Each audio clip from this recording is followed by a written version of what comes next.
All rise. District Court now in session. Honorable Stephen W. Boyce, Judge presiding.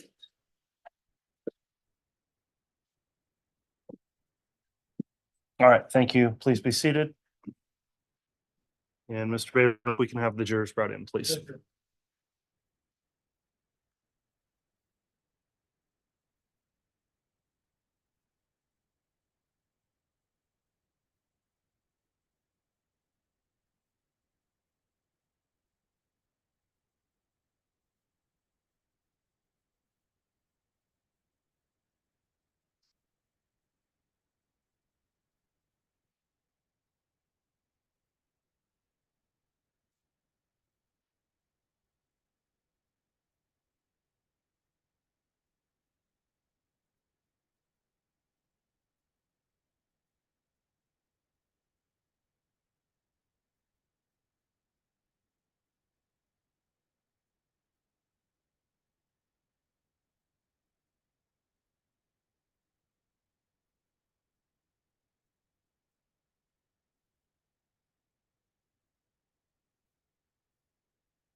All right, please.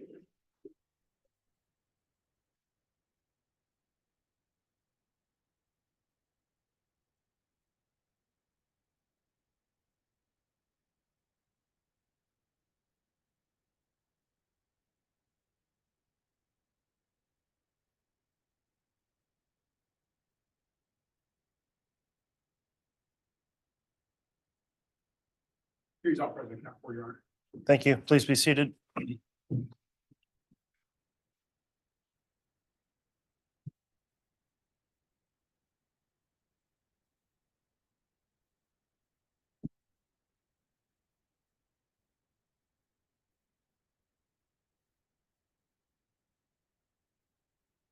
All right, we are back on the record on Fremont County case CR 22-21-1623. Council's present as well as the defendant and defense counsel. The court will note that all 18 jurors are present and properly seated, and the court has reviewed and confirmed that all 18 jurors have signed their juror affirmation for the day. So thank you again for following the court's admonishment given to you at the end of each day.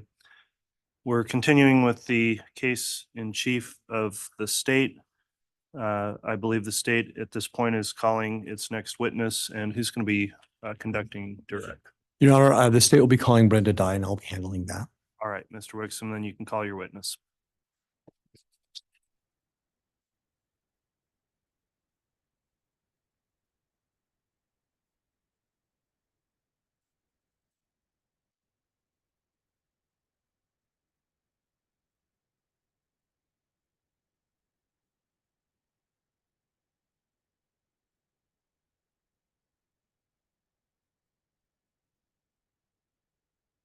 Swear or affirm that the testimony you're about to give will be the truth, the whole truth, and nothing but the truth, so help you God?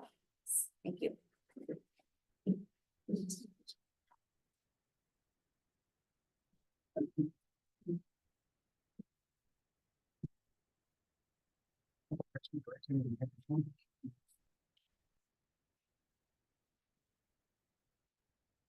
All right, now that the witness has been sworn, let me just inquire, because this trial is being live streamed and accessible to the public. I wanted to inquire on the court's exclusionary order.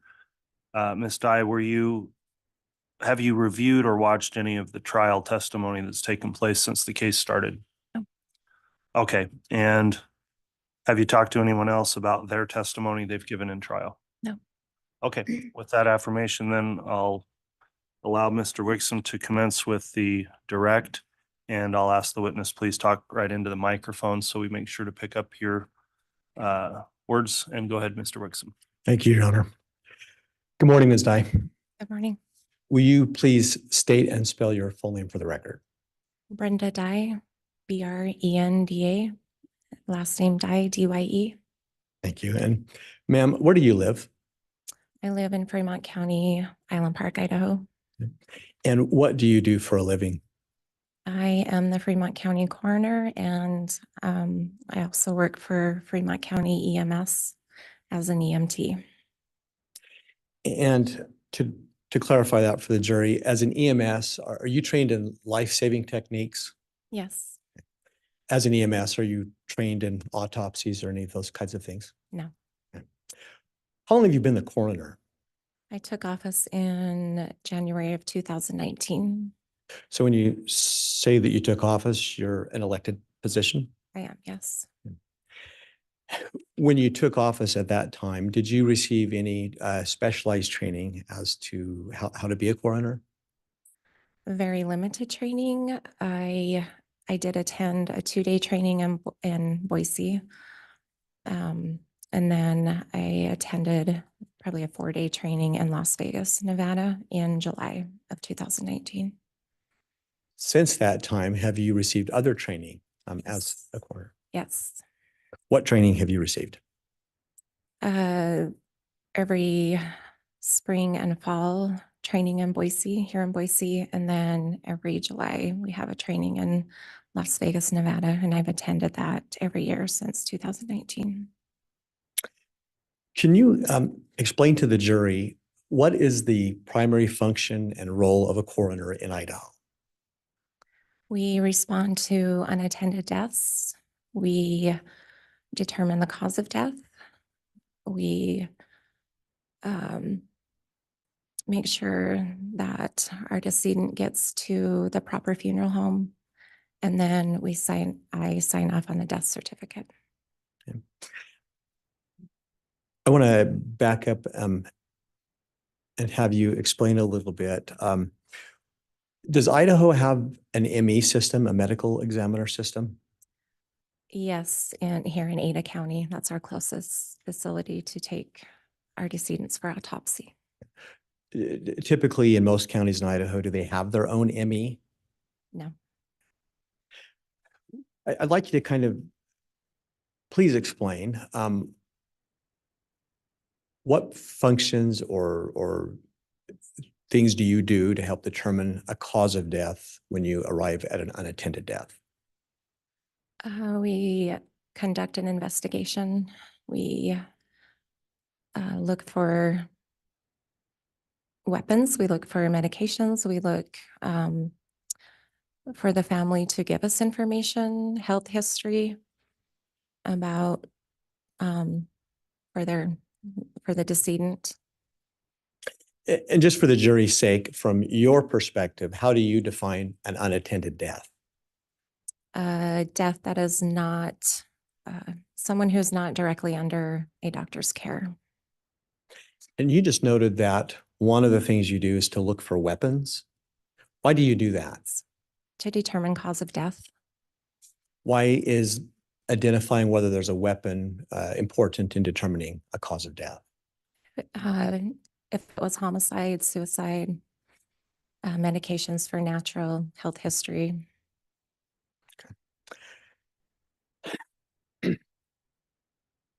What factors as a coroner do you look at when you determine whether or not to have an autopsy performed? When we conduct our investigation, we usually have a detective on scene who helps us determine that. And usually if we cannot find a cause of death, and we don't do a lot of autopsies just because of my budget. It doesn't allow for us to do a lot of autopsies, and we have to come over to Ada County and transport the body over here if we deem it necessary for an autopsy. Thank you.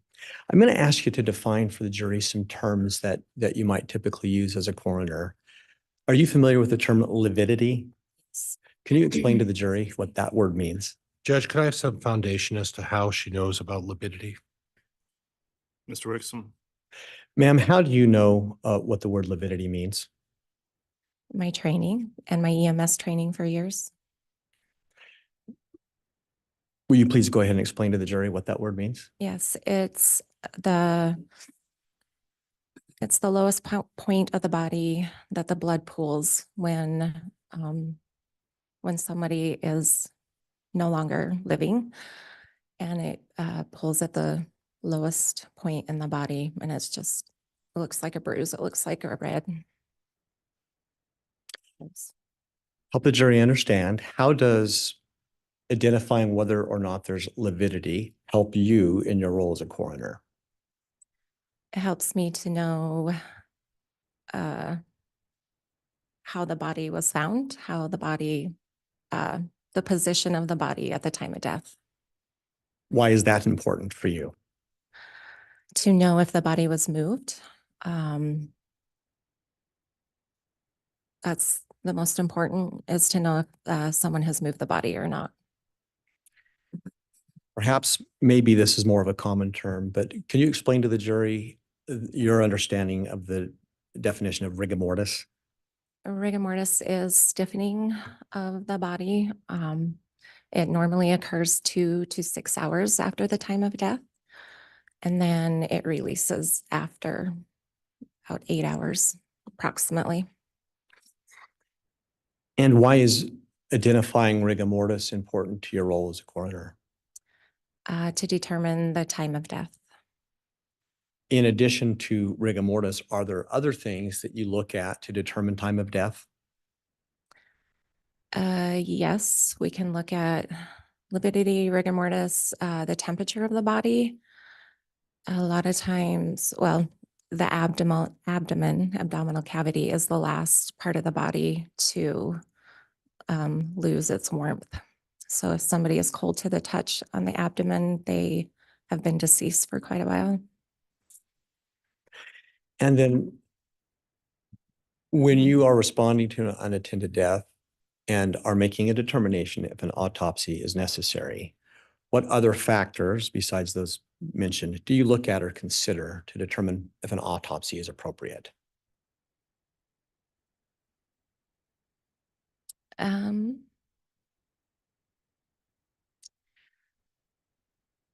I think for a minute. Part of our investigation when we cannot determine a cause of death, or if it is a homicide, then we do autopsies. Child deaths, we normally do autopsies. Okay. I want to draw your attention back to October 19th of 2019. Do you recall responding to an unattended death for a Tammy Daybell? Yes, And prior to responding to that, had you ever heard Tammy Daybell's name? no, You didn't know her in any way? No. What about her husband, Chad Daybell? Were you familiar with him at all? no, Any of the Daybell family members that you were acquainted with or knew in any way? no. So can you explain to the jury, when you responded to that unattended death, how did you receive that call or that request to come? I was on the ambulance for my other job, and we were returning from an ambulance call from the hospital, and I received a call from our dispatch that there was an unattended death that I needed to respond to. Is that the norm? Dispatch will call you? Yes, And to the best you can recall, what time of day did you receive that call? it was early morning. And did you respond immediately? I got there as quickly as I could. I had the ambulance drop me off on my way back through. When you say the ambulance dropped you off, were you hurt or were you working otherwise? No, I was working. How long approximately did it take for you to arrive on scene for the time you got the initial call? Approximately 45 minutes. And prior to arrival, did you talk to anybody else about helping you with this? Yes, I called my deputy coroner, Wilmore. She's about 10 minutes away from where the deceased was. And dispatch had called me a few times to request my estimated time of arrival, because the decedent's husband was very distraught, very upset, crying. And so I had my deputy go and start the investigation until I showed up. Are you aware, was anybody else dispatched or sent to the scene? Yes, we had Officer Greenhalgh there. So at the time that you arrived, had Officer Greenhalgh and Deputy Coroner Wilmore already arrived? Yes. So I want you to tell the jury, what's the first thing that you observed when you arrived on scene? I observed Chad, the husband, very distraught, very upset, walking around. And his son was on scene also with him, Garth. Chad was very distraught. Garth was emotionless to me. And for the jury's sake, can you describe your recollection of the layout of the home when you first arrived there? I walked into the kitchen and there I met with Officer Greenhalgh and Deputy Wilmore, and they kind of filled me in on what they had done, what they had seen. And then at some point, did you go in and observe Tammy Daybell's body? Yes, I did. And how did you get there? I walked through the kitchen, down the hall into the back bedroom. Who took you into the bedroom? I believe Officer Greenhalgh and Deputy Wilmore. And at some point, did you engage Chad Daybell in any conversation or discussion? Yes. When did you Okay. do that? After I looked at the body, I questioned Chad about Tammy's health, her past health history.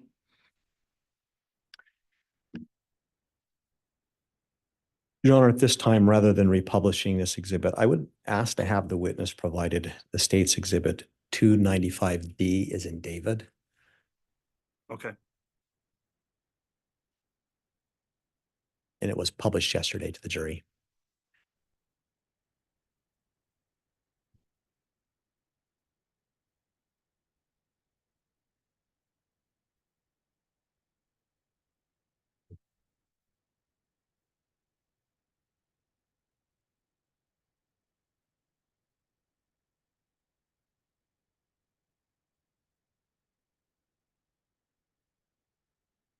Ma'am, for the record, what are you holding in your hand?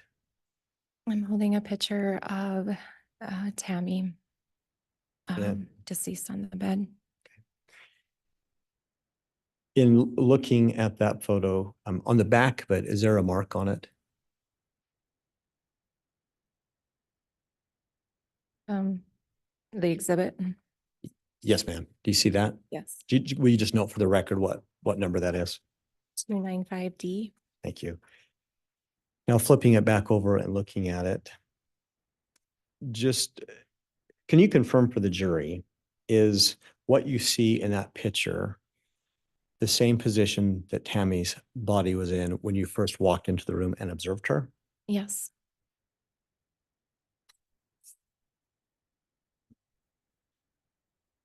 What did you first observe about her body when you first went in and looked at her? I observed the blood tinged sputum coming from her mouth. Kind of a foam, a pink foam. She was wrapped in a blanket. I asked if that is the position she was in when she was found, and Chad told me no, she was hanging half off the bed with her face and head towards the floor on her left side. When he discovered she was deceased, he called for Garth to help him, whose bedroom is across the hall, and they picked her up off the floor and put her on the bed and covered her with a blanket. At that moment in time, when you were observing her, did you do anything to physically check her or touch her? Yes, I did. What did you do? Looked at the body. We always look at the body and know any injuries, any signs of struggle, anything. I did observe rigor mortis had set in, lividity on the backside. So her back, her bottom, her legs, the back of her legs as she was laying. And then I also noted that she was cold to the touch. Her abdomen was cold, so When you just noted that you observed lividity, did you make that observation at that moment in time, or did you examine her body? At what point did you identify what you thought was lividity? at that point, when I examined her body, I saw the lividity. What, if anything, let me withdraw that. Did you just tell us, did you observe lividity on her body? Yes, And what, if anything, did that lividity tell you? that she died on her back. Did you observe anything else in the room at the time? Yes, there was a kitchen towel to the side of the bed. And it had the pink blood tinge sputum on it. And I asked Chad if he had used that towel. He said yes, that he had used that towel to wipe her face.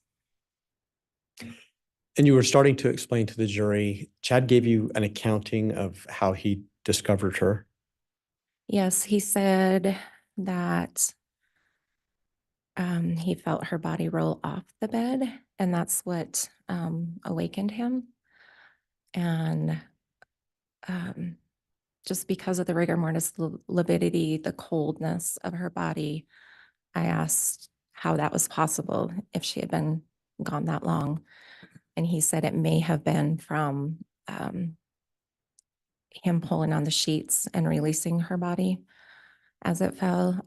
He stated that she was going through menopause and she had hot flashes, and she liked to sleep with her feet outside the covers and on the edge of the bed. What triggered you to inquire how that is possible, or his account of how the body fell? Why did you question that? Because if someone's dead, they can't roll out of bed. So I was trying to understand how that woke him up when somebody is dead, they can't move. Did his explanation make sense to you? The explanation of maybe him pulling on the sheet or the blanket released her body. But looking back on it, no. Why, looking back on it, does it not make sense to you? It would take a lot of force to roll a body out of bed. So I'll move on. What else, if anything, did Chad tell you at that time about Tammy? Chad stated that Tammy had been feeling really off for the past few months. He stated that she had told him she felt outside of her body, not normal. He told me that she had been having fainting spells. And one occasion he said they were at the temple and she was kneeling at the altar. And when she went to stand up, she fainted. He said she had extremely low blood pressure, but she did not seek medical attention for that from a doctor. He said she did not like going to the doctor, and she would try to treat everything natural.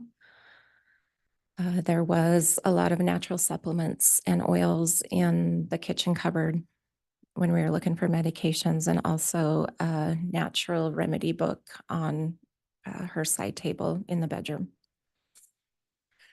I want to take you back. You said that Chad indicated to you that Tammy had a low blood pressure problem, Yes.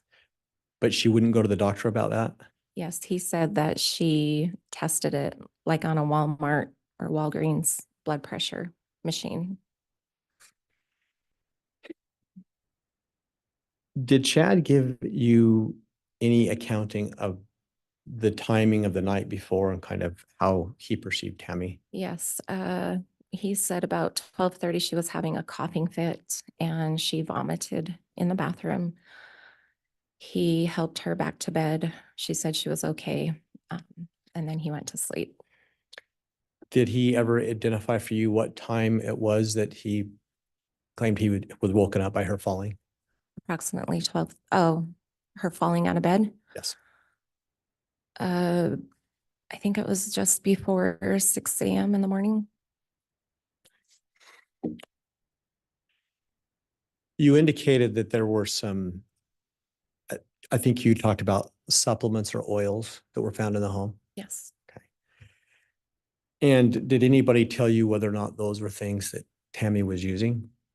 Yes. Who told you that? Chad, What did he say about that specifically? that she liked to try and treat everything naturally and not go to the doctor. But we did find a prescription for fluoxetine. And Garth admitted that he was sharing that with his mom for his depression, anxiety. Did you identify any other prescribed medications in the home? Just the fluoxetine and then over-the-counter medications and the natural supplements. You mentioned earlier that Chad had said that Tammy had been feeling out of her body. Yes. Your experience as a coroner, is that a common way or a common symptom for someone to describe? Judge calls for speculation. Overruled. Could you repeat it? Sorry. In your experience, is saying that I feel out of my body a common thing for someone to describe as a symptom? It can be, yes. What did you take that to mean and how did that play into your assessment? With the low blood pressure, with the fainting spells. And also he did say that she had a fall a month or two prior to this day, and she hurt her wrist. She did go to the doctor for that because she was afraid it was broke. And the doctor did prescribe tramadol for that. There was no tramadol found on scene. He stated that she had taken the prescription as prescribed. Now, I want to be clear, as a coroner, you're not a medical doctor. No. Are MEs medical doctors? Yes. At the time you were on scene, besides identifying the supplements or the fluoxetine, Yes. did you have access to any medical records for Tammy? No, those we have to request from the doctor, and it can take up to weeks to receive those. So at that time, I'll withdraw that. At that point in time, approximately how many unattended deaths had you responded to? It was my first year being in office, so under 10. And now, on average, how many unattended deaths do you respond to? It could be 20 to 50 a year. And ultimately, did you determine what you believed was the time of death for Tammy? We estimated the time of death.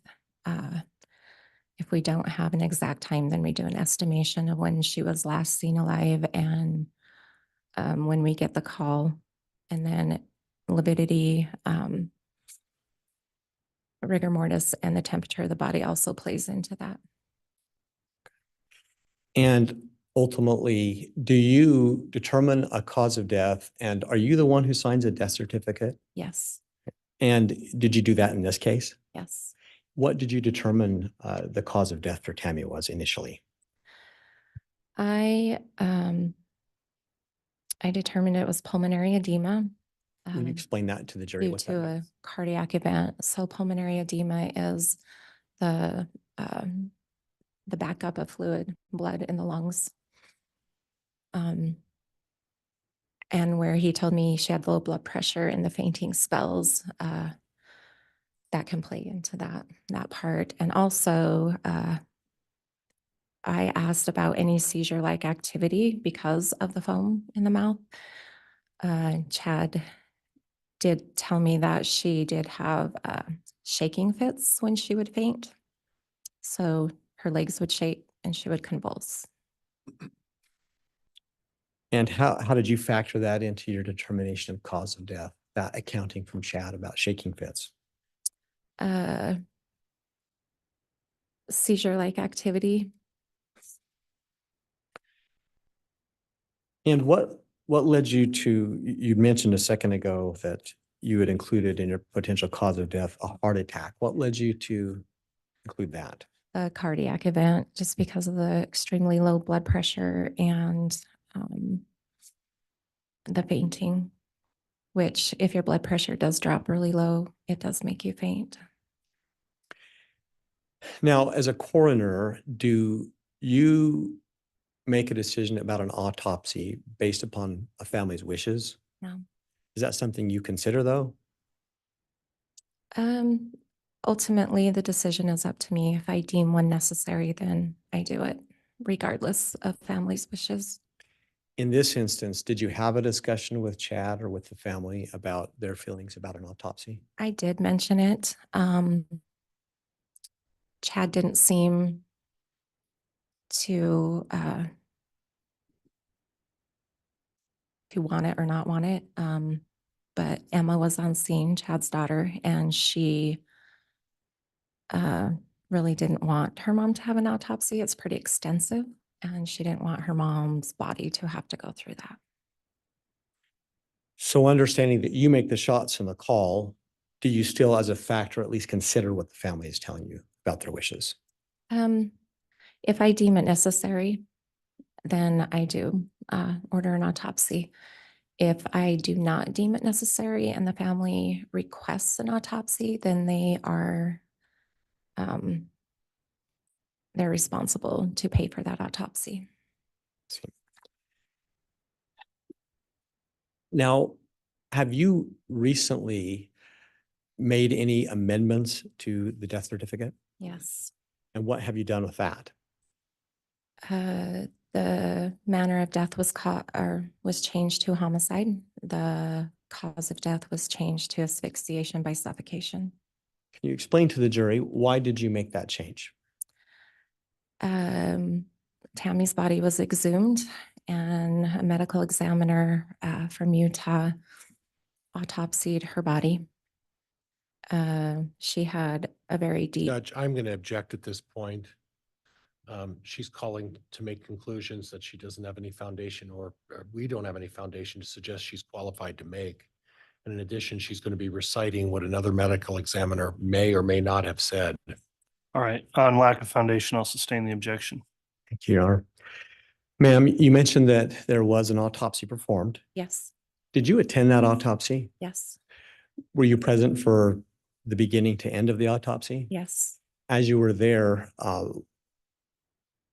were you standing there with the ME performing the autopsy? yes, Was the ME explaining as performing the autopsy what they were seeing? yes, As a 20-year veteran as an EMS, were you understanding the terms and things that were being explained to you in the yes, ME? yes. So then I'd like you to please go ahead with what you were explaining to us about. Judge, and I'm going to renew my objection. At this point, it's relying on hearsay to make a determination of what someone else may have said about what they think they may or may not have found. It's overruled. Go ahead, please, ma'am. Sorry, can you repeat that question? I was asking you to please explain what you were observing during the autopsy that helped cause you to change your mind about the cause of death. As they were dissecting the bruise, it was a very deep bruise on her arm. It didn't make sense that she had thrown up the night before because she still had stomach contents. I pause you, please. Yes. Explain that to the jury, please. So her stomach was full of food.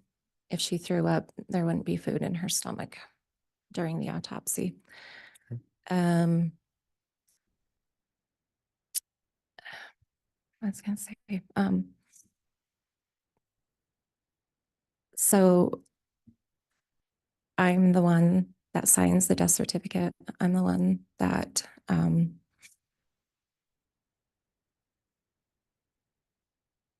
makes that determination. I do, if we do an autopsy on a body, I do take the medical examiner's words advice. I'm not a doctor, they're a doctor. When they do the autopsy, then it helps me figure out the cause of death. You'd explained earlier that one of the bases for your original determination was seizures. What did you learn from the autopsy about that factor or that aspect of Tammy? All of Tammy's organs were very healthy. There was nothing in the brain. The heart was healthy. The only organ that was not healthy were the lungs. When they were dissected, there was still foam, a lot of foam in the lungs. How did that impact your decision to change the death certificate? There shouldn't have been that foam in the lungs still. It was 2 months before she was exhumed and then autopsy was done.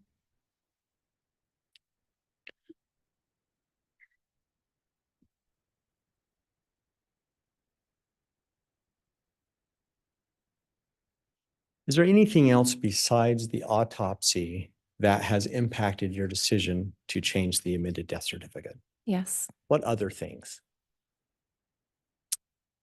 I received a call from Arizona police.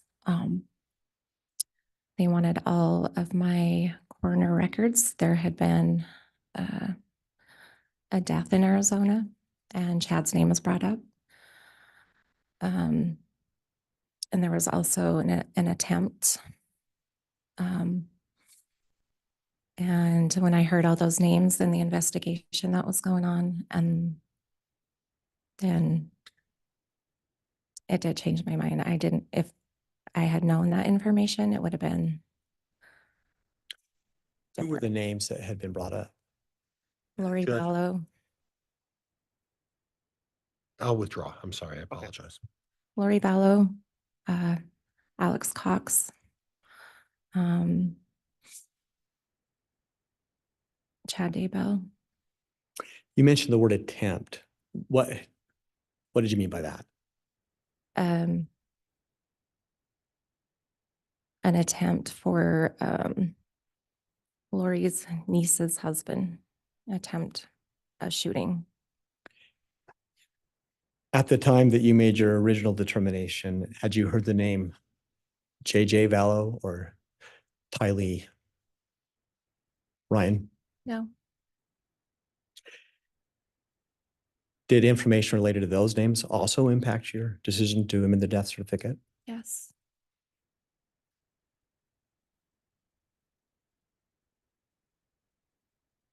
As you sit there today, do you have any regrets about your original decision? Yes. What are those regrets? So, had I known that information, I would have ordered an autopsy.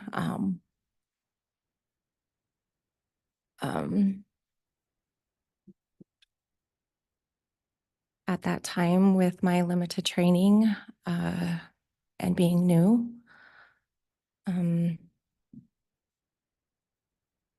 I did the best I could with what training I had at that time. Thank you, ma'am. Your Honor, I have no more questions at this time. All right.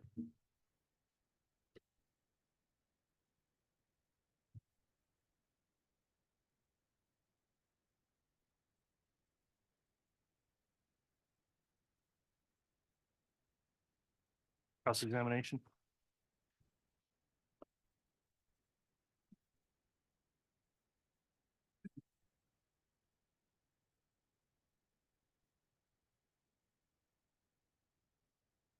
Judge, before we start, I have exhibit 19 and 20. If I could provide those to the bailiff to have those marked.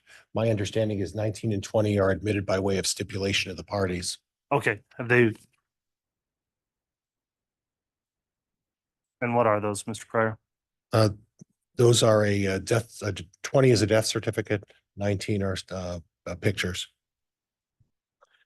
And Judge, we'll have a sidebar prior to going forward with the pictures, if that's acceptable to the All right, board. how many pictures have you got in? It's going to be one, there are a number of pictures, A through I think K, but specifically it's going to be F that I think I'm going to be looking at. But I'll request a sidebar before we go down that road, Judge. Okay, Your Honor, for my benefit, could I just ask counsel to refresh me what these photos are of? Are they of Tammy's death scene? Correct. Thank you. And Judge, there may be some overlap with what the state had admitted as well previously, so.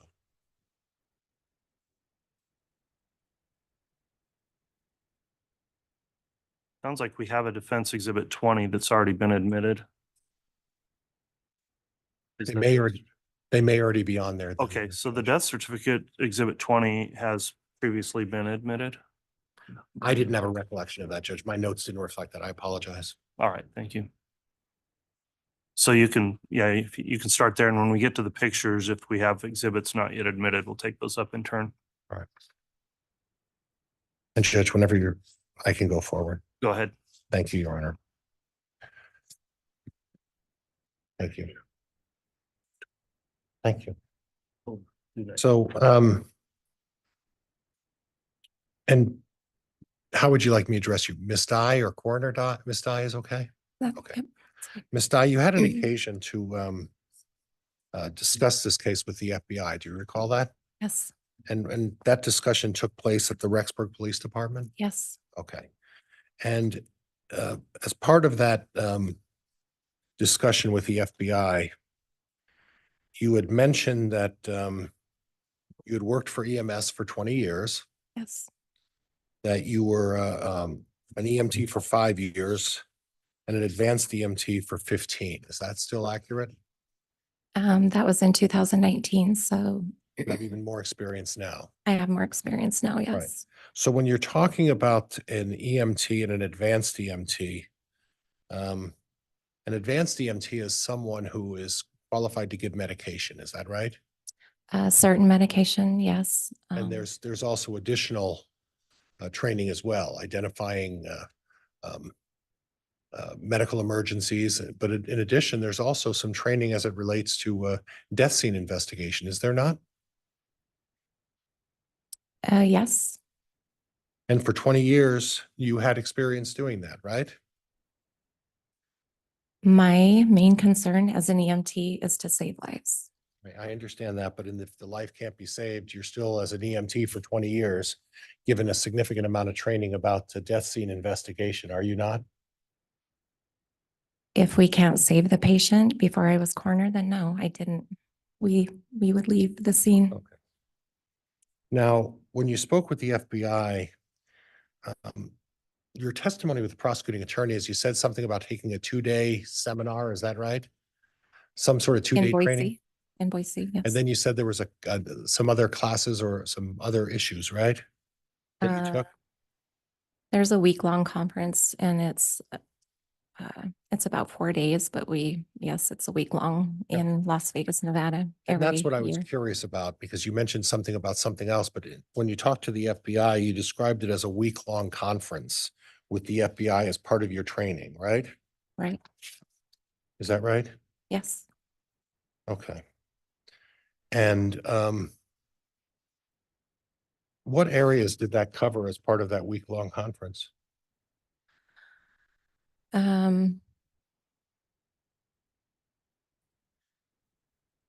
Causes of death, times of death. It covers a wide variety. It's an extensive course, Yes, it was my first time attending too. and is it required as part of being a coroner? Isn't that one of the requirements that you have to go through that training in order to be either elected or appointed as a coroner of a county? Yes, And you have to get this extensive training because we're not dealing with a minor issue. We're dealing with making a significant determination of the cause of death of somebody, aren't we? Ma'am? yes, Okay. And are you familiar with Title 19, Chapter 43 of the Idaho Code? I don't recall. Judge, would there be something that could refresh your recollection if I showed you something? Sure. Yes.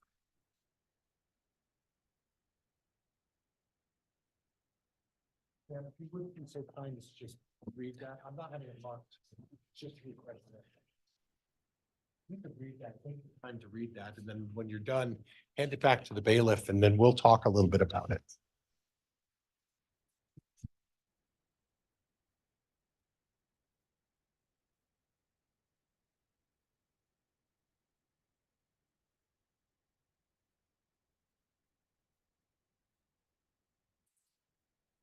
What statute are you having her review, Mr. Pryor? 1943-01, Judge. I have another copy. If I would like, I could provide it to the court. Fine, I have it.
Thank you. Now you've read Title 19, Chapter 43 of 01 of the Idaho Code. Is that Objection, Your Honor. Grounds? Your Honor, this witness is not qualified to give any, she has no legal expertise to be interpreting statutes for the jury. Well, if it calls for a legal conclusion, I'll sustain it, but I don't know what the question is yet, so overruled for now. now, ma'am? Did you have an occasion to read that as part of your responsibilities of becoming a coroner? When I first took over as coroner, yes. Right. So you're aware that your primary job as a coroner under this particular legal statute of the law is when a county coroner is informed that Objection, Your Honor. This is calling for a legal conclusion. it's not, Judge. Overruled. When a county coroner is informed that a person has died, the county coroner shall investigate the death. You read that first line, right? And you're aware of that, right? Yes. You are under a legal obligation under the law as part of your position to investigate any death, correct? Yes. And if that death was suspicious or unknown circumstances, that's sub B, or the death occurred as a result of violence, whether by homicide, suicide, accident, you are required to investigate, correct? Correct. Okay. And then as a result, if you determine that there's an issue, you can require an inquest to be conducted, which is basically like a jury trial, right? You understand that? Yes. Okay.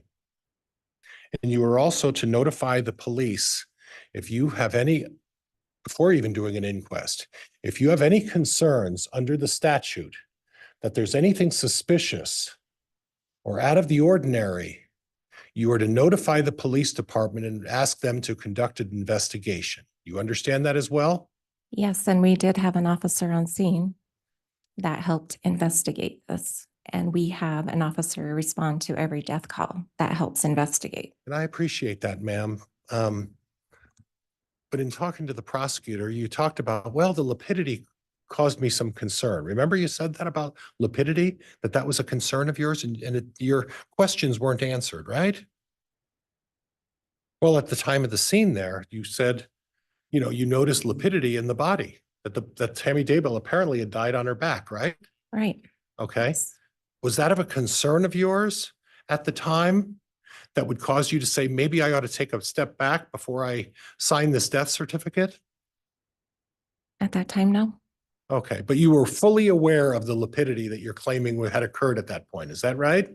Yes. Okay. There were no fresh bruises on Tammy Daybell's body anywhere, were there? On her arm, yes. Those were fresh bruises? I don't know. I'm not qualified to Well, you did take a, that. you did a report in that regard, did you not? I did, and it looked like an old bruise to me and with, That's, we'll get to that. okay, So when you filled out your medical report, you specifically not only identified that she had bruises on her arm, you actually used the word old bruises. Do you remember that? yes, I did.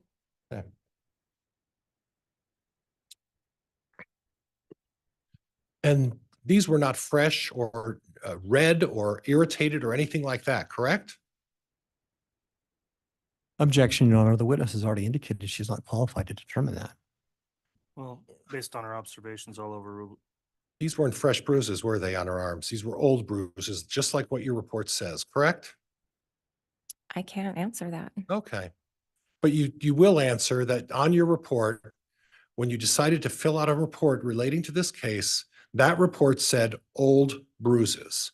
When the picture of the body, you wrote on the arms, old bruises on the arms, right? Yes,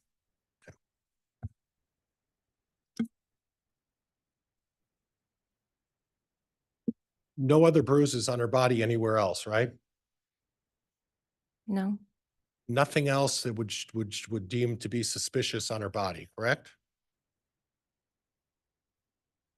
no, And in fact, there was no indication of any trauma to the neck that you could observe, right?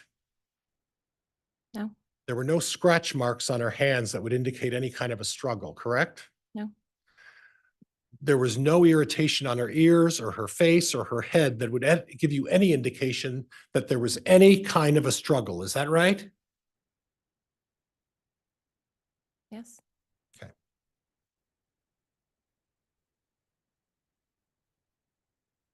When you arrived, Chad Daybell was distraught, wasn't he? yes, Sobbing. yes, And you noted that it was his son that was not upset. His son was, and I don't want to put words in your mouth, but would you say his son was reserved, yes, quiet? yes, And in the FBI report, you mentioned that you think that maybe his son was in shock. Remember that? yes, Okay, and it's still your assessment at this point that at the time you felt that his son Garth was in shock. Is that right? yes, Okay.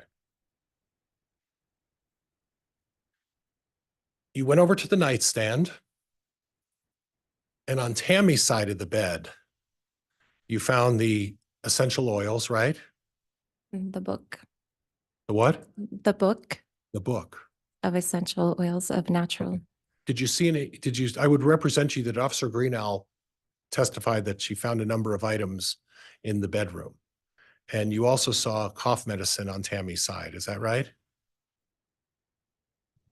I don't recall the cough medicine being in the bedroom. Okay, what about the medication for strike? What about the medication for bruises that she had, that was in the bedroom as well? Do you recall that? No, Okay, but if Officer Greenell, and Officer Greenell was there, right? yes, she And was. detailed that in her report, correct? Correct? I don't recall. Okay, would it help you to review Officer Greenell's report? Yes, Judge, if I could just have a moment. you may.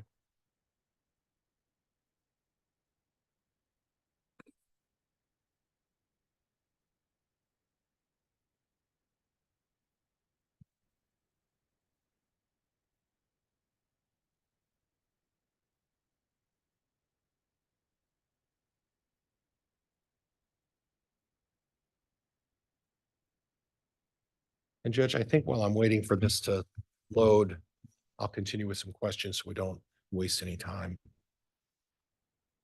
If it loads.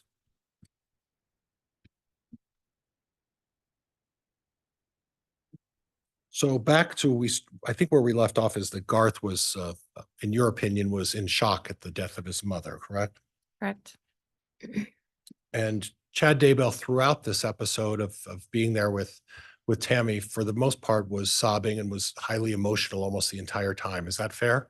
Yes, There was no instance where you saw that he was faking it or trying to pretend to be upset. This was a genuine situation where you truly believed he was upset about the death of his wife. Is that right? Objection, speculation, Your Honor. Overruled. You can answer. Yes. Now, I appreciate you talking about it, and you mentioned it in the report that at no time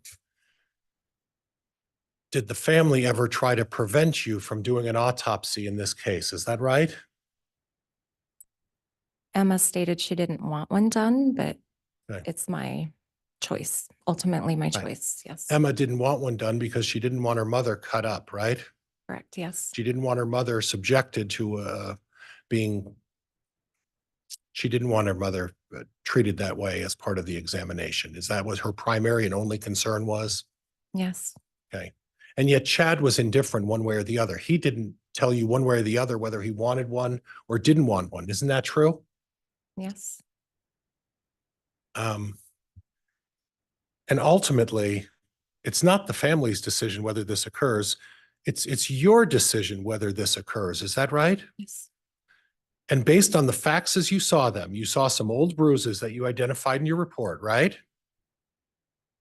Correct? Bruises. There were no other indications of a struggle or a fight as it related to Tammy Daybell's body. Is that right?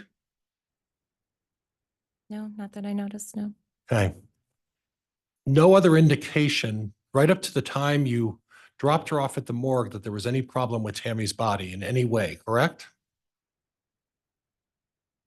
Explain problem.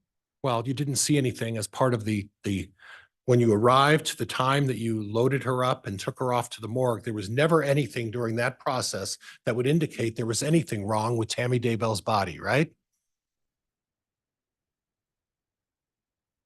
I don't know what you're asking me. Okay. I can't answer that question. Okay, how about this? There's nothing suspicious that you noted other than the lapidity and the old bruises that you put in your medical report, correct? Correct.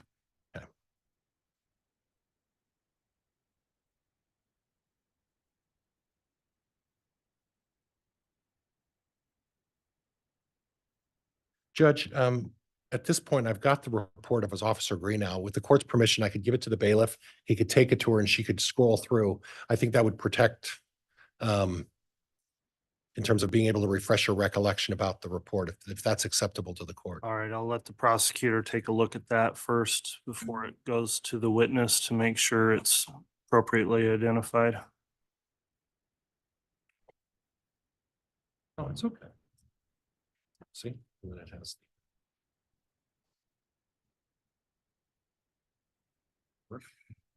And I could have printed it off. I just-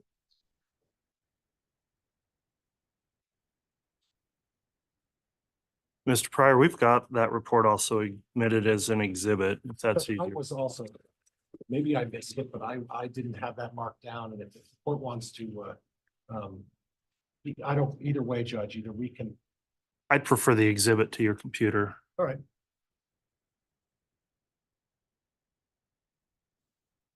States Exhibit 418. It doesn't work that way. I'm an idiot when it comes to electronics.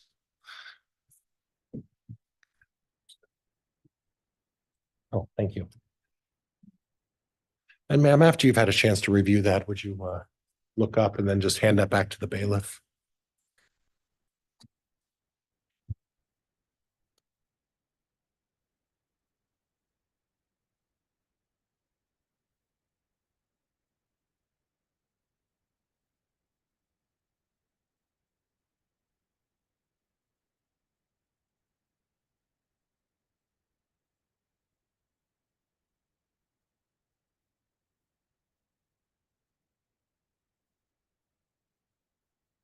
Your Honor, while the witness is reviewing, may we have a quick sidebar? Well, let's have the witness finish the review and then we'll have a quick sidebar.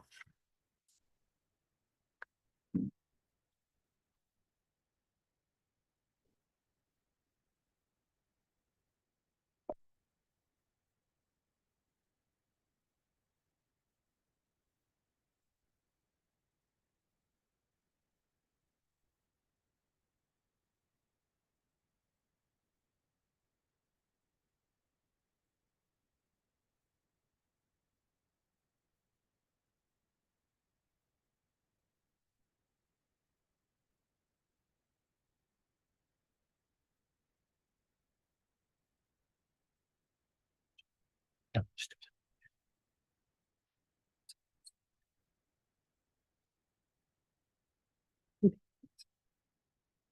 it under, I have it under, I think 19 or one of these I have it under, and I'm gonna move to admit the entire explanation.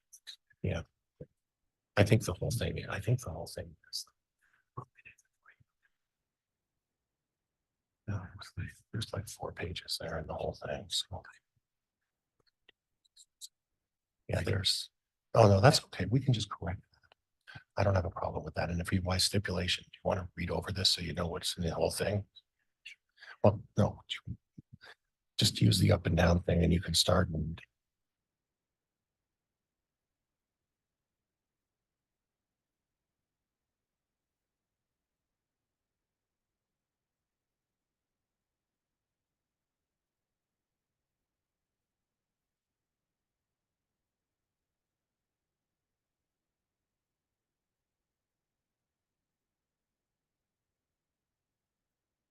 Okay, in her, Get it back to the bailiff and judge for. Counsel, may I have a look at that, Mr. Bailiff, please? Yeah, and that's exhibit 418 that council's reviewing. You're right. It's only 2. Judge, we may have to have a sidebar just very briefly. Would that be possible? Yes, that's fine. Want to look at the rest of it or? Okay.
Okay. All right, so after a sidebar, we've determined we do need to take some, a little bit of time to get an exhibit prepared, which we're working on at this time. And we will take the mid-morning recess to allow that to occur while we're on break. So we'll take our break here, plan on a 30-minute break to come back on at 10:15. All right, please.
Court's again in session. Thank you. Please be seated.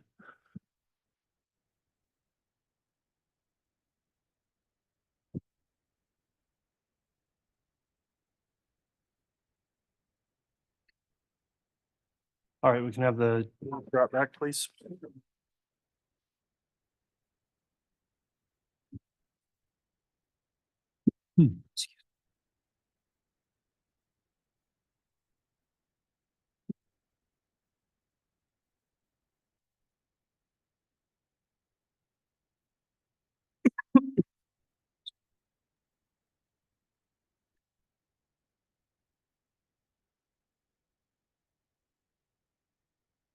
All right, please.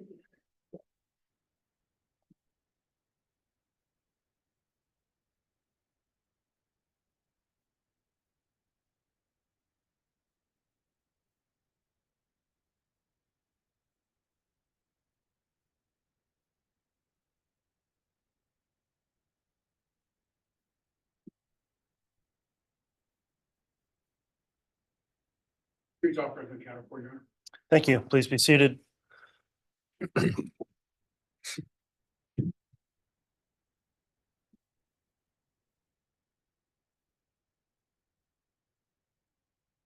All right, we're back on the record. CR 22-21-1623, State of Idaho versus Chad Guy Daybell.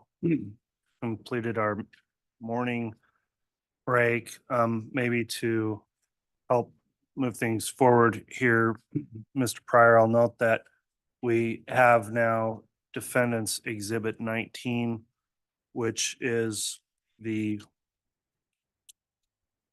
entire report of Officer Greenhalgh, including attached photographs. And I believe that's been offered and will be admitted by stipulation. Is that your understanding? It is, Judge, and that's 19. Is that right, Judge? Yes. Thank you. Mr. Wixom from the state, does the state stipulate to the admission of Exhibit 19, which is the entire report, including statements and photographs?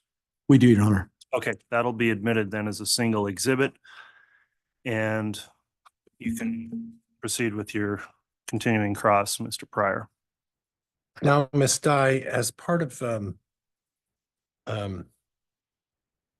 your activities on the scene at Miss Daybell's death, you eventually went back and did a chart or a report as it related to this case. Do you recall that?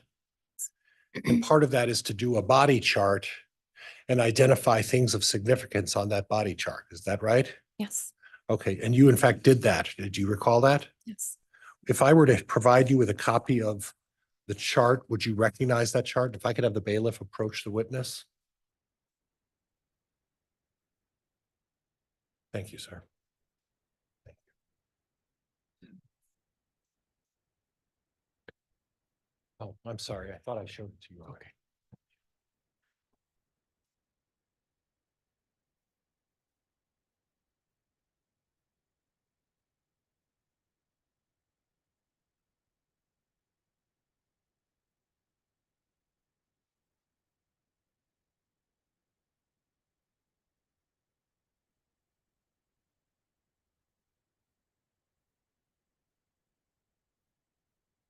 And do you recognize those documents? Mhm.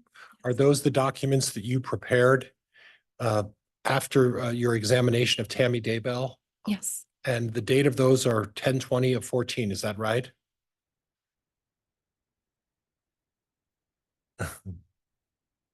yes, that's the date the report was Okay. completed. And those are true and accurate copies of what you prepared as a result of your examination of Tammy Daybell on the date of her death. Is that correct? Yes, Okay, Judge, I'm going to move for admission of defendant's exhibit, and I would like it to be marked E and F, Judge. I think it's consistent with A, B, and C. E and F, E and F, 89 E and F. 89 E and F. Yes, Judge. And I think that was how it was previously disclosed to the state on my exhibits.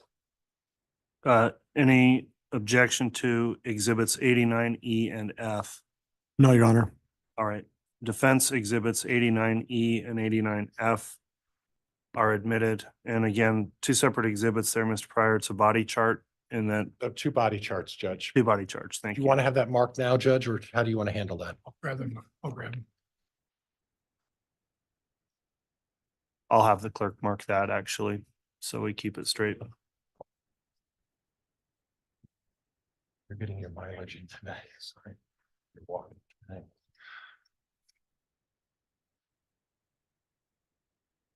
Yeah. So to be clear then, Mr. Pryor, the top, there's two pages here. The top page you gave me will be E and the bottom page will be F. Yes, Judge. Okay.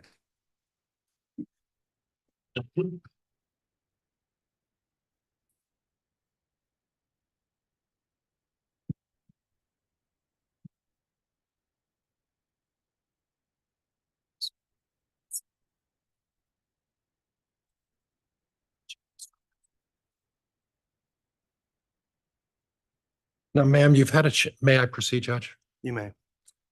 You've had a chance to look at what's been marked Exhibit 89E and 89F. Is that correct? Yes. And based on the time that you spent at Mr. Daybell's residence observing Tammy, this is a true and accurate reflection of what you observed on that day, correct? Correct. And there, at this point, there's no changes that you would make or anything that you would modify in regards to this, correct? Correct. Okay, Judge, could I publish this? Yes.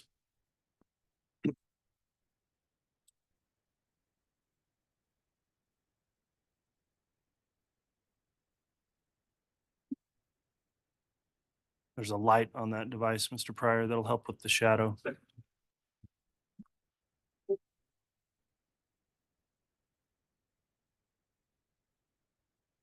you. Okay.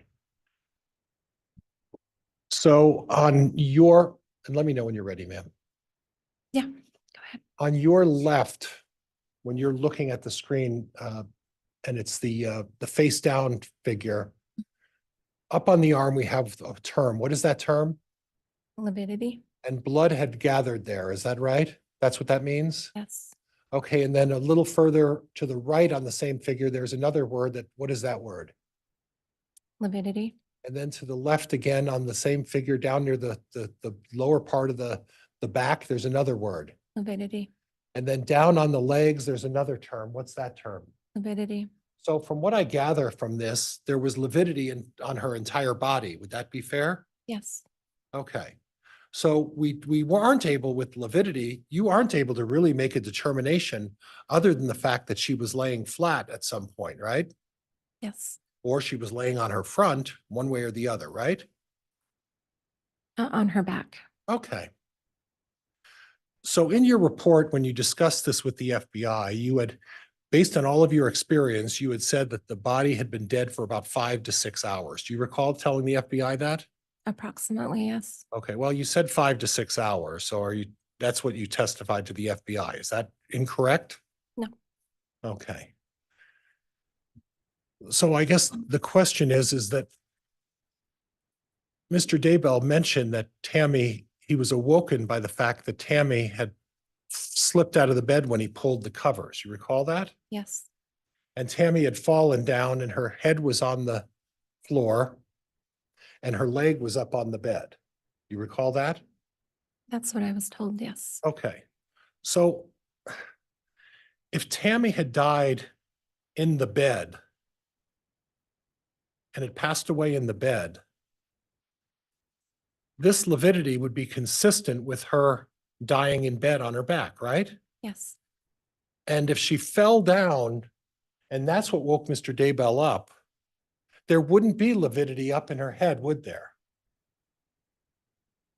No. So when Mr. Daybell told you that he was awoken when he pulled the covers, rolled over, and Tammy slid off the bed, well, that's consistent with the lividity here. She was in bed. She died in bed. And when he pulled the covers, she slid off. So wouldn't his story be consistent with the lividity findings that she actually was in bed for 5 or 6 hours? Yes. Okay, thank you. Now I want to go over to the other side and the one that's facing. And on that particular one, it says something about tinged foam. Could you read that for me? Blood tinged foam. Okay, and that's what you observed on her body was and we saw the pictures of the blood tinged foam in her mouth, correct? Yes. Okay, and then further down on what would be her right arm, you put two words there. And what are those words? Old bruising. Old bruising. Okay, so old bruising. Now, you didn't put new bruising, did you? No, You didn't put any marks on anywhere else on her body, right? no. And as part of your investigation, you by statute are required to do a thorough investigation of the body. Is that right? Yes. And you did that day, didn't you? Yes. And what you came up with is that she had some foam in her mouth and there were some old bruises on her right arm. That's what you came up with, right? Yes. And you came up with nothing else on her body that showed any indication of any other trauma, marks? No. We can take that one down. I'm done with that. And Judge, at this time, I'm going to want to publish defense, it's Defense Exhibit 19, I believe. All right. Give me a moment. 19F, Judge, I'm sorry. And Judge, this is the one where we counsel. Sorry.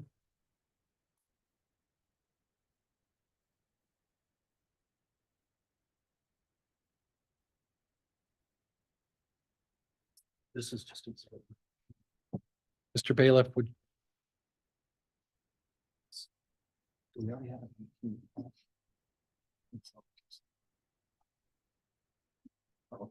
I'll clarify. I don't know if you're just mark that whole.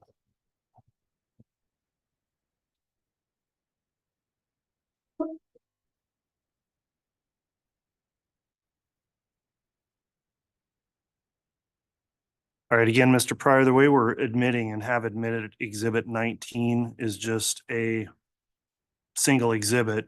So you can reference photographs contained within 19. They're not going to be given separate designations. So 19F is not going to be an exhibit.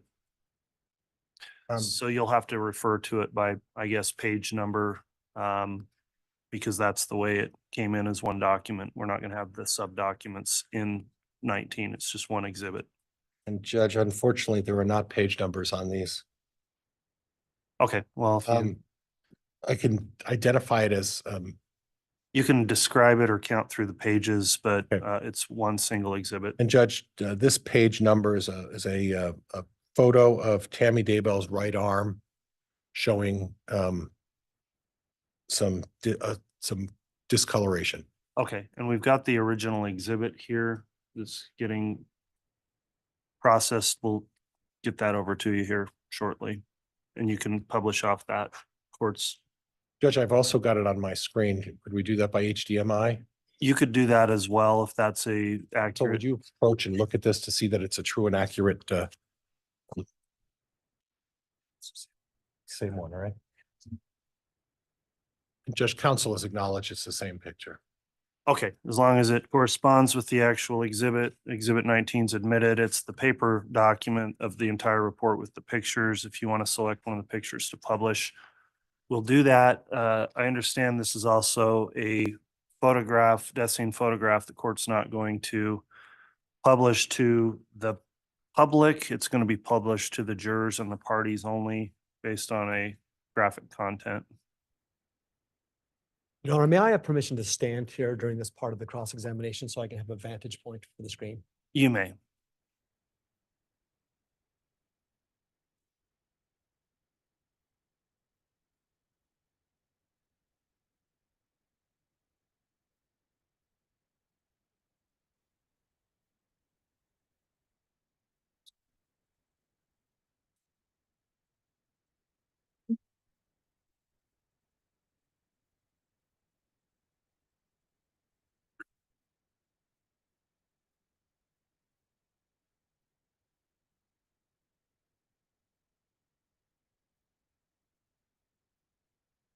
Oh, it's up there.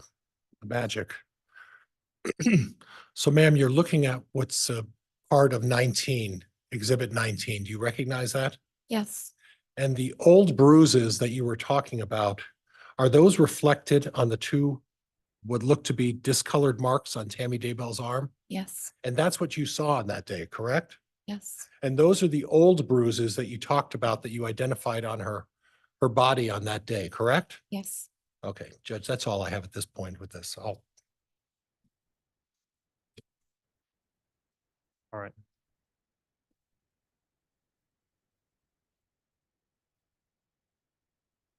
So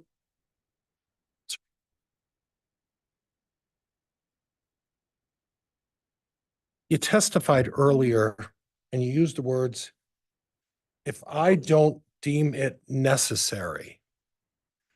If I don't deem it necessary that an autopsy is done, it's my decision alone to decide whether an autopsy is done, correct? Um, Your decision alone to decide whether an autopsy is done, correct? it's ultimately my decision. Right. Yes. And you looked at these old bruises that you identified, correct? Yes, Correct? yes, And you looked at the foam coming from the mouth, right? yes, Okay. And I didn't see any other marks or any other indication of anything other than the lividity that you talked about, correct? correct. And based on that, you then issued a death certificate, right? Yes, Now, before you issue a death certificate, you have an obligation, do you not? Before you issue and sign that death certificate? Are you aware of your obligation? yes, Okay, and that obligation is that you want to attest, but when you put your signature down on that death certificate, you want to be sure that what you're signing is true and accurate to the best of your ability based on the information you have at the time of the death. Is that fair? yes, Okay. And at that point, the death certificate, and Judge, I'm not going to publish Exhibit 20, but Exhibit 20 reflects that death certificate. You talked about pulmonary edema, and then there was another cause for this, right? Another reason why you cited her, two things that you cited as part of what you felt was her death, correct? yes, Okay. Now, you did talk to Chad, and he talked to you about the fact that Tammany vomited the night before, correct? yes. And you had mentioned about the stomach. Was that stomach completely full? No, not completely. Right. And were you aware, when you were there, did you talk to Garth about the fact that he bought Tammy a quarter pounder and some French fries that night? Did you discuss that with Garth? No, Okay. But when you went through the autopsy, you found potatoes in her stomach, right? I didn't identify it. Okay. I just saw the stomach contents. Okay, but you weren't able to identify that there were potatoes in her stomach. I didn't know what it was. And you didn't identify the fact that there was any sight of a quarter pounder or anything like that, correct? No, Okay. So when you said that you found it unusual that her stomach was full, it wasn't really full. It just had contents in it. Is that fair? yes, Okay. So we really don't know whether Tammy Daybell threw up that night, other than the fact that Chad said she did, right? right, And when you showed up, Chad Daybell is sobbing, he's crying, and he's telling you how his wife threw up the night before, correct? yes, Went to sleep, and she fell off the bed. And based on the lividity, his story is consistent with what the lividity findings you had, right? yes, Okay. Now you also had an opportunity to look at Officer Greenall's report, correct? yes, And you saw that the number of medications that Tammy Daybell was taking, correct? uh, Do I need to refresh Yeah. your recollection with it again? Do you need to no, see it again? I saw it, You saw it? You sure? yes, So on page 1 of Officer Greenall's report, and the comment was that they're on the table every morning and she takes them to help her. You recall seeing that in Officer Greenow's report? Yes, And you discussed that with Officer Greenow, right? You discussed what Tammy Daybell was taking as part of your investigation, didn't you? yes, Okay, so you're aware that she was taking fluoxetine, thank you. Fluoxetine, which is Prozac. yes, She was taking acetaminophen. She was taking ibuprofen, right? Vitality extracts, immunity energy, grapefruit, peppermint. I'm sorry, and I apologize. Vitality extracts for immunity, energy, grapefruit, and peppermint. You saw that as well, right? On the table, right? I recall it was in the cupboard, Right. You recall that was in the cupboard? That the wasn't on the kitchen. table? not the bedside table, the kitchen cupboard. Well, when Officer Greenow says Chad showed me all of the over-counter medicines she takes, she said she has approximately 10 bottles on the table every morning. So would you be mistaken possibly that Officer Greenow must have made a mistake in her report, or do you possibly, you just don't recall correctly? Doesn't it say in her report, the cupboard? Oh, it talks about what was in the cupboard and that Yes. there were other things in the cupboard in addition to these things. But Officer Greenow talks about this being on the table. You don't remember that? There's a picture of those medications in the cupboard in the kitchen. Okay. And then equate cough medicine, right? Yes, Essential oil respiratory blend, right? yes, And then lastly, supplement for bruising and sore muscles. Remember that as well? yes, And then there is a reference that most of what was in the cupboard were essential oils, natural remedies, and some pain medication. Okay? yes, So this cupboard was full of a number of essential oils, right? yes, This cupboard was full of natural remedies, correct? yes, And this cupboard was included in all of these things as well. A lot of medicine that she was taking, right? natural, yes, And there's no doubt in your mind that Tammy Daybell was the one taking all of these medications, right? that's what we were told, yes. Okay.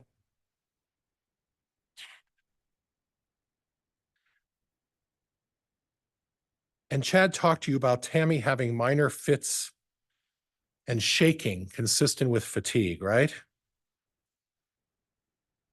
Consistent with Minor fits. that were syncopal consi- episodes. She had, Yeah, Mr. Pryor, please let her finish her answer before you get another question going. you want me to restate? Yes, please. You were told that Tamra would have minor fits of shaking, which were consistent with seizures, correct? Yes, Now, when you have a seizure, you're aware that you don't need to have a heart condition or a problem with your organs in order to have a seizure, right? it's in the brain. Okay. But what in the brain is the seizure? It doesn't necessarily mean you have a sign of it in your brain, do you? I'm not a doctor, so I don't. Okay. But you made an assessment here based on what you said, and you signed a death certificate saying that this was something other than homicide or murder, didn't you? Initially, yes, Okay. And then her daughter Emma talked about her mother was trying to take clogging classes, but then in the last month or so wasn't able to keep up and was having some difficulty as well, correct? yes, Okay.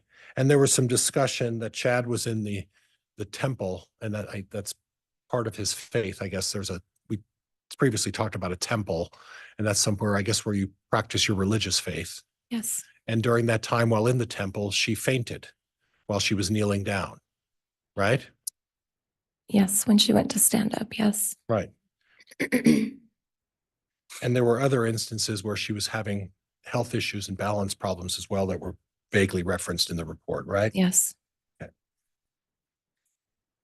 So based on the fact that she had seizures, based on the fact that those bruises were nothing new or recent, there was nothing on her neck or face that indicated that she was smothered, choked, or anything like that, you made the determination that there was a medical reason for why she passed away, correct? Yes,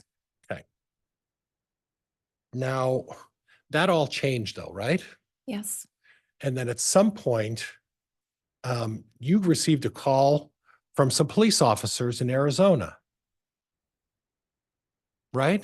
yes, And they said, hey, we got this situation with Lori Vallow, right?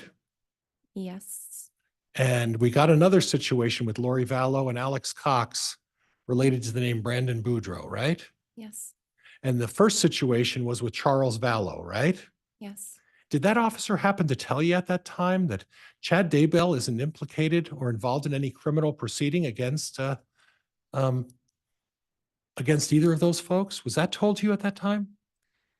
That, yes, Chad Daybell's name was mentioned with Lori Vallow. Yeah, but would they happen to tell you that they're not pursuing any charges against Mr. Daybell at that point? No, Okay, so that was left out when they talked to you about looking into this thing, right? yes, And then at that point, based on your previous observation of foam in the mouth, right? yes, And the lividity, right? yes, And what those police officers told you when you had your discussion with them, right? yes, At that point, you decided maybe I need to look into this thing a little more, right? yes, And at that point, you helped with the officers getting an order to exhume Tammy Daybell's body. yes. Did you start an inquest per statute into this matter?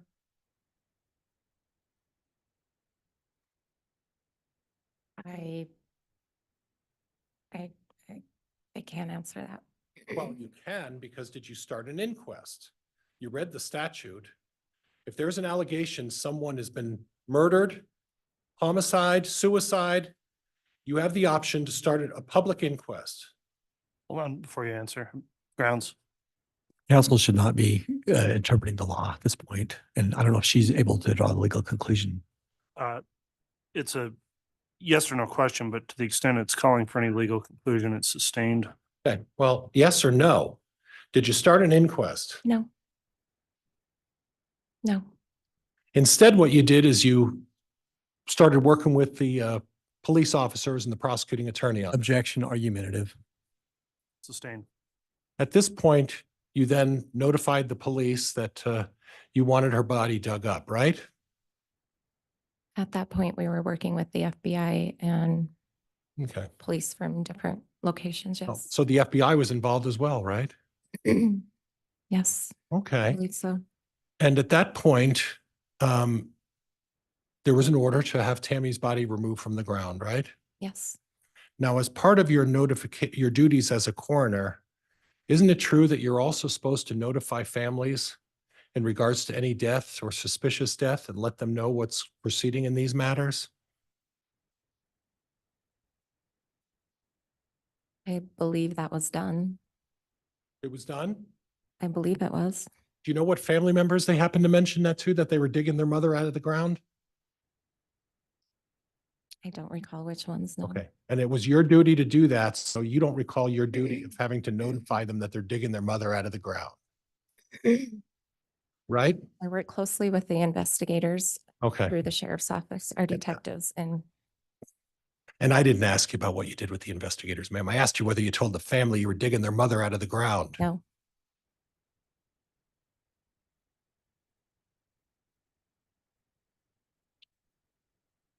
Was there any other reason you were looking for what, a reason for why Tammy Daybell could have died other than what you said about the lividity or anything else? Was there any other thing, other suspicious circumstances you were looking for? at the time of her death, no, And at the time of digging her up, were you looking for something else? yes. What were you looking for? Suspicious activity, anything that would result in homicide. Okay. And that was after talking to the police, you were looking for information that would help maybe convince you to change your report to something other than natural causes. Is that right? After several things happened, yes. Well, I'm not talking about I'm not talking about Brandon Boudreaux or Charles Vallow. We've already established what that's all about. I'm talking about the facts you had when Tammy Daybell was put in the ground. It was lividity, and that really was it, wasn't it? No, I was told about her past health history, Okay. and that played into her cause of death, yes. Did you happen to look at Teton Medical Report and see what her past medical history was? I did review it. Okay. yes. So then you're real well aware that Tammy Daybell had a history of anemia, right? Past history, not current. Right. Well, she wasn't being treated because she wouldn't go to the doctor for anemia. You didn't see any indication that she had been cured of anemia, right? It just stated her past medical Right. history. And based on your information, there's no indication in any single medical report that, amazingly, Tammy Daybell has been cured of her anemia, right? No, Okay. You also saw that she had a family history of heart disease and heart problems as well, right? family history, yes. Yeah, family history, right? Yes, And you're also aware that Tammy Daybell had a difficulty with going and seeing doctors, correct? She didn't like to see doctors, did she? correct. In fact, she relied on homeopathic essential oils and minerals to solve her medical maladies, right? That's what I was told, yes. Right. Okay. So based on the other information that you had about Tammy's history, you decided that even though there's anemia and there's a past history of heart disease and heart issues in the family, we were still going to dig her up, right? Yes, And Yes. would you agree with me, ma'am? You were basically going on a fishing expedition looking for a reason to change. Objection, argumentative, Your Honor. Sustained. You were basically looking for some reason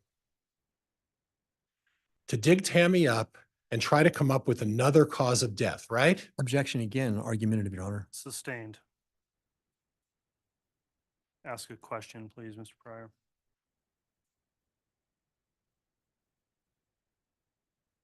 After she was dug up and you went into the and had the autopsy done, right? By the way, where was that autopsy done? in Utah. Where in Utah? I don't recall exactly Okay. where we were. But you were in Utah somewhere, right? Yes,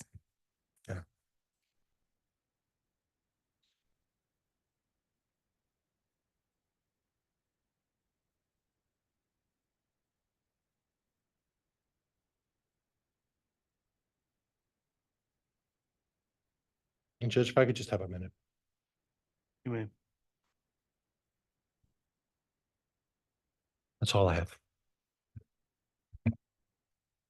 All right, Mr. Wixom, redirect. If I may, Your Honor. Mr. Bailiff?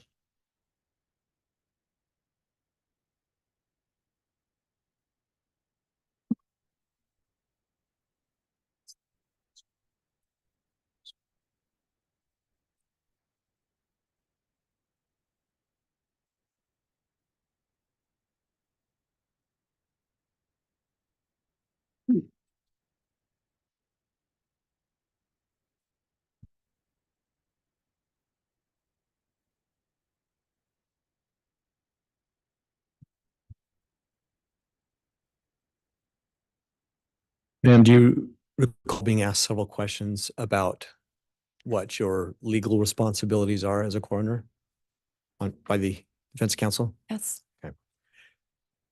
With respect to your duty to perform an investigation, will you please recount what steps you took in your investigation originally at the time of death? I asked for medical history for Tammy, looked for medications. We also looked in the bedroom, in the nightstand drawers, for anything that would be suspicious. And then Officer Greenhalgh and myself And Deputy Wilmore also spoke with two of our detectives. And Officer Greenhalgh was told just to take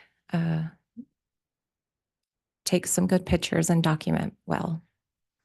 And in fact, pictures were taken. Is that correct? Yes, Were you present when those pictures were taken? yes, Did you provide any instruction as a coroner as to what pictures to take or how to take them? yes. Do you recall anything else you did as part of your investigation?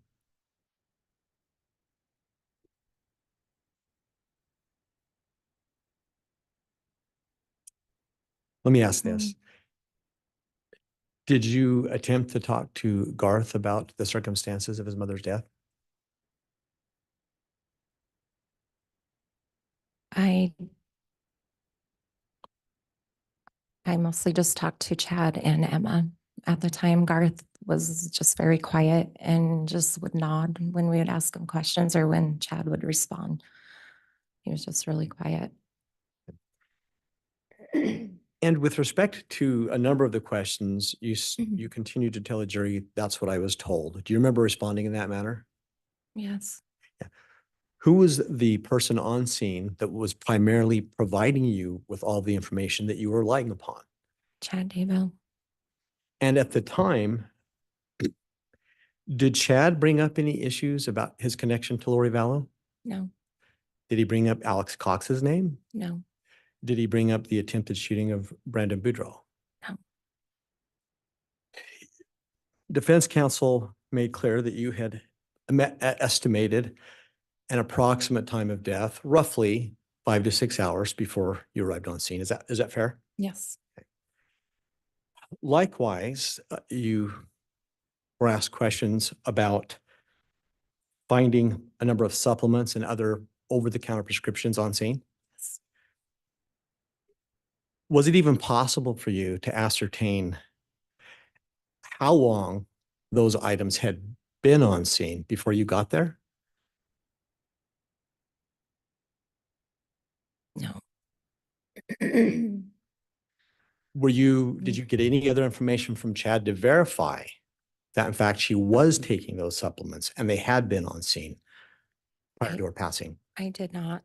Do you think it's possible that someone else could have put those supplements on scene before you arrived? They could have, yes. You were asked about your duties to provide an accurate death certificate. Yes, And in fact, you did file an original death certificate and then a second amended certificate. yes, correct. Why did you file the second amended certificate? The results of the autopsy and 2 other dead children at the same residence. What other dead children are you referring to? JJ and Tylee. Did Chad volunteer any information about those two at No. the time? No, When you filed the amended certificate, were you doing that as part of your duty as a coroner? yes, I was. And explain that. Why? How is that a fulfillment of your duty?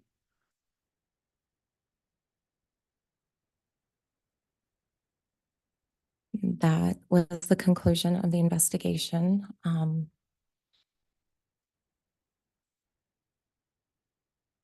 You were asked several questions about the bruising that was observed on Tammy's arm. Yes,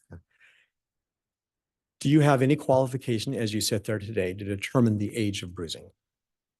it looked old to me, but I don't have the expertise. And in fact, during the autopsy that you observed, did the ME provide any information about that? Judge, I'm calls for medical conclusion, calls for hearsay, and there's a lack of foundation. Sustained. But as you sit there, do you have any reason to think you have the ability to say whether they were old bruises or fresh bruises, you personally? Me personally, no.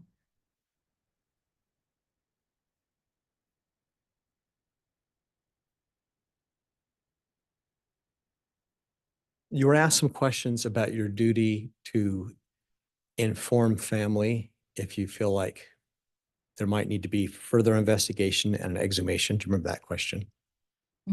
Yes. And why didn't you do that?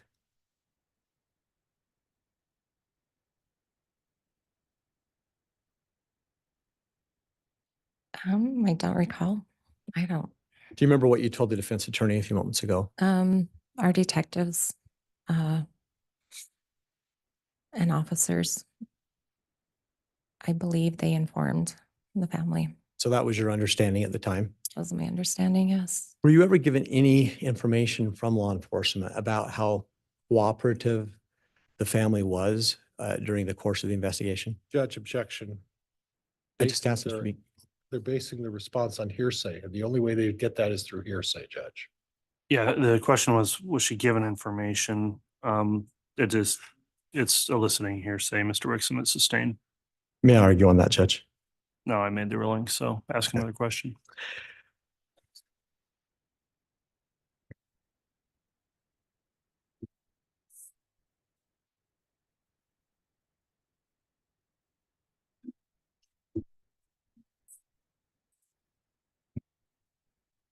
You indicated that while you were on scene, I think your words were that Chad was sobbing and crying. Yes.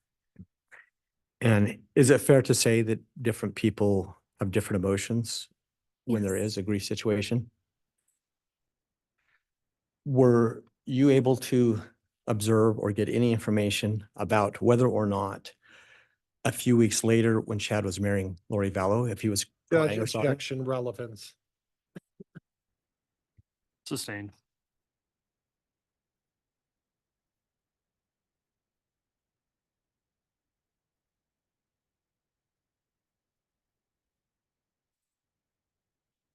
Is it fair to say that when you were asking these questions on scene about Tammy's health, that Garth didn't give you any information about her health? No, he didn't. Only that he was sharing her fluoxetine prescription with his mom. And again, you've already testified about the reasons for your change in the admitted certificate. Yes. And that was based upon you being at the autopsy. Judge asked and answered. I'm just, Overruled. Go ahead. you already explained you attended the autopsy. Yes, I did. Is there anything else as you sit there today that you can explain to the jury that you learned from that autopsy experience that helped support your decision to change the death certificate?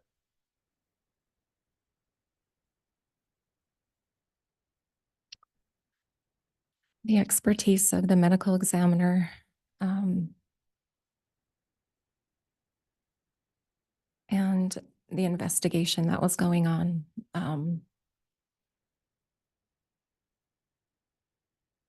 Into other deaths and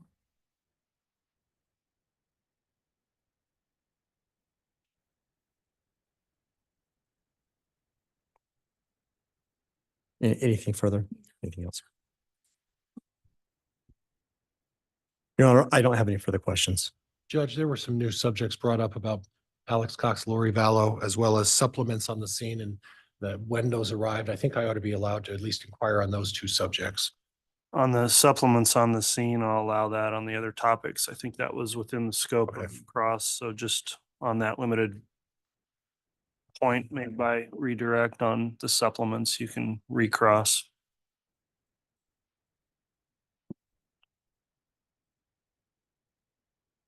Ma'am, do you recall about what time the call was made, the 911 call was made?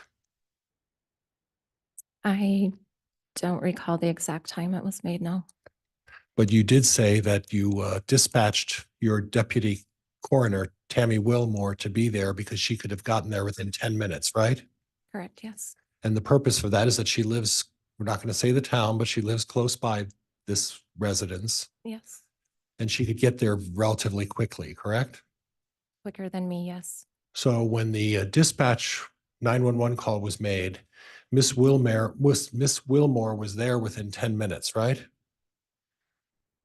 She was in bed when it happened, so probably not 10 minutes. She had to get dressed and gather her stuff and respond to the scene, yes. But you were there within 20 minutes. And she No, arrived before you got there. I said approximately. Yeah. So prosecuting attorneys suggesting that someone ran out and bought a bunch of supplements, staged this thing, and within 10 minutes of Miss Wilmore arriving, planted all of this evidence. That isn't very realistic, is it?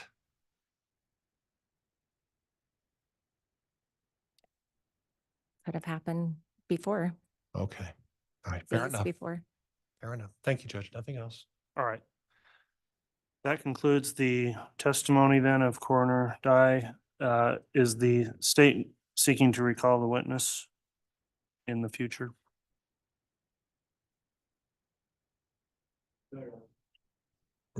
From the defense? And Judge, Miss Dye is under subpoena from my office, but I'm releasing her from that subpoena today. Okay, so that does conclude your testimony for the trial. You can be excused. Thank you for appearing. You can go ahead and step down from the witness box and we'll gather anything that was there in way of exhibits.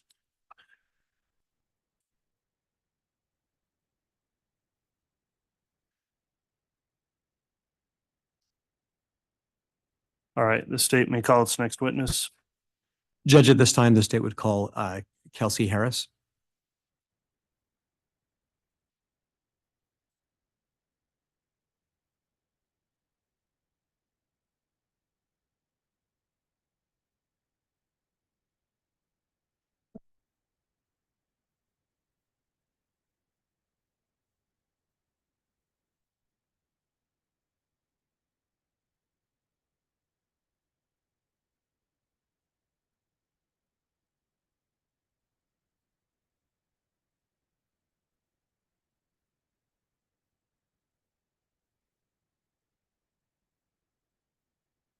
Or affirm the testimony you're about to give will be the truth, the whole truth, and nothing but the truth, so help you God.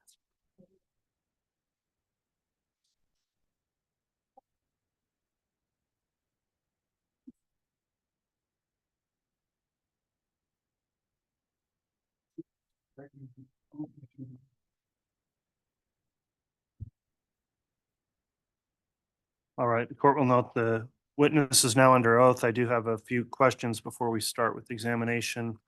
Ms. Harris, have you viewed, watched online, or observed any of the trial testimony that's taken place since this case started? No, I have not. All right, have you talked to anyone else about the testimony they've given in trial? No. Okay. Mr. Wixom, you can proceed with your direct examination. Thank you, Your Honor. Good morning, ma'am. Will you please state your full name for the record? Kelsey Harris, Will you please spell it for the reporter? Kelsie Harris,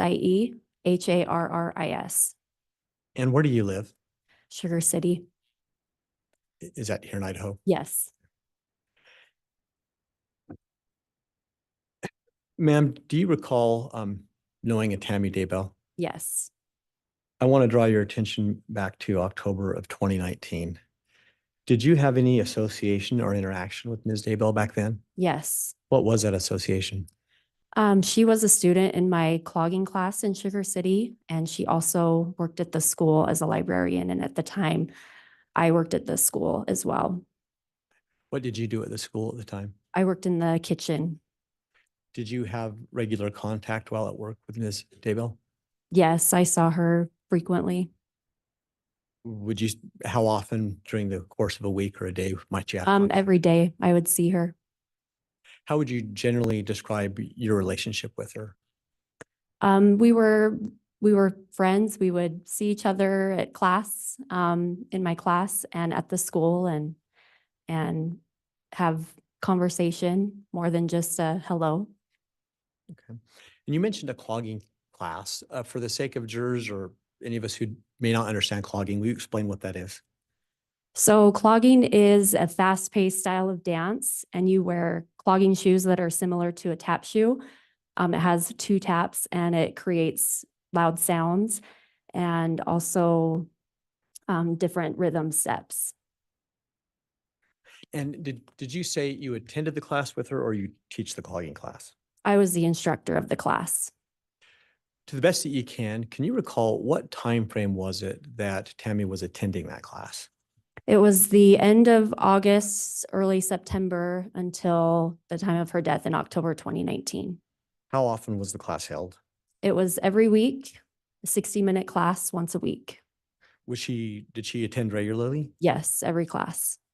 How would you describe clogging overall? Would it be low intensity, medium intensity, high intensity? Where would you put it? I would say medium intensity because you're still getting that cardio and getting your heart rate up. And when students are in the class, do you have the opportunity to observe them? Yes, I do. How often do you recall being able to see Tammy in class while she was clogging? The whole time I'm observing all of the students, making sure there's no falling behind, that they're able to keep up with the steps that I'm teaching. And so I am constantly watching the students that way.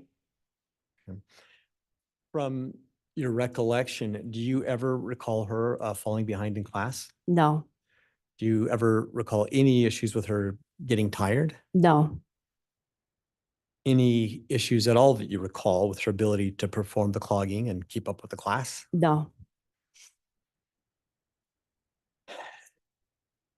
Now, with respect to any other activities, did you have any other activities that you were involved with, Tammy? In? I did. What were those? So I attended a high fitness class in St. Anthony, and I stood right next to Tammy in that class, and that was my first time going. I was not the instructor at the time. I was just a participant, and I stood right next to Tammy in that class. And for the jury's sake, will you just kind of elaborate, what did you do in high fitness class? So a high fitness class is very high intensity. You're doing burpees, a lot of jumping jacks, explosive movements to really get the heart rate up. And you said you were standing next to her in class? Yes, I was. How often was that class held? 2 times a week, How long was each class? 60-minute class. Did Tammy, as you recall, attend that regularly? Yes.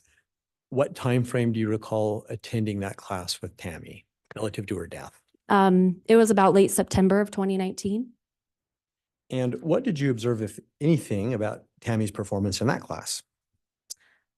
Nothing like, so I observed that she was able to keep up in that class and was doing those high intensity moves like the burpees and things like that. And she was able to keep up with that class as well.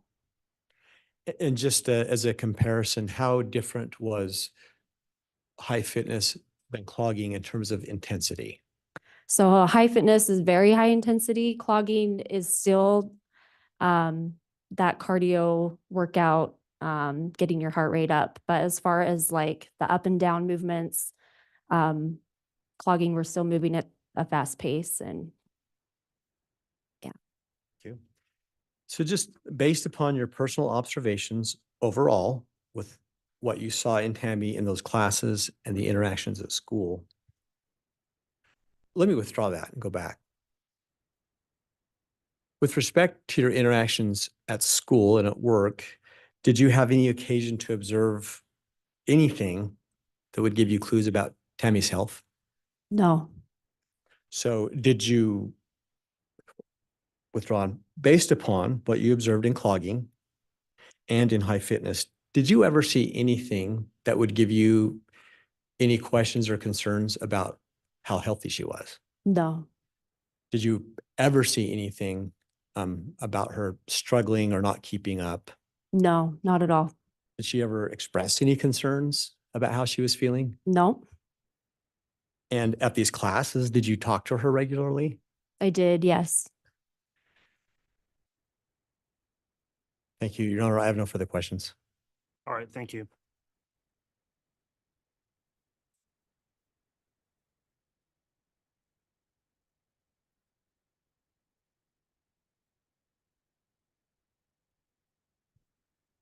Good morning. Morning. Would you tell me, again, when did these clogging classes start? It was the end of August, early September, and they ran every week. And that was the year 2019.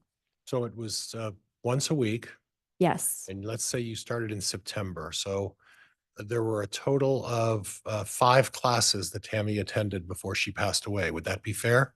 yeah, correct. 5 classes. Yes. Okay.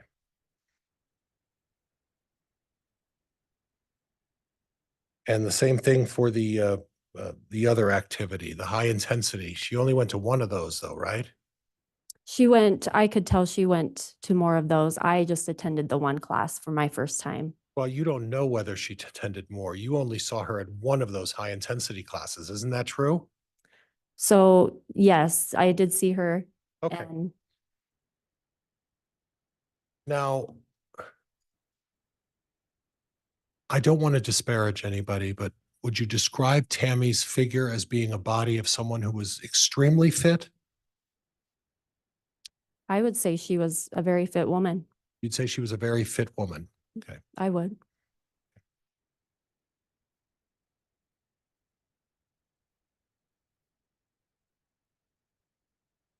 Now, you know her daughter Emma, right? Correct. And her daughter Emma went to the one high intensity class with her as well, right? Correct. And that's the only time you saw Emma and Tammy at the high intensity class that one time, right? So Emma was a participant as well in my clogging class. And I'm going to get to that. Emma would stand with her mother at the back of the clogging class and participate in that as well in the very back of the room, right? Right. Right. And how many people were in this clogging class? There were about 7 total. Okay. And again, if I understand, the clogging classes were twice a week and about the same time, September until Tammy passed in October, right? Correct. The clogging class was once a week. Oh, the clogging was once a week? Oh, I'm sorry. I had it down for twice. It was only The once a high week. fitness class was twice a week. Oh, but the high fitness, you only saw her there once. The clogging, you saw her for all Yes. 5 or 6 of the classes she attended that time, right? Yes. And her daughter Emma was there right next to her the whole time, correct? Correct. So if there were any issues, you're in the front of the class. If there were any issues with her mother, Emma would probably be the best judge of whether there were issues with her mother and her activity and participation level. Would you agree with that? Yes. Okay.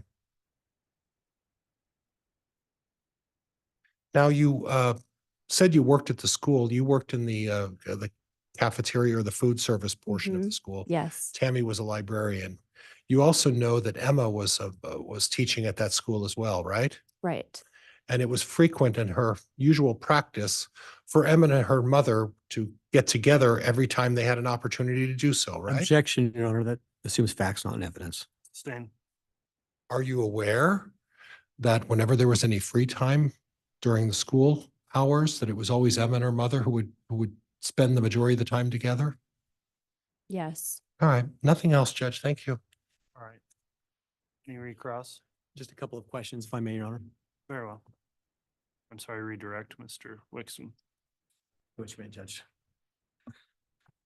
Ma'am, just very quickly, regardless of the cross-examination. Judge, I'm going to object. That's argumentative Fair enough. question. With respect to the questions that you were just asked, is there any doubt that you have in your assessment of watching Tammy in clogging class and her performance? There's no doubt. No. So you are confident in what you've told the Asked and jury? answered. Overruled. You are confident in what you've told the jury about your personal observations about Tammy and how she performed? Yes. Thank you. I have no further questions, Your Honor. All right, thank you. Any need to recall the witness from the state or the defense? Not from the defense, Judge. Not from the state, Your Honor. All right, thank you. That concludes your testimony in the trial. Thank you for appearing. You may go ahead and step down from the witness box. And you're released from any subpoena.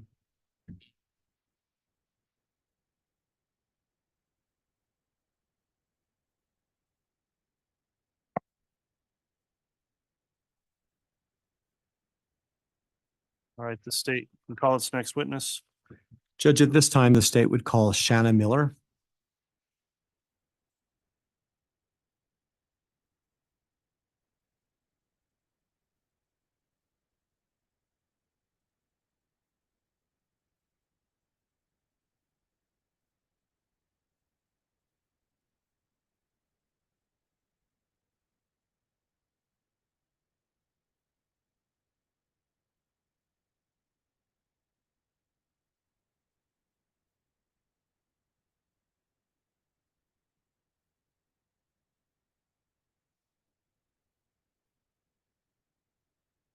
swear or affirm the testimony you're about to give will be the truth, the whole truth, and nothing but the truth, so help you God?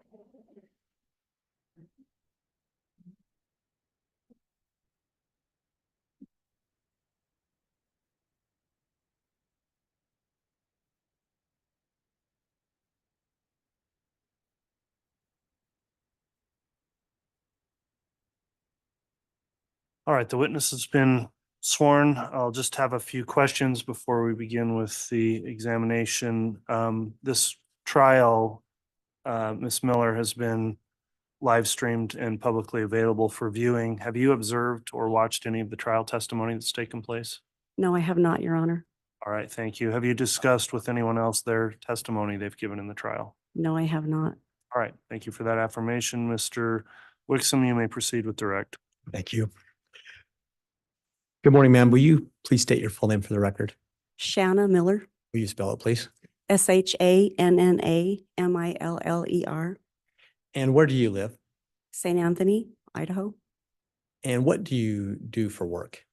I have been retired for the last year and a half, but previous to that, I was a school teacher for 34 years, What school did you teach at? Central Elementary in Sugar City. During your time teaching at Central Elementary, do you recall working with Tammy Daybell? Yes, I do. And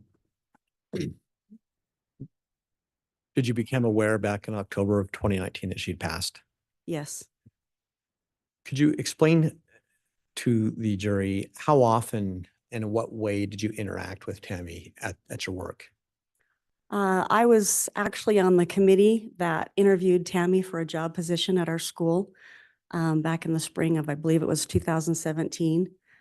She was hired to be our computer specialist and our librarian.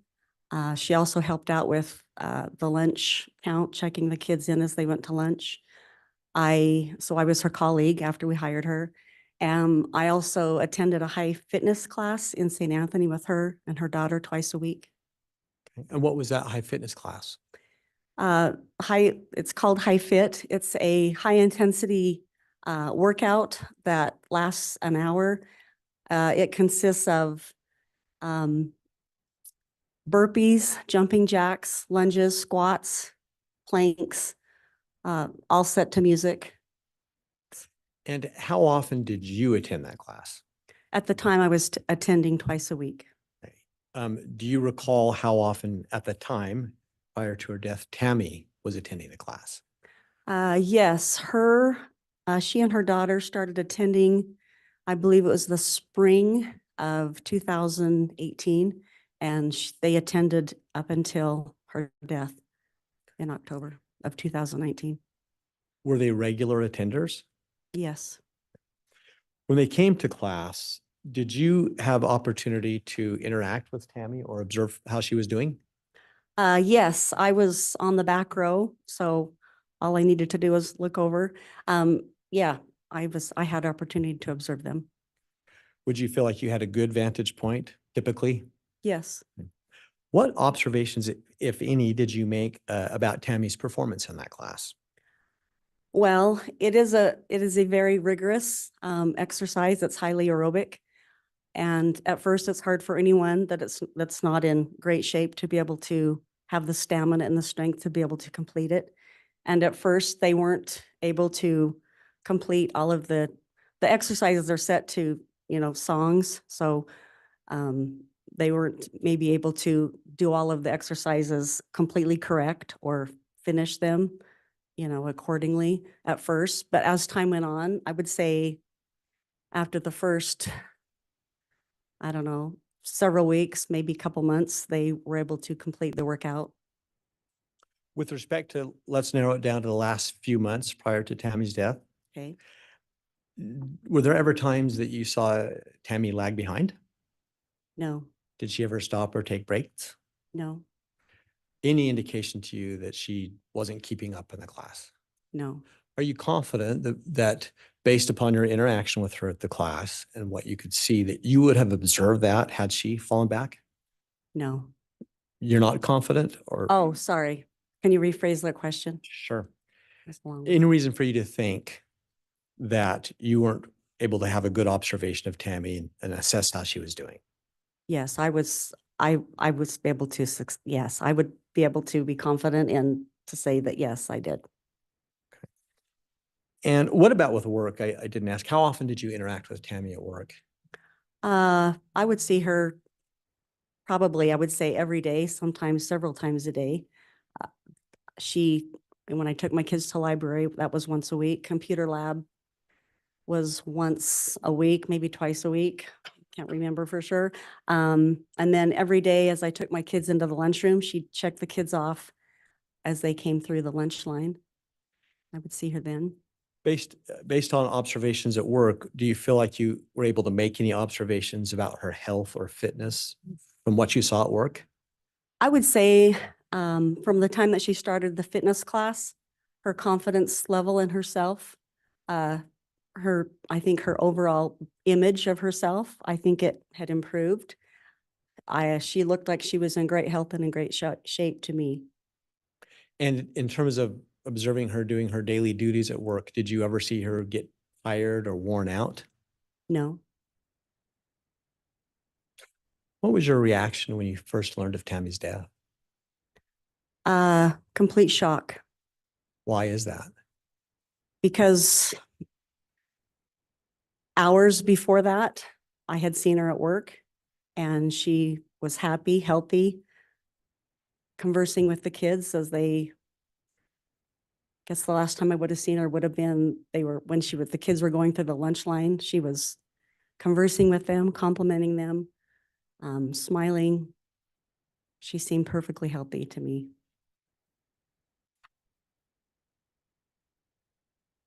Thank you. Your Honor, I have no further questions at this time. All right, thank you, Mr. Wixom. Cross-examination.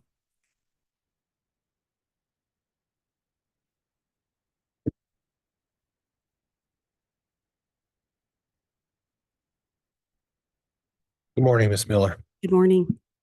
So your testimony is that you first started with the interview process of Tammy in the spring of 2017. Is that right? Mhm. That means that she would have started her first year in the fall to start as her job as a librarian. Would that be fair? Of 2017? Of fall of 2017. Yes, I So- believe that is correct. Okay. You're not sure though. It could be 2018. Well, if I did the math correctly, she had worked there she was in her second year of teaching. The second year would have been 2019 to 2020. So that would have been 2018 to 2019, the year that she started working. Yeah, So 2018, right? yes, it was Yeah. 2000. So when you say 2017, you really didn't know Tammy until the spring when you met her of 2018, correct? I would have to do the math on that. Okay. Still not convinced. Well, you know, she was in her second year of teaching at the school when she passed, right? Mhm. And in the first year of school, that's sort of a probationary period, right? Yes. Mhm. And in that probationary period is when they give you the basic benefits, the start benefits that you have to go through as part of your probation, things like life insurance and medical care and all of that. You're given that minimum plan. And then after the first year, that's when you choose to upgrade to add the additional life insurance and death benefits and all that other stuff, right? Objection, Your Honor, this is outside the scope. Overruled. That's when that second year is when you start adding and increasing all of those additional benefits because you've put a year in as your probationary period, right? Ma'am? I don't know. Okay, I well, can't you answer worked that. there. Yes, I did for 34 years. That was a long time ago Okay, when I so for first 30 started working there. So you're But not. I didn't up my death benefit my second year. Okay. You do, I'm sorry, you what? I did not up my death benefit the second year that I Okay. taught. But that's not an uncommon thing to up your death benefit in the second year after you get that eligibility, right? I couldn't answer that. Right. And you said 2017, but really it was 2018 when you first met her in the spring, wasn't it? I don't know. Okay. And we had a previous witness who talked about these high intensity classes. And you're telling me that these high intensity classes started when? They started attending when they started attending or when they started? When they started? The instructor's been teaching those high intensity classes for the last at least 6 years, and she was teaching Zumba before that. Okay.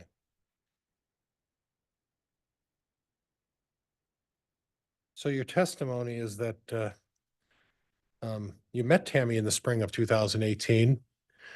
And ironically enough, that was exactly the time she started these high intensity dance classes at the same time, right? And that's how you became such fast friends, right?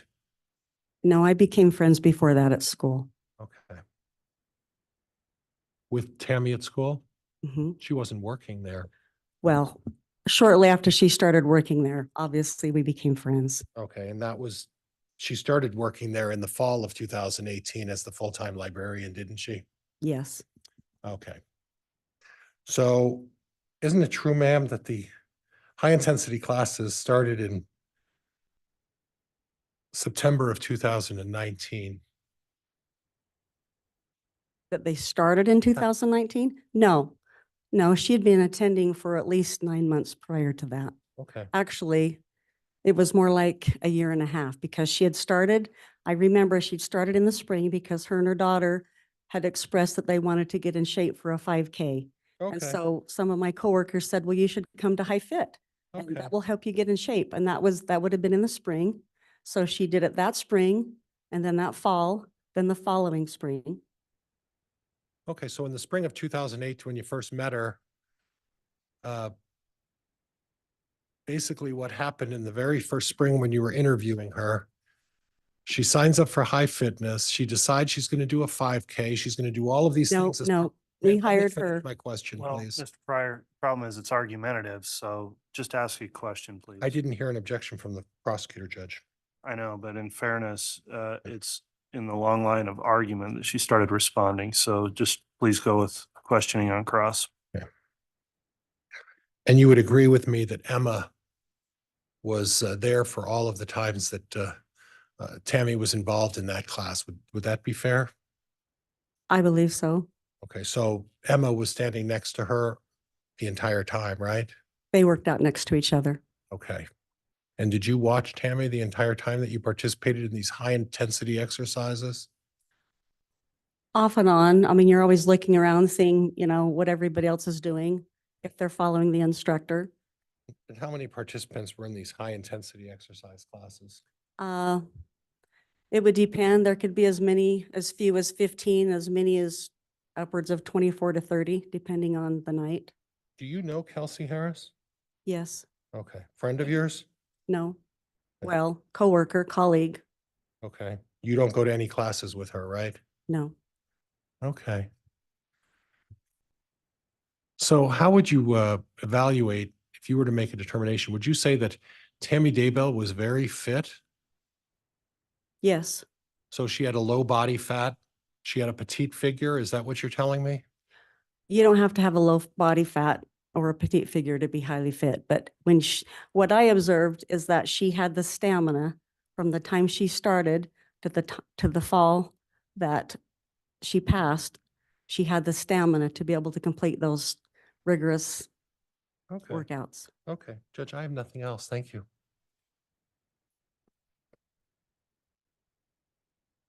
Redirect, Mr. Wixon. No, Your Honor, we would excuse the witness. All right, that concludes your testimony. Thank you very much for appearing today. Release from any subpoena, and I'll ask the state if they've got another witness to call. We do, Your Honor. At this time, we would call Jennifer Geisler. I'm sorry, Judge, I missed the name. Jennifer Geisler.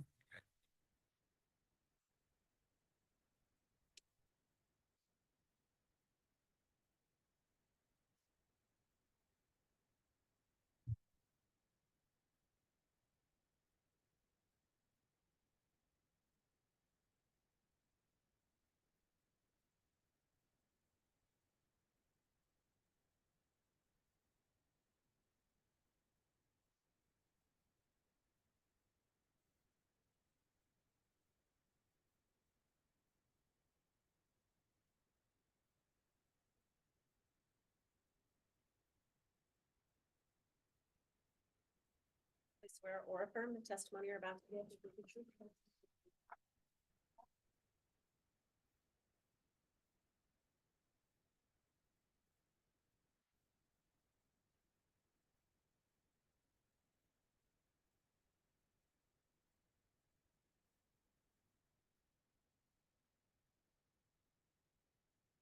All right, good morning, Ms. Geisler. Before we commence with examination by the state, I just have a few questions now that you've been placed under oath.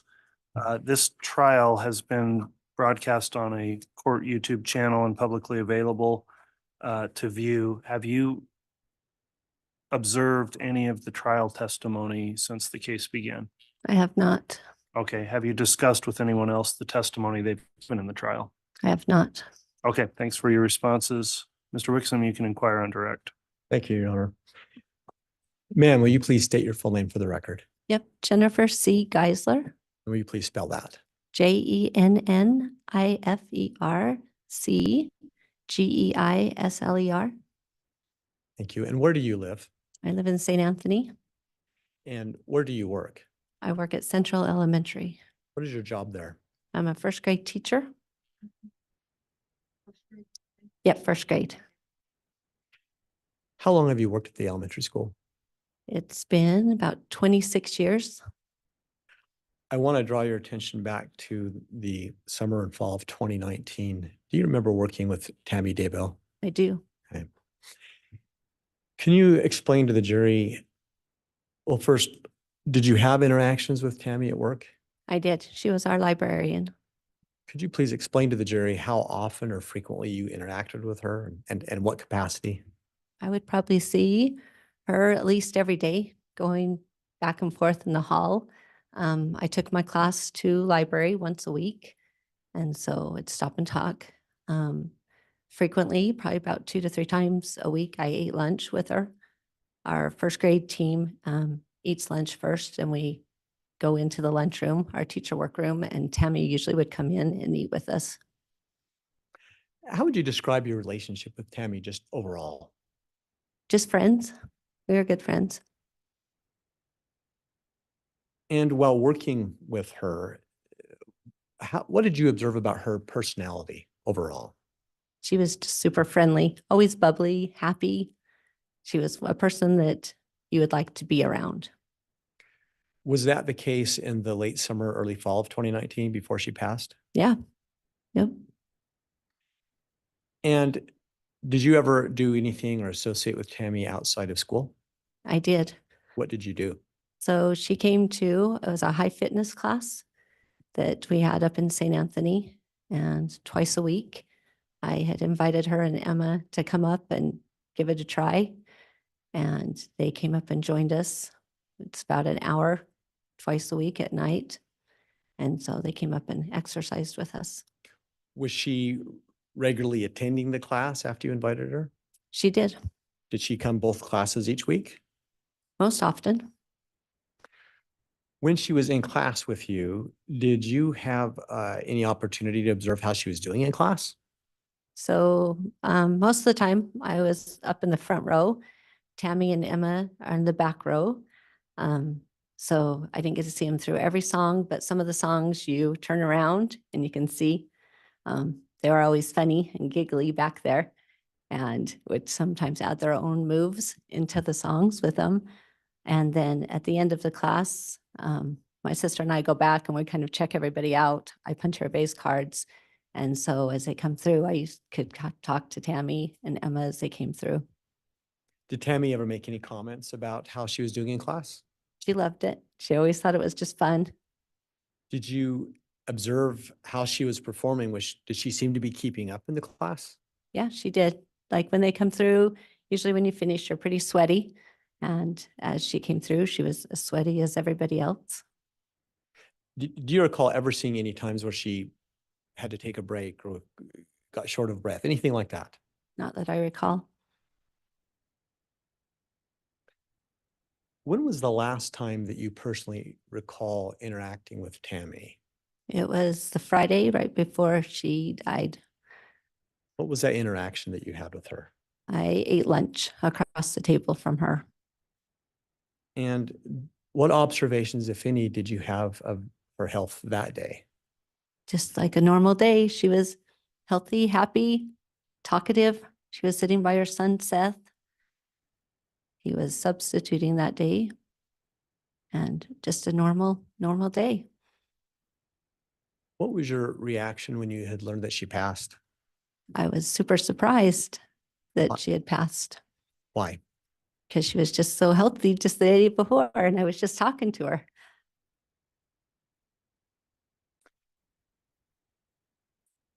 And then last question, based upon what you observed, do you think you had enough opportunity to see Tammy in class and how her performance to have a fair assessment of how she was doing?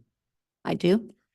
So had she fallen back or gotten tired, do you believe that you would have seen that?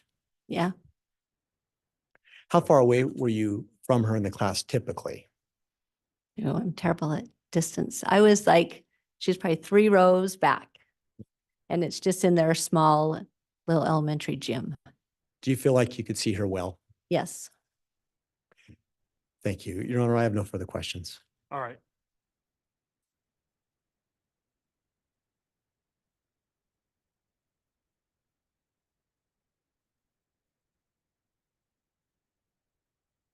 Cross-examination.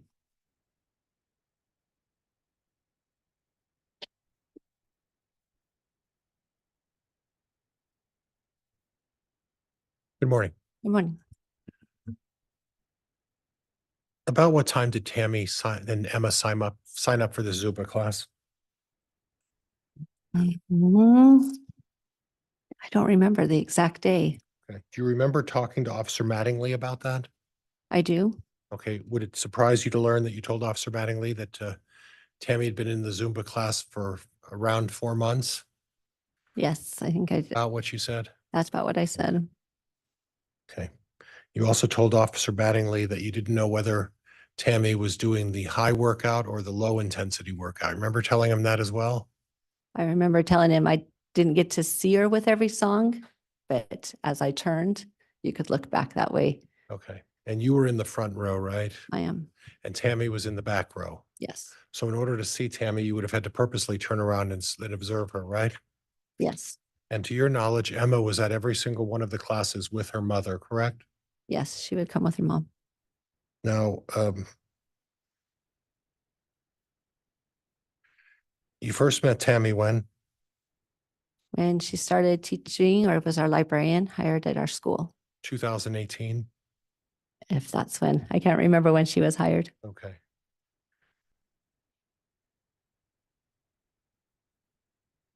You mentioned that you guys were such good friends.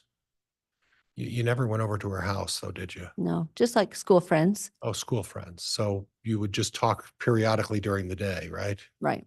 And teachers are busy. They have to take care of their students, correct? Yep. We have our downtime at lunch. Right. But the reality is that most of the downtime at lunch, it was Tammy and Emma who were spending their time together at almost every lunch. Do you recall that?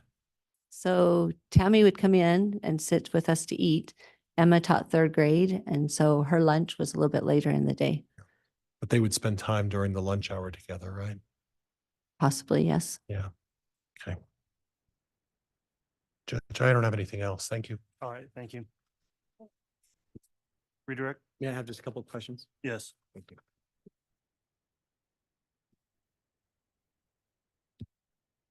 Ma'am, just to be clear, are Zumba and high fitness class the same class? So that's, I was checking because I had talked to him before about Zumba.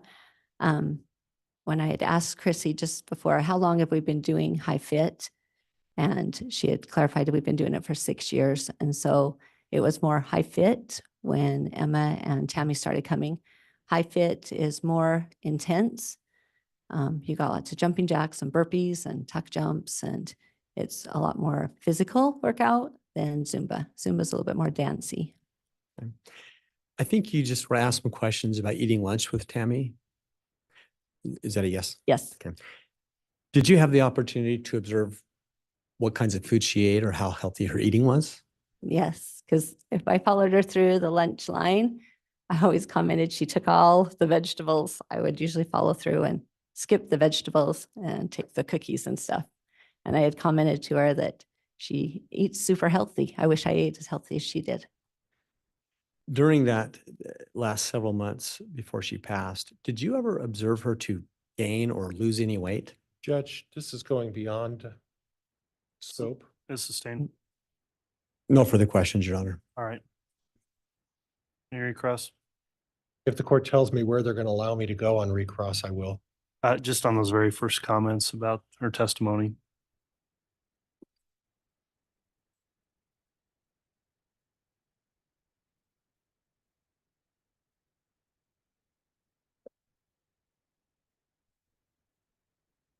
So I also must have misunderstood. So the high fitness is one class, correct? Yes. When did Tammy start doing the high fitness class? So it was the same. I had just mentioned before when they had asked me that I had said it was Zumba. We had started out doing Zumba a long time ago, and then our teacher, Chrissy, has turned it into a high fit class. Oh, so it was all the same So it's class. all been high, not all the same. It went from Zumba, right? And then we stopped and then went into a high fit Okay, and had been doing that for a while before Tammy and Emma joined in. so So instead of Zumba, they were doing a high fit. that was about 4 months of that, right? Yes, and probably longer. I don't remember, recall exactly when they started. So it could have been a little longer, could have been a little shorter. Not shorter, but it could have been longer Oh, how do you know that it wasn't shorter? because I knew they were coming longer than 4 months. Okay. Okay, Judge, that's all I have. Thank you. All right, thank you. That concludes the testimony then of this witness. Is she permitted to be released from any subpoena? From the Yep. defense, yes. From the Okay. state as well, Your Honor. All right, you're released from your subpoena. Thank you for appearing and you may be excused. Ingrid. Ingrid.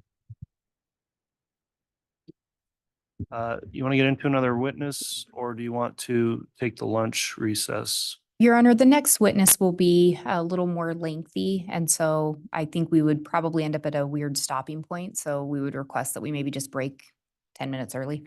Okay, That would be my request as well, Judge. I'm fine with that. We'll go ahead and take the noon recess. We'll go ahead and be in recess and let's try and resume with additional testimony right at 1 o'clock. All right, wait.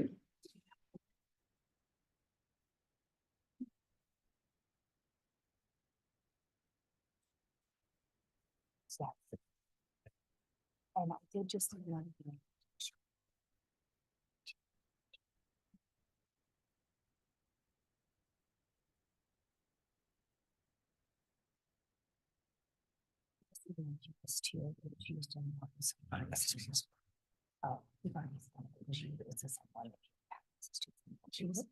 The other one I emailed you just has one change.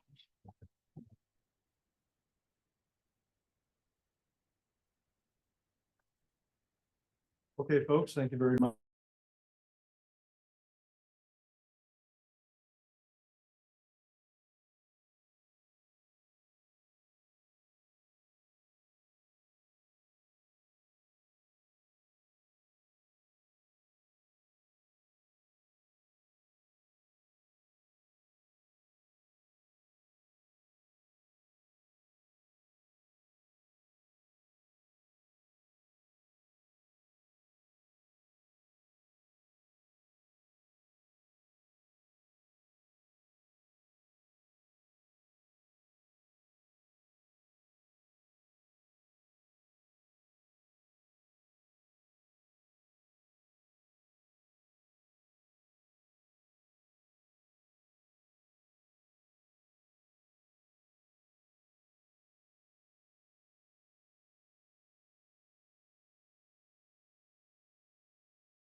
Yeah, it's just, you know, you got.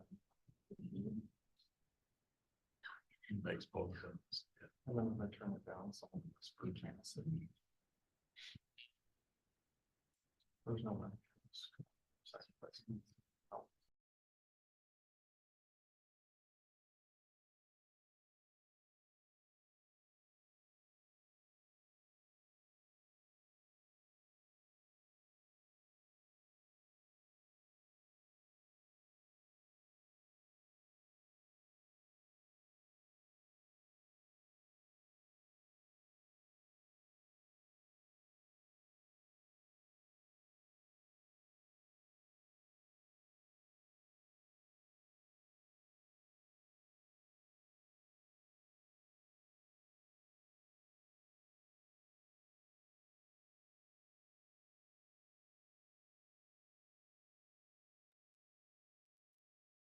All right, Mr. Bailiff, we could please have the jurors return to the courtroom. For sure.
All right, please.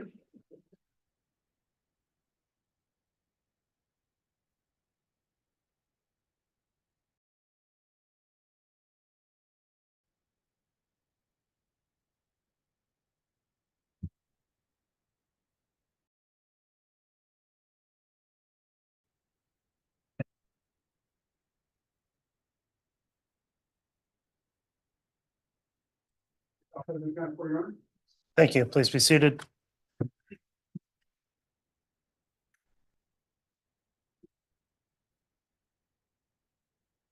Okay, we're back on the record on CR 22211623, State of Idaho versus Chad Guy Daybell. We just concluded the lunch recess. The jurors are all properly seated and accounted for. We just completed a witness before the lunch break, so I believe the state will be calling another witness at this time. Who's going to be calling that witness? I will, Your Honor. The state will call Detective Bruce Mattingly. All right, you can call your witness. Thank you, Ms. Blake.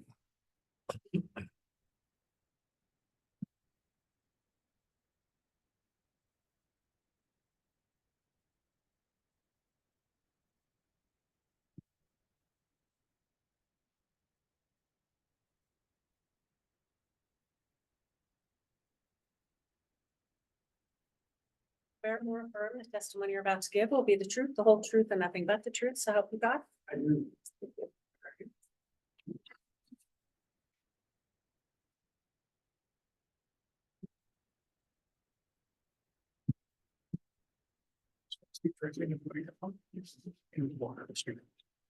Great, thanks.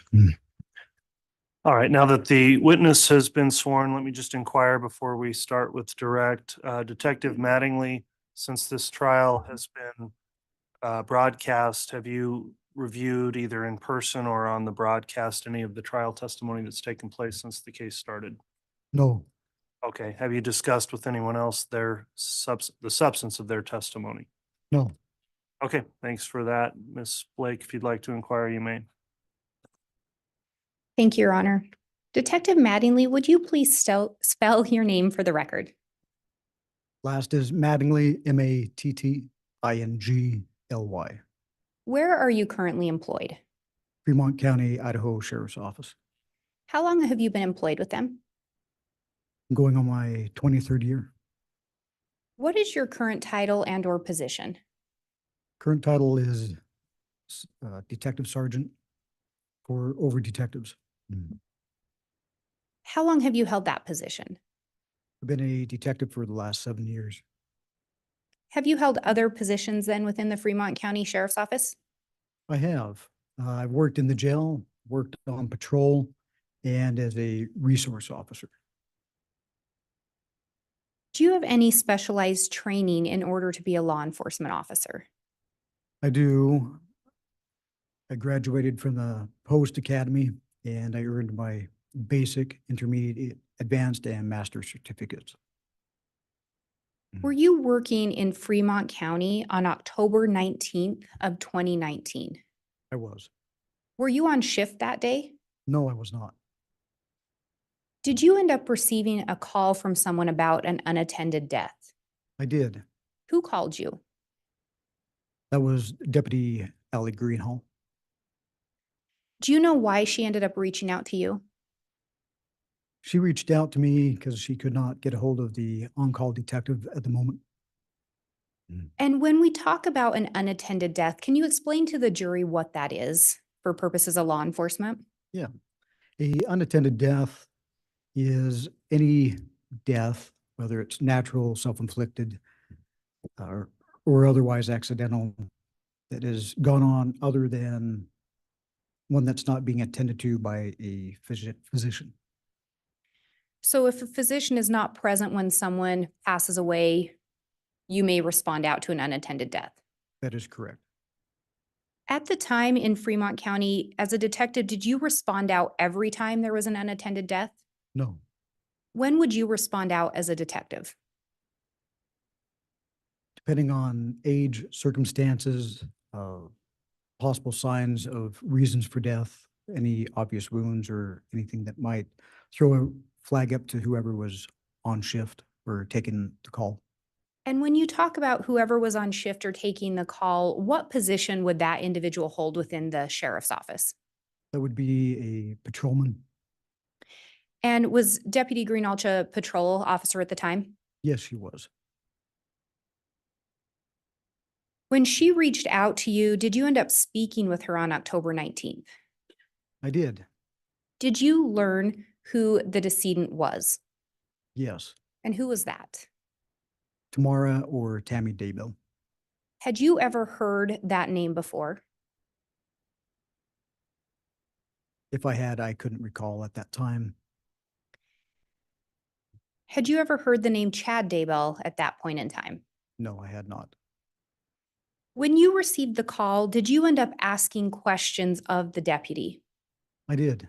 Do you recall what some of the inquiries you made were? Wanted to know what she was seeing. And she described the scene to me and the state of Tammy and what it looked like, along with who found her and who else was on the scene. At that time, did Deputy Greenalch report anything suspicious to you? Nothing was reported, no. Did you provide any direction to Deputy Greenalch as far as what she should do? I did. I requested of her to take a lot of photos, and my exact wording was to have her take a shit ton of photos.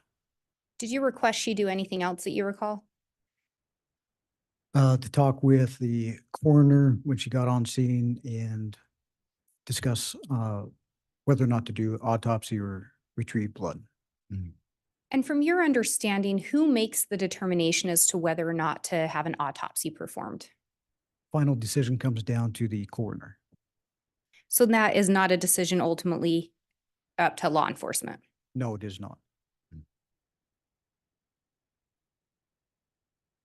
When you spoke with Deputy Greenalch, did she mention to you anything about pink foam or blood sputum coming from Miss Daybell's mouth? No, she did not. How many unattended deaths have you responded out to approximately? Probably 80 or more. And back in 2019, would that number have been a little less? Yes. Out of those unattended deaths, have you ever responded out to one where you saw the foam or the sputum? Judge, I'm going to object to relevance. Overruled. I had not. If you were told that, would that have impacted your decision on not responding out? Yes, And would you have responded out? I would have. Did you do anything else after you received that call from Deputy Greenalch? I did. And what did you do? I called Lieutenant Joe Powell and gave him a update on the call Ally was on, knowing he was a lot closer than I was. And if somebody was going to be responding, he would be the most likely or the quickest one to get there. And did you share with him the details that you had learned from Deputy Greenalch? I had. And again, based on the information you were provided from the deputy, a decision was made not to respond out. Correct. But it sounds like since then you'd learned additional information regarding the scene. Is that fair? Yes, Such as the pink foam. correct. Do you know who the on-call detective was that night? I do. And who was that? That was Detective Vincent Kayakamanu. At some point, did you learn whether or not Deputy Greenalch also was able to get in touch with him? She was able to, yes.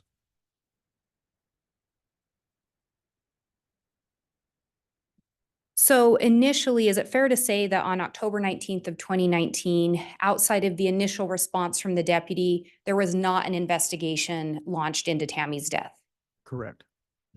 At some point in time, did you become involved in an investigation into Tammy Daybell's death? I did. Do you recall approximately when that would have been? For myself, I started about mid-December of 2019.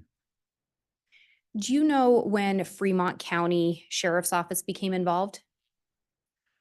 Right at the end of October or the very first of November, And that would be of 2019? 2019. At the time you became involved in the investigation into Tammy's death, were you aware of any other related investigations that were ongoing? I was. What were those investigations? So there were quite a few agencies involved for some different reasons. Rexburg Police Department and the FBI were looking for JJ Vallow and Tylee Ryan. In Gilbert, Arizona, they were investigating the attempted shooting of Brandon Boudreaux. And in Chandler, they were doing an investigation into the shooting of Charles Vallow. And we talked about on October 19th, you had never heard of Tammy or Chad Daybell that you could recall. Is that correct? That is correct. Had you ever heard the name back on October 19th? Had you heard of JJ Vallow? No, Had you heard of Tylee Ryan?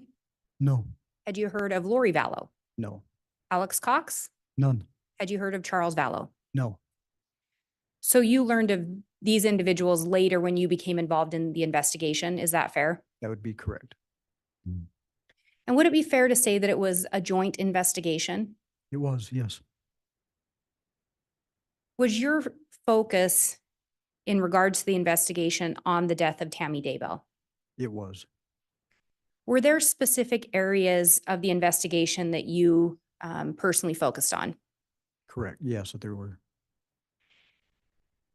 And specifically, did you look into Tammy's health? I did.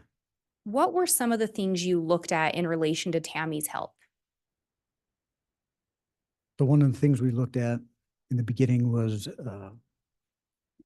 medical records that we were able to acquire through Seasons Medical and Teton Medical and Walmart Pharmacy. And in talking about those medical records, you listed 3 different places. Do you know why the records were obtained from Teton and Seasons?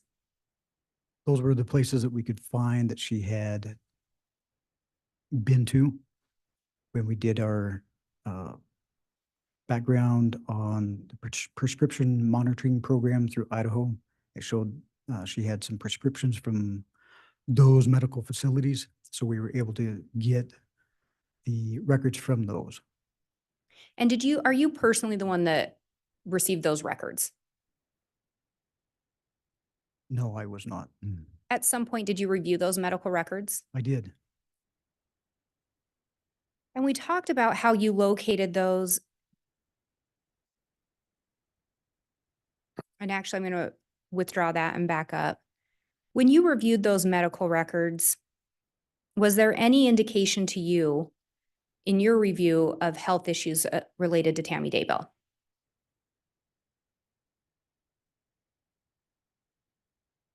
There were just some general health issues. She had been prescribed tramadol for some wrist pain. And then she was also prescribed fluoxetine for managing depression. At some point, as part of your investigation, did you review statements that had been provided by Chad Daybell to law enforcement and the coroner? I had, yes. And were those the statements that were provided on October 19th of 2019? Yes, they were. When you looked at those statements, do you recall some of the things Chad had indicated in relation to Tammy's health? Yes. What were some of those things? Some of them were reported as being dizzy, I believe fainting, slowing down during classes.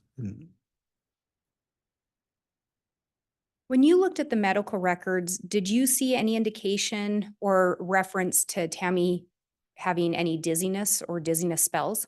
No, I did not. Did you see any indication of seizure or seizure-like activity being reported? None.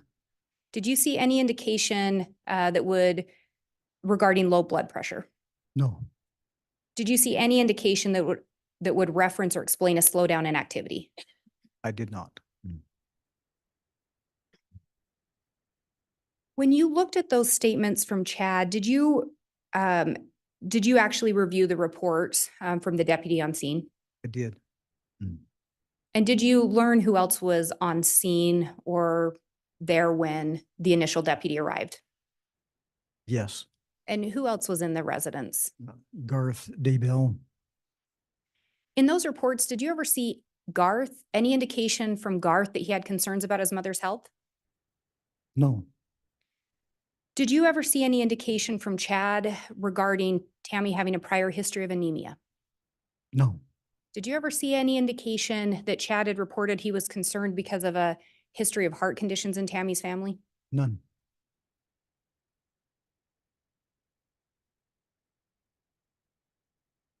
In reviewing those reports, did you see any statements made by Emma Daybell at the time of her mother's passing? Yes. I believe her statement was that she said her mom had been slowing down in one of the fitness classes. Did you ever get to talk to Emma Daybell? No, I did not. Did you make attempts? Yes, And she was unwilling to speak with you? that is correct.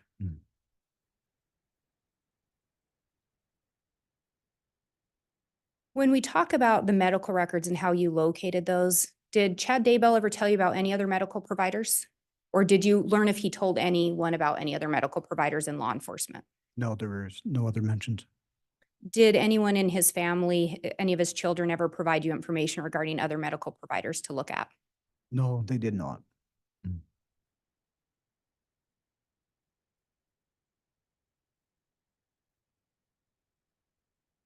Through your investigation, did you learn whether or not Tammy Daybell had some life insurance policies? Yeah, I did. What did you learn in regards to that? I learned that she had 2 life insurance policies. One was through Primerica and the other one was through LifeMap. And in relation to those insurance policies, through the investigation, are you aware if some documents were obtained from specifically looking at LifeMap? Yes, Did you review those responsive documents from LifeMap? I did. Do you recall reviewing a form titled Beneficiary Statement? Yes, And Your Honor, by stipulation, I believe LifeMap has already been admitted, but I have what's been marked as States Exhibit 152, which is the beneficiary form just referenced, or the beneficiary statement. And are you referring to both the beneficiary statement and the admitted exhibit? This is just the beneficiary statement that's been marked as 152. Okay, and that would be a new unadmitted exhibit at this time? Correct. Okay, It's just part of a stipulated to exhibit, but only one part of it, so it's been marked separately. all right. And are you moving to admit that at this time? I would be moving for admission. Any objection to exhibit 152 being admitted? No, Your Honor. Okay, exhibit 152 is admitted.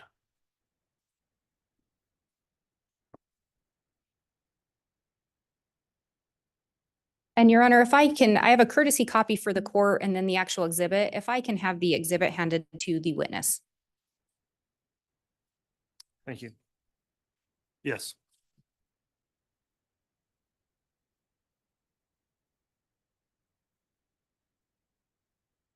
And if you look at that, Detective Mattingly, is that a accurate copy of the beneficiary statement you reviewed? yes, And Your Honor, I am going to ask to publish this. I'd be publishing off the Elmo. Okay. You're permitted to do that.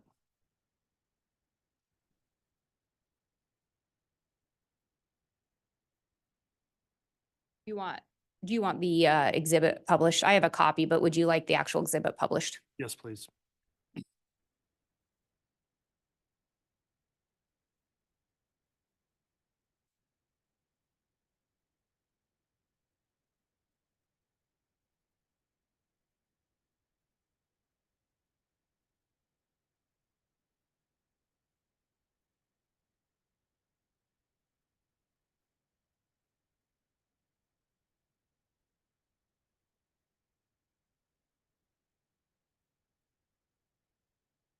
And Detective, I think there may be a laser pointer up there.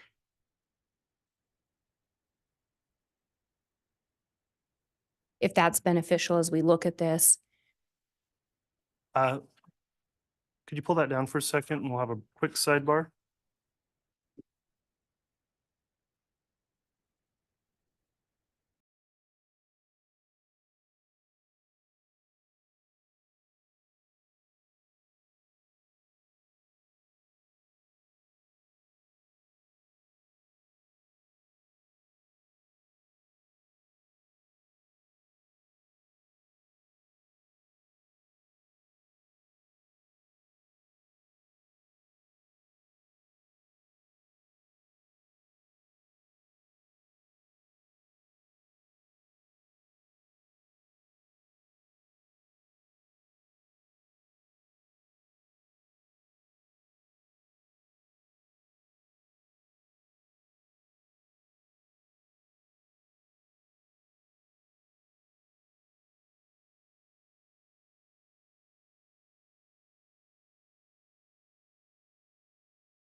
Redacted a personal identifier information off of that before publishing.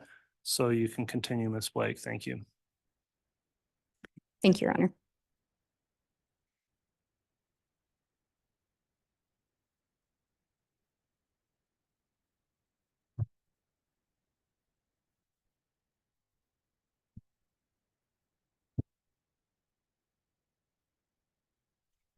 And Detective, you indicated you recognize this form. yes. And actually, I'm going to move it up. At the bottom of the form, can you see who signed this? Or not at the very bottom, but can you see who filled this out? Chad Daybell.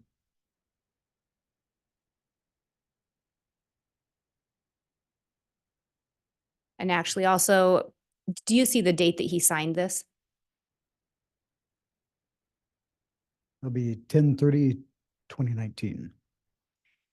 And again, Tammy was pronounced dead on October 19th of 2019. Is that correct? Yes,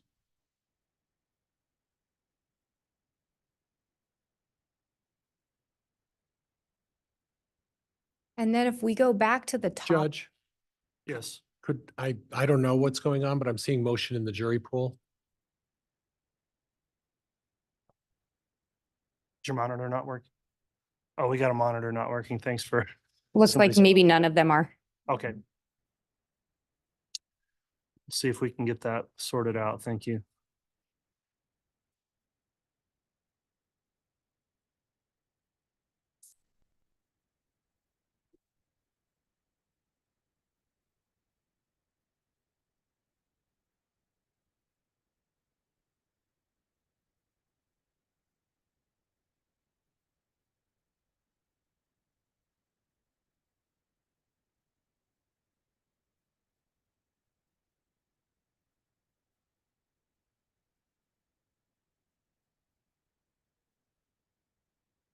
I think that might have got, still no? Hmm. We're gonna have a tech issue with that. I don't think we can resolve that quickly. For now, I'm gonna suggest we keep moving where the jurors can still see that up there, and I'll note also you will be provided this exhibit for your deliberations if you need to reference it back.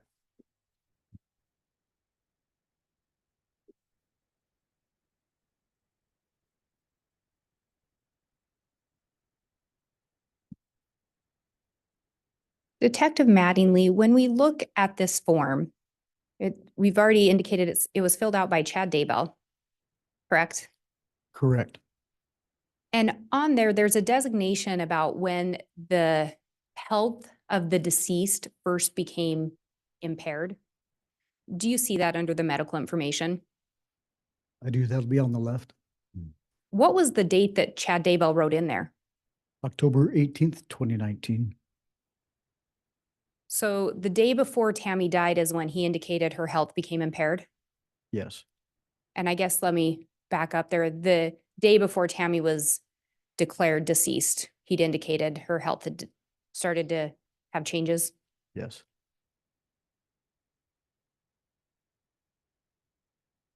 Can you also see the last date that she attended work? I'll be on the right side. The date indicated that she last worked was on October 18th, 2019. And then under there, there's a section attending physicians. Can you read into the record what Chad wrote under physician name? Under the physician name, he wrote none. She died in her sleep.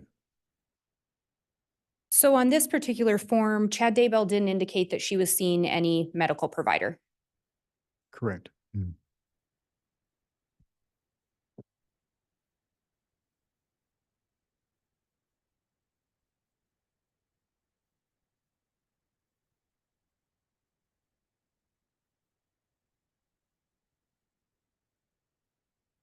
Detective Mattingly, did anything on that beneficiaries form support the statements Chad Daybell previously gave to law enforcement?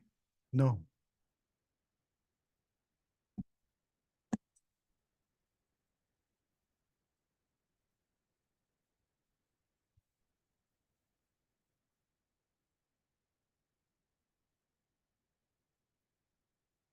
What else, if anything, did you do in relation to looking into Tammy's health? I also got a search warrant from Fitbit. And why did you end up requesting a search warrant from Fitbit? As we were reviewing the crime scene photos, on a nightstand by Tammy's side of the bed was a Fitbit. And knowing the information that could possibly be on Fitbit, we requested a search warrant. Mhm. Did you receive responsive documents from Fitbit? We did. And did you yourself review those? I did. And Your Honor, I have what's been marked as State's Exhibit 108. It is an affidavit of records from the custodian from Fitbit. I believe this is also a stipulated to exhibit pursuant to that, but I do have that affidavit for the court and would move for its admission. All right, exhibit 108's been offered. Is there any objection? Judge, it was a stipulated agreement to the parties that this information would be allowed. All right, then without objection, exhibit 108 is admitted.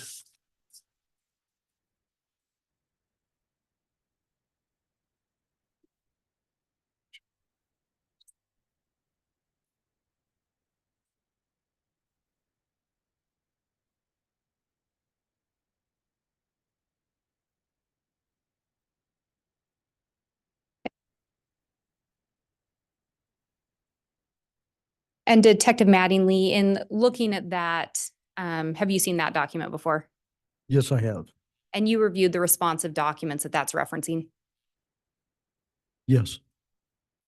Based on your review of those documents, was there quite a bit of information? Yes, there was. And backing up a little bit, what is it that made you get a search warrant to Fitbit or to request documents from them? So Fitbit, in reviewing what they had to offer, we were looking for heart rate and sleep patterns and times that people are asleep, along with their activity. The reason we were looking for those is to hopefully narrow down the exact time of death or a closer period to do so. And did you actually locate a Fitbit at the Daybell residence? No, we did not. How did you come to determine that Tammy Daybell may have worn a Fitbit? So we found a picture of the Fitbit from the scene photos that Ally had taken. And then from there, we also looked into her Facebook account, which had several pictures where you could see her wearing a Fitbit. And as part of your review of that Fitbit data, did you prepare an exhibit for today? Yes, Do you believe that that exhibit would aid in your testimony? yes, it would. Do you believe it would aid the jurors in understanding the evidence? Absolutely. Your Honor, I have what's been marked as State's Exhibit 108A, and I would move for its admission. Any objection? No objection, Judge. Exhibit 108A is admitted.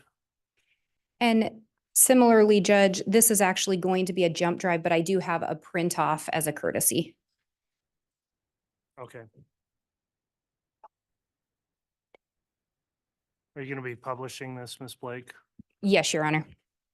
I think we might have tech available to come in here quickly and potentially get the jurors' monitors reconnected.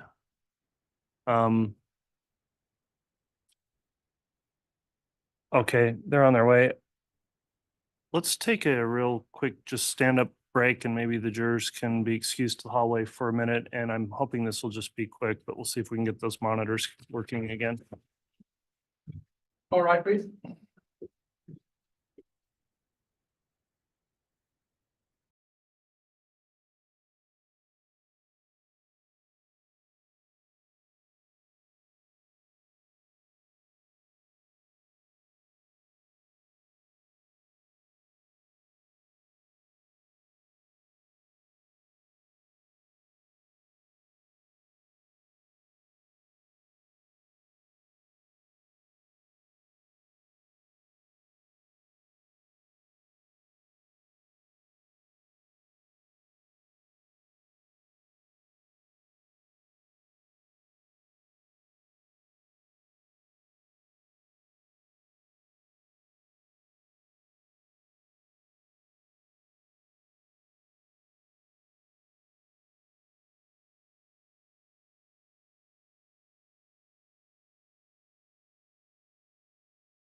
All rise.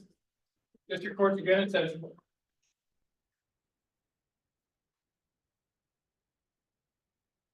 Thank you. Please be seated.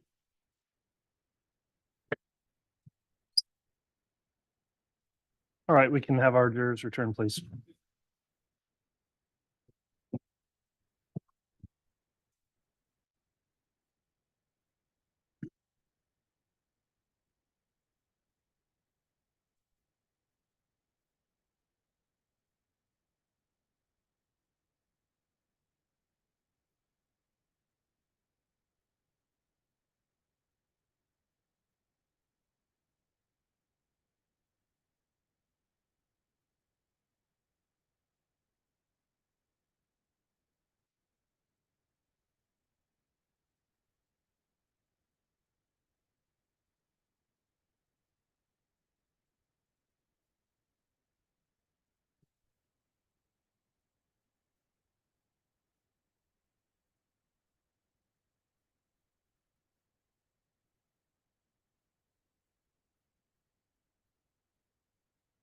All right, please.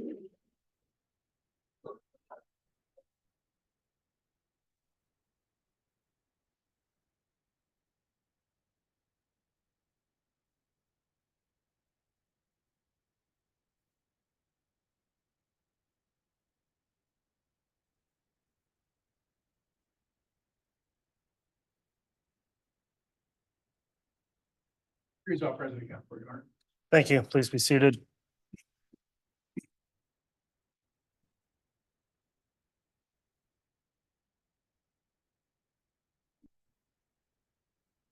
Okay, we're back on the record on CR 22-21-1623. Completed our mid-afternoon recess.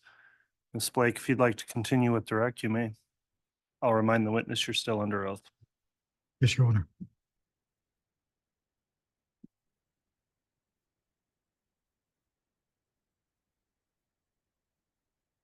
And thank you, Your Honor. I think where the state had left off is we were asking to publish, I believe it's Exhibit 108A.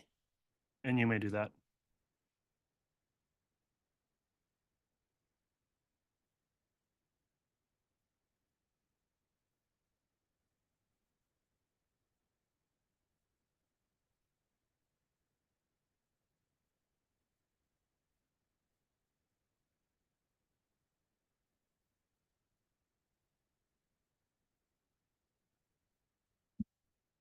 And Detective Mattingly, we were talking about the Fitbit information that you received. On this first slide here, can we talk a little bit about what we're seeing? What information did this provide you? So this provided the Fitbit account for Tammy Daybell. And we looked at trying to verify the account as Tammy's. We were able to use that or do that by using her email, tammy.daybell@gmail.com. And we also used her date of birth that was inputted along with the listed friends that was on her Fitbit site, which were three of her children, Emma, Leah, and Seth. And that information is not showing on this slide, but was additional information provided through Fitbit. Yes. And then on this, we see a user created. Do you see that date on there? On the user create, the second Yes. one from the top? Yes. Yes. What did that indicate to you? That was when the account was created. And then if we look down a little bit, there's a paired date. I think it's the second from the bottom. And that is a different date than the top one, correct? Yes, it is. What did the paired date indicate to you? To me, that indicates the most recent device that was paired with Fitbit. So Tammy may have had an account before, but received a new device. She may have had a different device and got a new device. Yes. So when she got the new device, that would create a different paired date. Yes. And were you able to see at the bottom there the last sync date? Yes. The last sync date is 10/20/2019 at 20:29. And again, Tammy Daybell was pronounced dead on October 19th of 2019. Yes, the day before this, So the last sync date was the day after her passing. correct. And this Fitbit device itself was never recovered. It was not. Outside of looking to assign it, who this device belonged to, and you'd also talked about you were looking to try to find information regarding the heart rate. Can you talk a little bit about that? So we're looking for the heart rate to determine a better exact time or a closer time that Tammy passed away. And were you able to get information regarding the heart rate from the Fitbit return? No, we were not. The device, as it's listed up there, is a Alta device, which I learned is their base model. It'll show the heart rate as it's going on. You can sit there and look and see the heart rate, but it does not record with Fitbit. Then I think one of the other things you indicated you wanted to look at was possibly sleep patterns or any sleep data that was recorded. Yes. What were you able to determine in relation to the sleep data?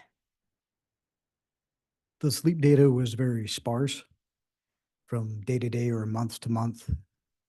Like it would, for an example, this may not be accurate, but it might show on the 17th that she slept for an hour and a half. On another day, it might show 20 minutes, but on most days, it didn't record any sleep patterns. Did that lead you to believe that she did not routinely wear it at night? That's what it led me to believe, yes. So ultimately, were you able to gain much information outside of learning that she didn't wear it at night? Beyond that, that was all I could figure out. And then what were some of the other things that you looked at in relation to the Fitbit data? So the other things that were provided were the step counts from day to day, month to month for the year.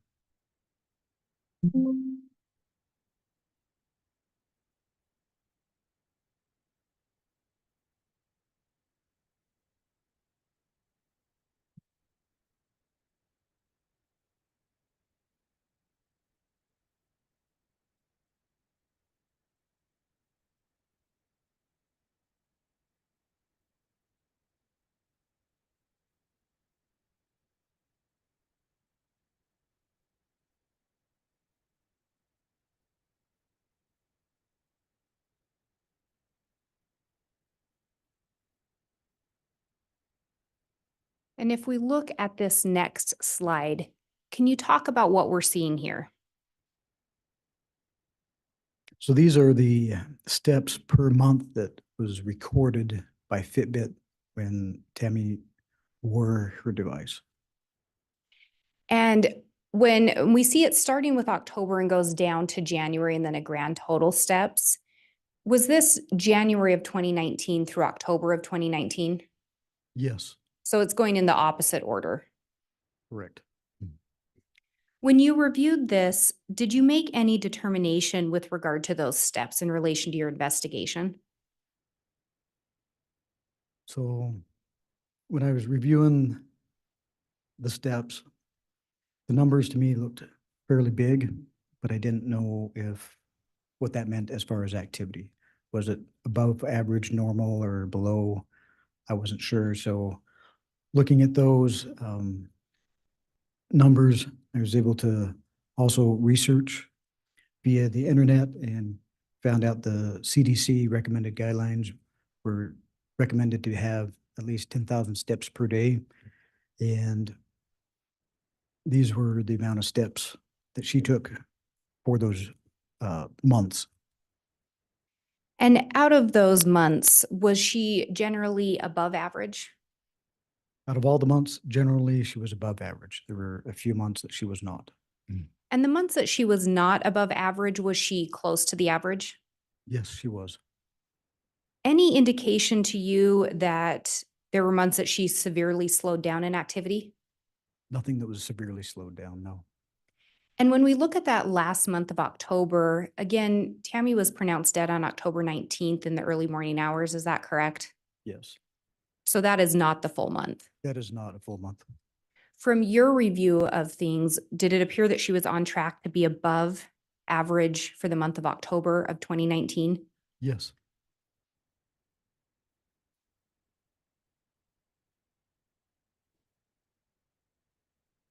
Did you look at any additional things in relation to Tammy's health?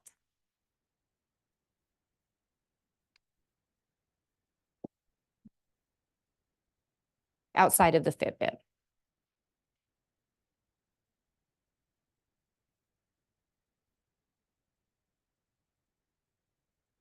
Mm, And maybe I'll back up. Did you conduct any interviews with anyone that knew Tammy? yes, I did. Did you conduct interviews with friends and family of Tammy? Yes, And through those interviews, did you learn anything that would support the statements made by Chad Daybell on October 19th of 2019 regarding Tammy's health? no, Generally, what did you learn through your investigation regarding Tammy's health? found that she was reported as being very active, a go-getter.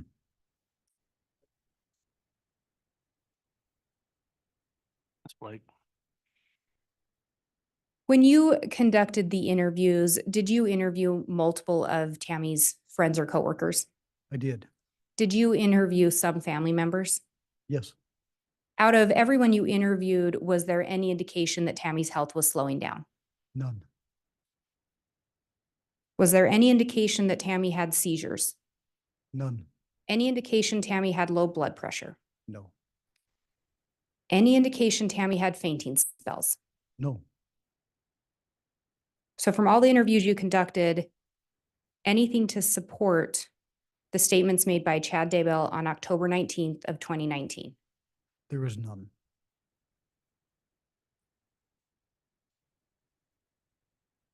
As part of your investigation, we talked about some life insurance policies that Tammy had. And we've gone over the life map a little bit. And I believe you already testified, but there was another life insurance policy. Yes, there was. And what was that one? Primerica? And Your Honor, I have what's been marked as State's Exhibit 122. It's my understanding that this is being admitted by stipulation, and it contains the business record certification. All right, Exhibit 122 has been offered. Is there any objection? All right, it'll be reviewed by council. And I will indicate there's a copy for counsel, the court, and a courtesy copy for Your Honor. Thank you.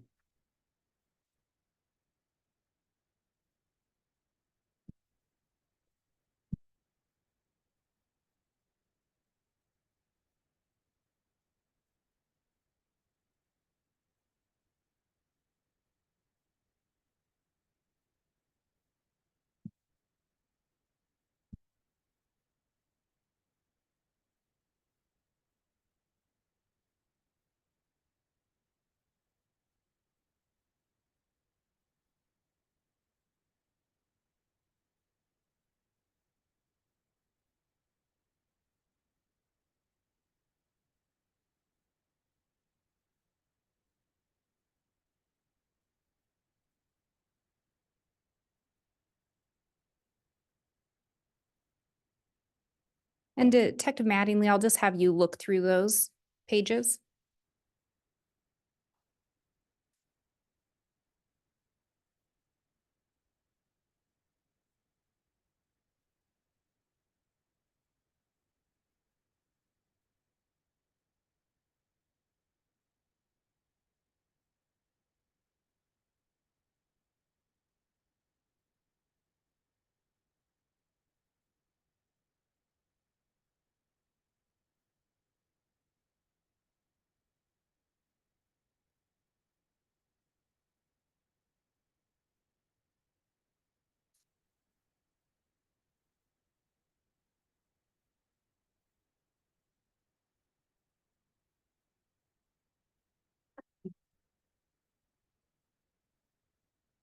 And do those appear to be an accurate depiction of documents you reviewed?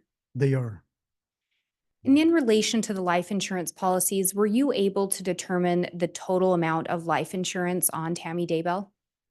Yes. What was the total amount of coverage? So on the Primerica insurance, it was 300,000. And do you recall in relation to Life Map what the total was? 130,000. And when you looked at those policies on the Primerica, was Chad also an insured? He was. What about the Life Map? Was Chad also an insured? Only Tammy? Only Tammy. Who was Tammy's beneficiary for the Life Map? Chad Daybell. Who was Tammy's beneficiary for Primerica? Chad Daybell. Through the investigation, were you able to determine if that life insurance was ever paid out? Yes. And what did you learn? I learned both of them had been paid out. And who were they paid to? To Chad Daybell.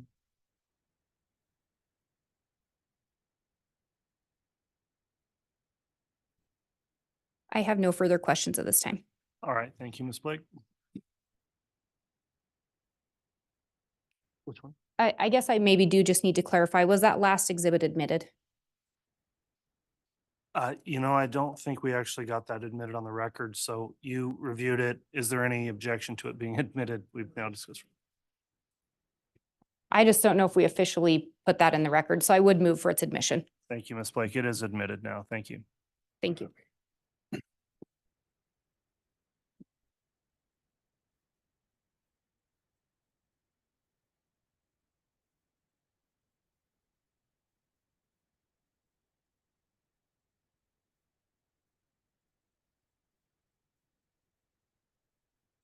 Good afternoon. Let's try that again. Good afternoon, There you detectives. go. That sounds great. Thank you. Good afternoon. You mentioned that you had reached out to speak to the family members, the immediately family members, and you know who those are, right? Yes, You know about Emma, I right? do. What are the dates and times that you tried to reach out to Emma to talk to her about this case and the Fitbit and all of that? I'd have to go back and look. I couldn't tell you that. You have exactly. notes to go back and look that could refresh your recollection? I might, yeah. Okay, those at the prosecutor's table? Yes, they are. With the court's permission, could I allow the detective to refresh his recollection? Yes.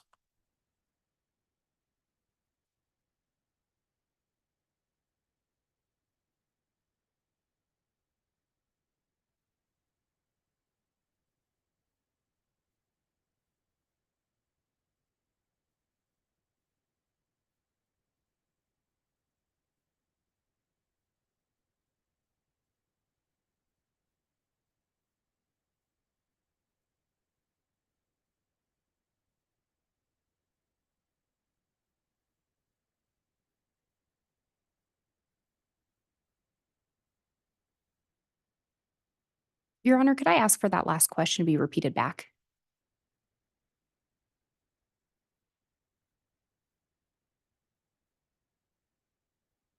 Go ahead.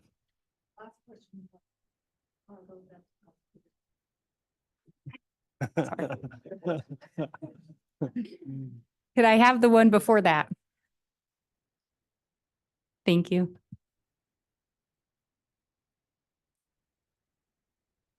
And it'll be the one before that, I think, too.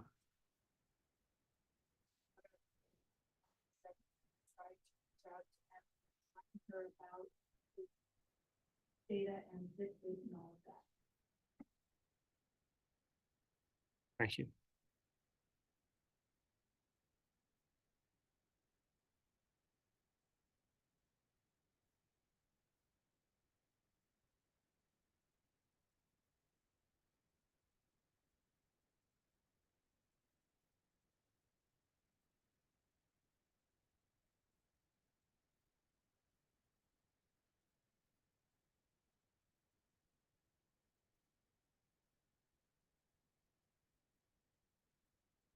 I You don't ready? have those dates. I'm sorry? I don't have those dates.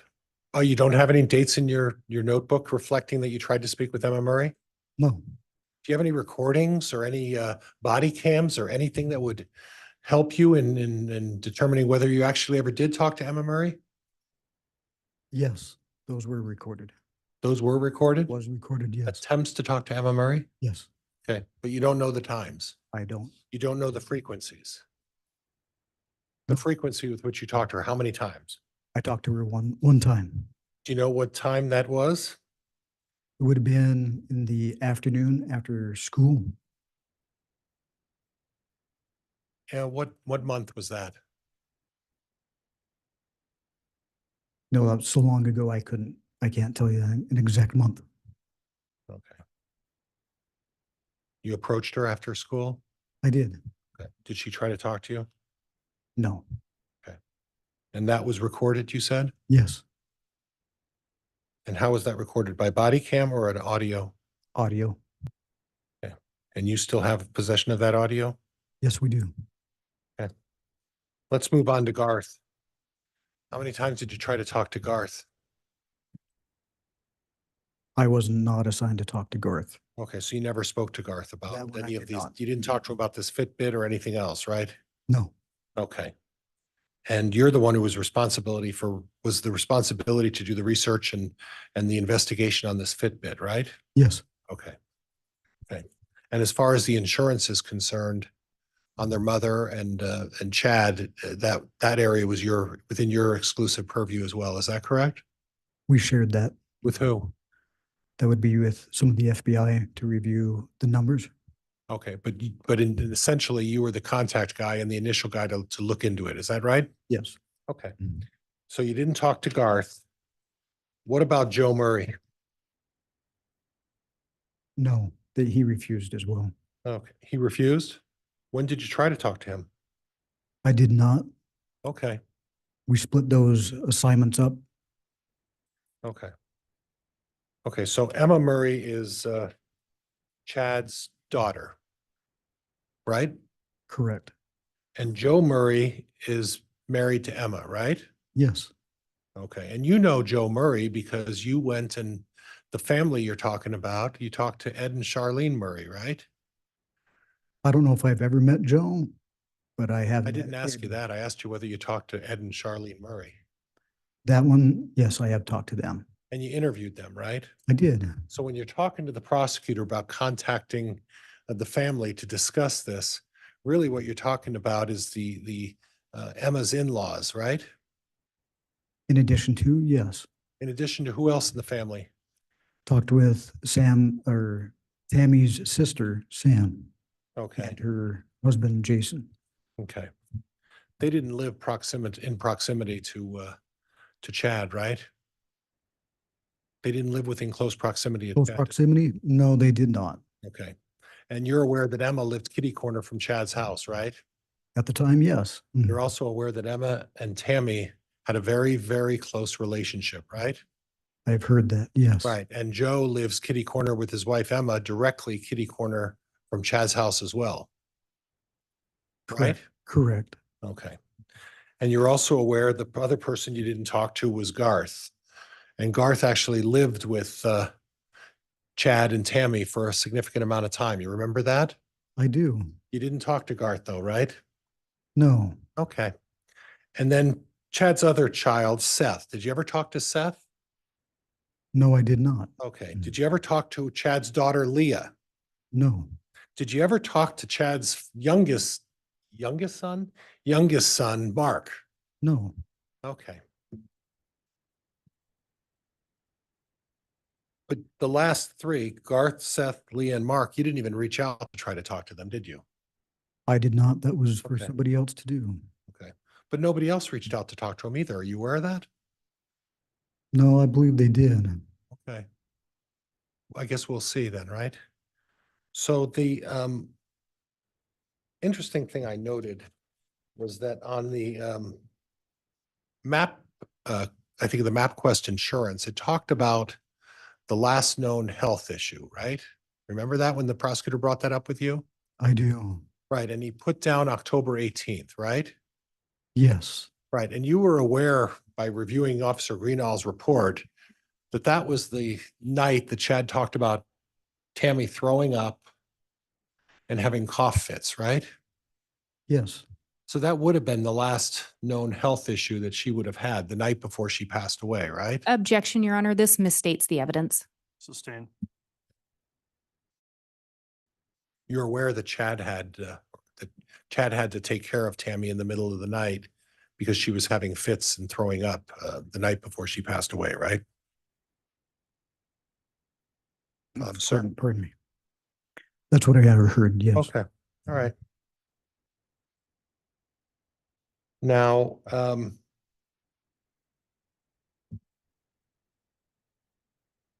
you reviewed the medical reports, correct, of Tammy Daybell? I did. And those were pretty sparse reports, right? Teton was only a couple of pages, right? Yes. Right. And on Teton, the first page, and the jury will have a chance to look at that, it talked about Tammy's anemia, right?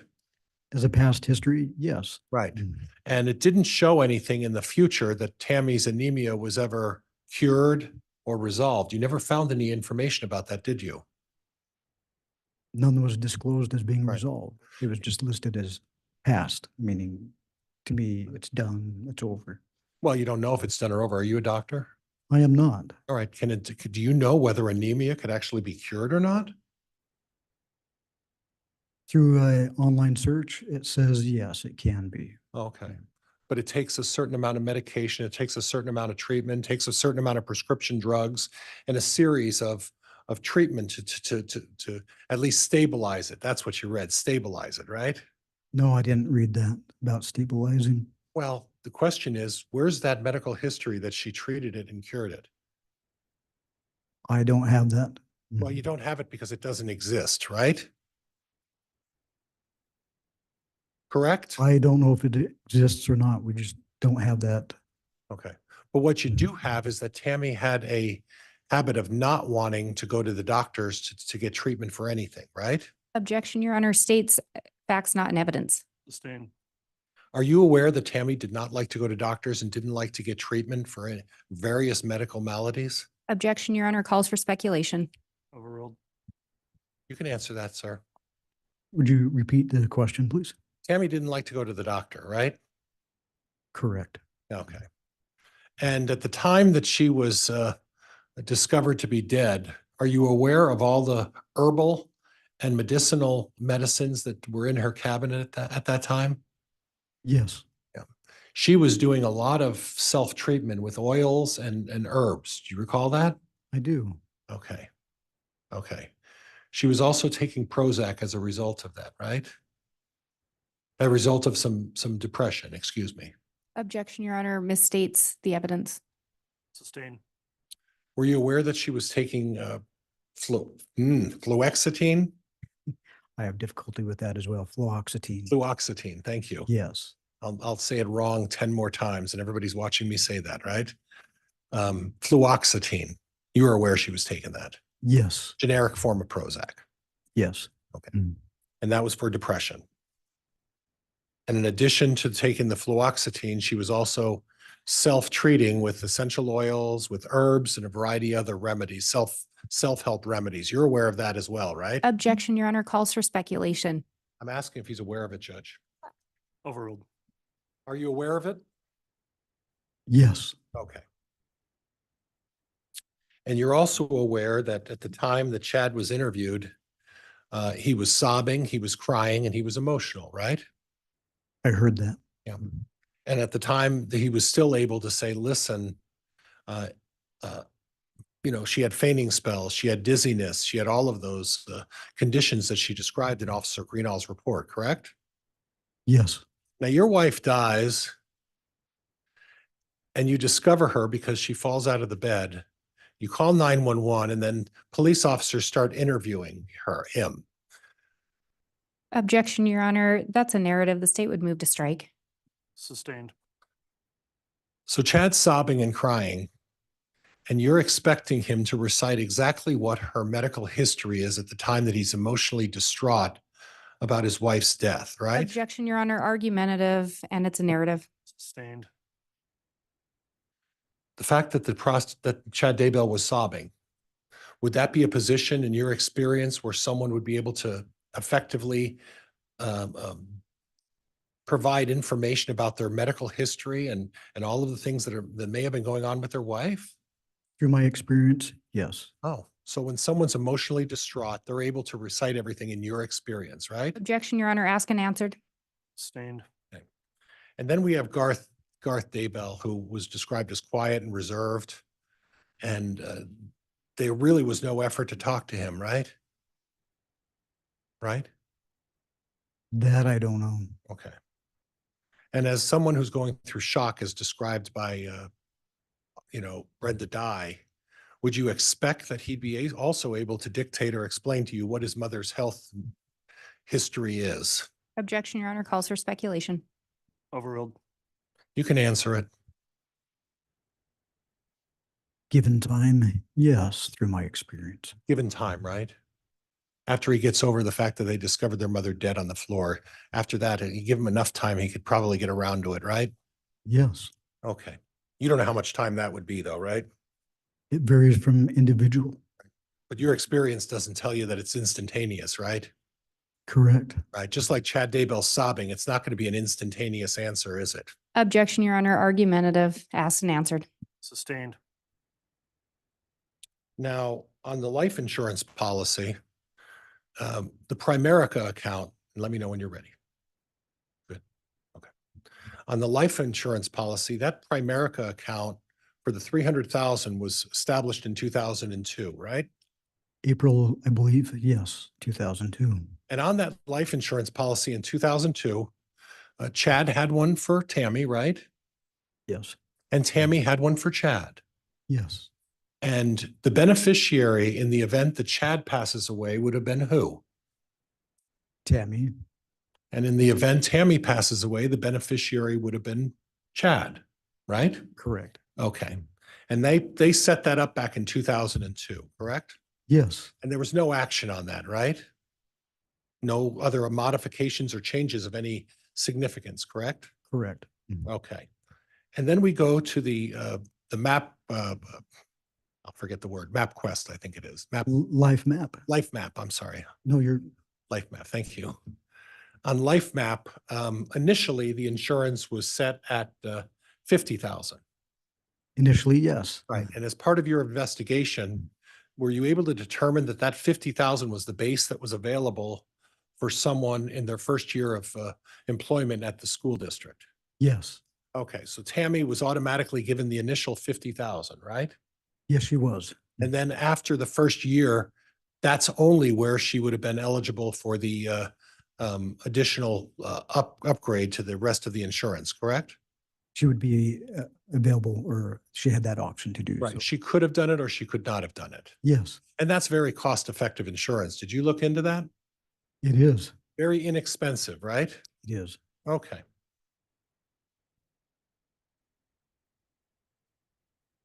Now, you talked about not being able to locate the Fitbit.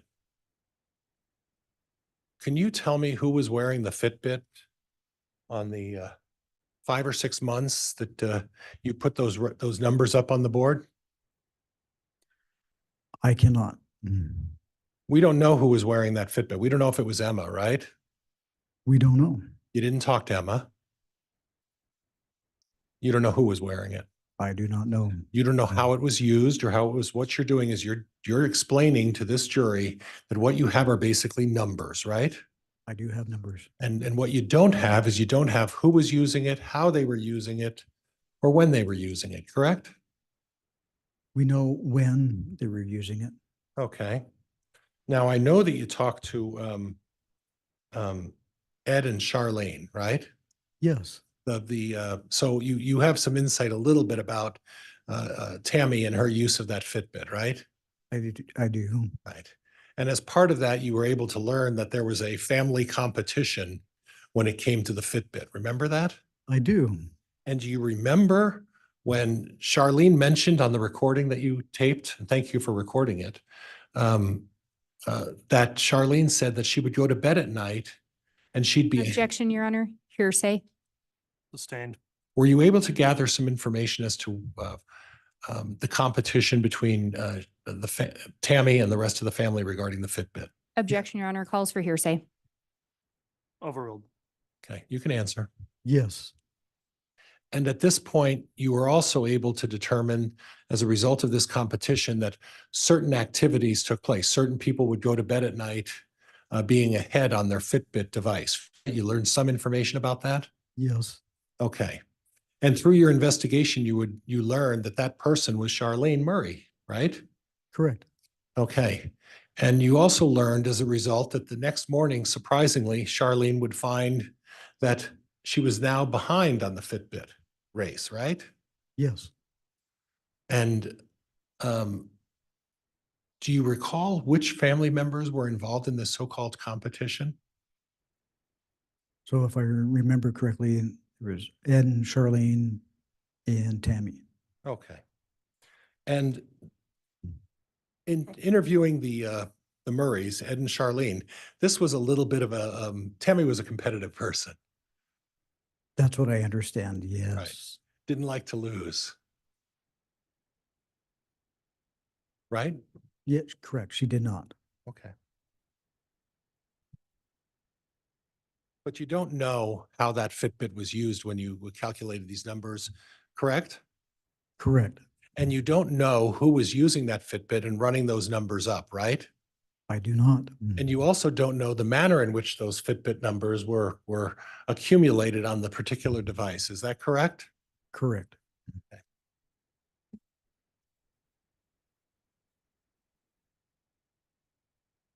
Judge, I think that's all I have. Thank you.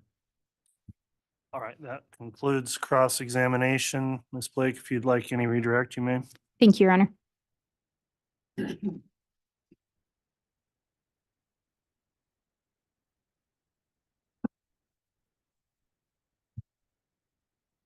Detective Mattingly, you've indicated it's fair to say this was a joint investigation. Yes, Which agencies were involved? we had members of the FBI, Rexburg Police Department, Chandler, Arizona, and Gilbert, Arizona, along with Fremont County. At some point, was the Attorney General's office also involved? Yes, they were.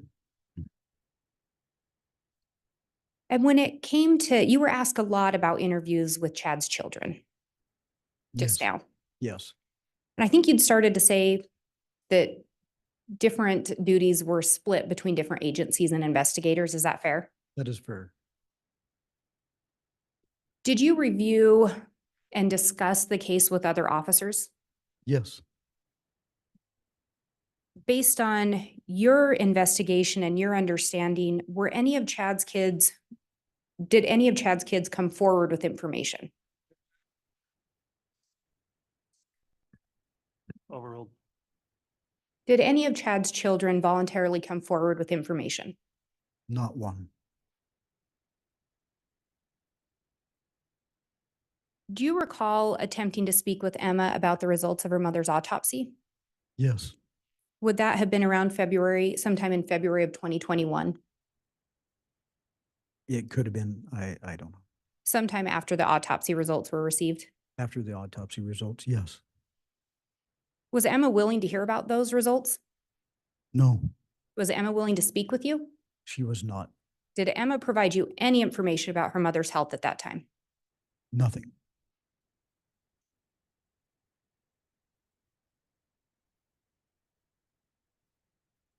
You were asked about knowing that Tammy didn't like to go to the doctor. Do you know where that information originated?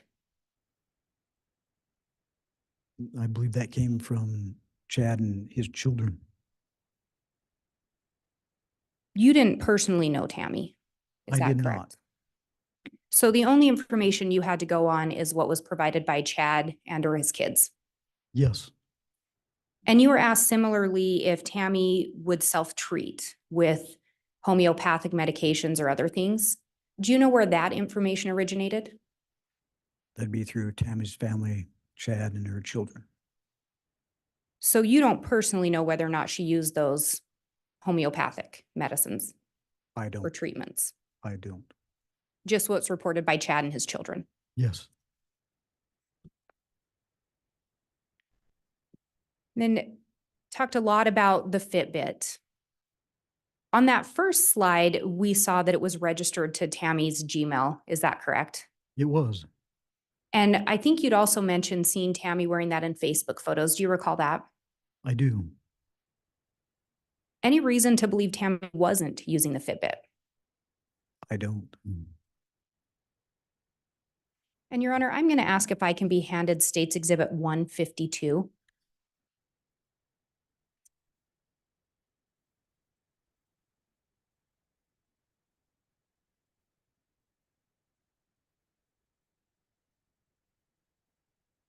Your Honor, it's previously been admitted. I would ask to be allowed to publish it. You may.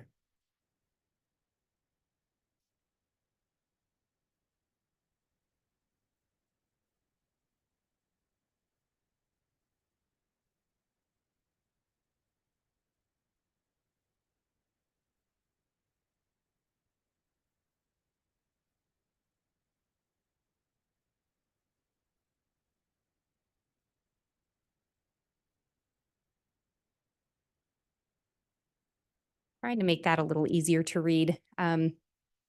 You were asked about Chad telling individuals on October 19th that his wife had become sick the night of October 18th. Do you recall defense counsel talking to you about that? I do. And then you were asked about the form and where he indicated October 18th of 2019 was when she first started having symptoms. Yes. And I know that's difficult to read, but under the medical information, can you read what is above where he wrote October 18th, 2019?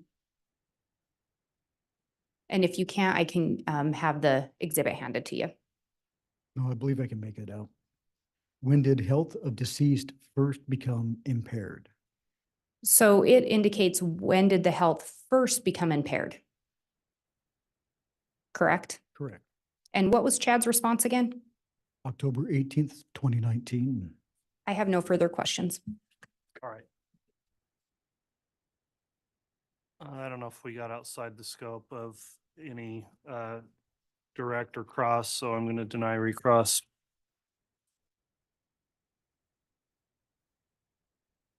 That'll conclude your testimony then. Is this witness going to be recalled by the state potentially? The state would reserve the right to recall Detective Mattingly. Okay, so Detective Mattingly, you remain under subpoena. You may be recalled to testify in this case because of the court's exclusionary order. Please refrain from viewing any of the evidence that is presented going forward between now and the time you take the stand. Don't discuss your testimony or others' testimony between now and then, and I'll ask you about that when you retake the stand. You wish. All right, thank you.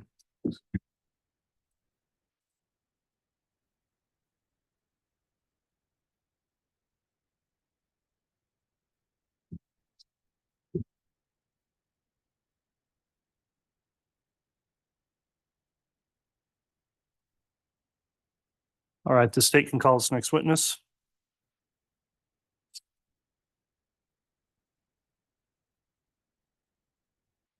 The state will call Detective Kaikamanu.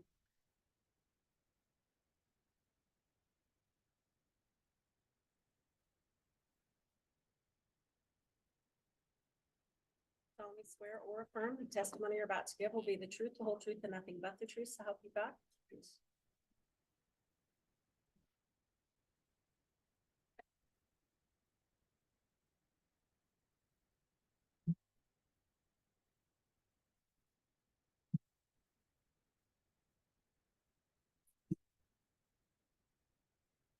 All right, the court would note as the state's case agent, Detective Kai Kamanu is not subject to the exclusionary rule, so I won't make my normal inquiry. And Ms. Blake, you can proceed with your direct if you wish. Thank you, Your Honor. Detective Kaikamanu, can you please state your name for the record? Vincent Keone Kaikamanu. Last is Kaaia Kamanu. Where are you currently employed? Madison County Sheriff's Office. And I've been calling you detective, but what is your current title and or position? I'm currently the Chief Deputy for Madison County Sheriff's Office. At the time you were involved in this case, was your title detective? Yes, Are you okay if I call you detective today? yes.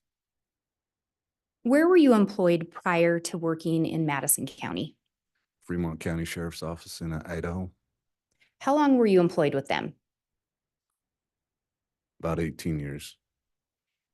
What was your title or position when you left the Fremont County Sheriff's Office?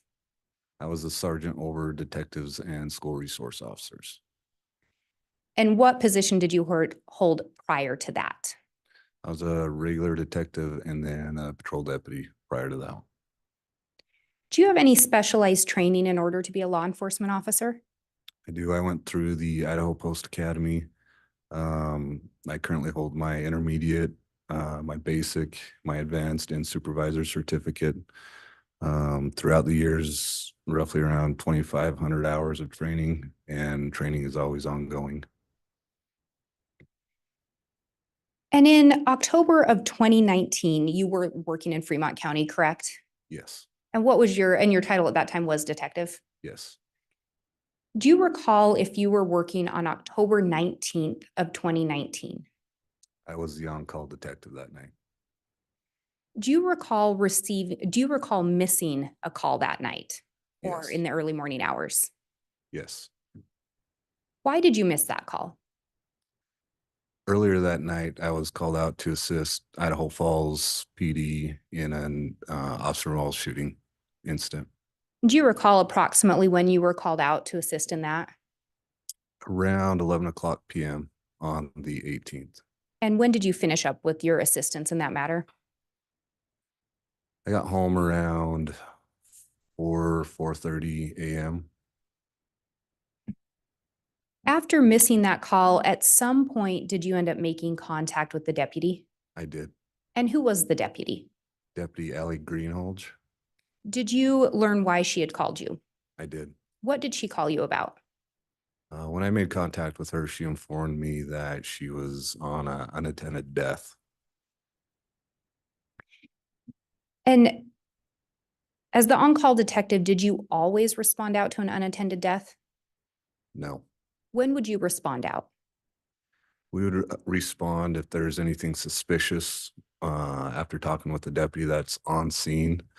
We'd go over certain things if there is anything out of the ordinary, any forced entry, anything wrong with the body, anything that was suspicious to them and out of the ordinary. When you returned that call, well, let me back up. And what is an unattended death? An unattended death is a death that's not under a doctor's care. Is it typical for law enforcement to respond out to an unattended death? At that time for Fremont County, not all the time. And if someone did respond out, was it generally a deputy to start with? Yes, And then if necessary, a detective would show up. yes. When you returned the call to Deputy Greenalch, did you learn if she'd been in touch with anyone else? I did. I was informed that she had contacted Detective Mattingly.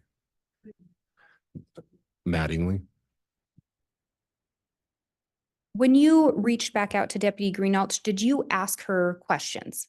I did. What were some of the things you inquired about? Kind of just what I spoke about. I asked her if there's, again, anything out of the ordinary, any forced entry into the house, anything that was different with the body that she thought was suspicious, things of that nature. At that time, did she inform you of anything suspicious? She did not. And did you learn whether Detective Mattingly had made the decision to respond out? I did. And what did you learn regarding that? That he did not respond either. Do you know if there was anyone else on scene or anyone else that arrived? Later on scene, I found out that Deputy Coroner and the Coroner of Fremont County was also on scene. And who is it that determines whether or not an autopsy is performed? The Fremont County Coroner would be the one. And the Fremont County Coroner was on scene to the best of your knowledge? Yes.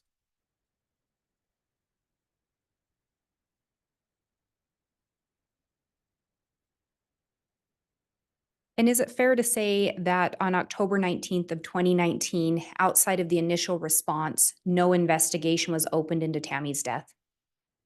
Yes, And had you heard the name Tammy Daybell before October 19th of 2019? no, Had you heard the name Chad Daybell? no, Had you heard the name Lori Vallow, no, Alex Cox, no, JJ Vallow, no, Tylee Ryan? no. Subsequent to October 19th of 2019, did you become involved in an investigation into Tammy Daybell's death? I did. Do you recall approximately when you became involved? I got involved with Tamara Daybell's death approximately around March of 2020. Do you know when the Fremont County Sheriff's Office became involved? They received a call for assistance of an Arizona PD, Gilbert PD, October 31st, 2019. When you became involved in March of 2020, were there other related investigations pending? Yes, What were those? there was the homicide of Charles Vallow in Chandler. There was the search of the two missing kids, JJ and Tylee, and the attempted shooting of Brandon Boudreaux. Is it fair to say that this became a joint investigation?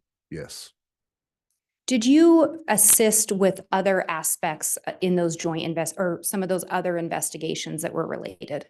yes. Specifically, which ones did you assist with, or which one? My main focus was Tammy's, and then I did assist with locating and helping with JJ and Tylee.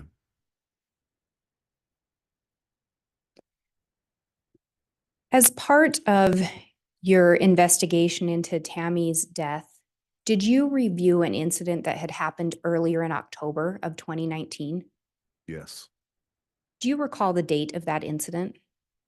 that was October 9th, 2019. Were you personally involved in that investigation on October 9th? I was not. So after the fact, you looked into that. Yes, As part of that, did you review police reports? I did. Did you also review a call into 911? I did. And did you review a dispatch call? Yes.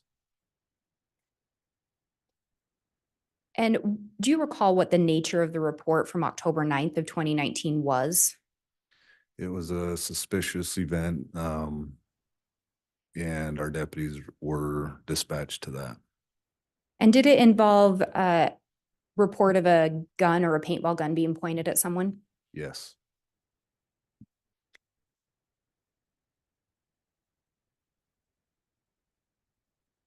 And Your Honor, I believe both of those calls were admitted into evidence yesterday, and I was going to see if I could get both of those exhibits.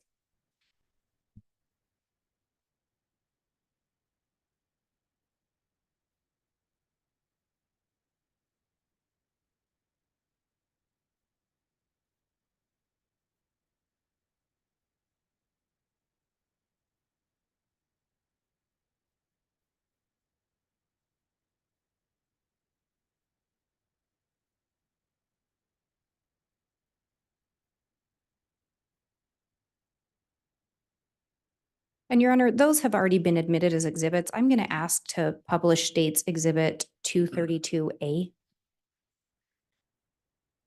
232A can be published.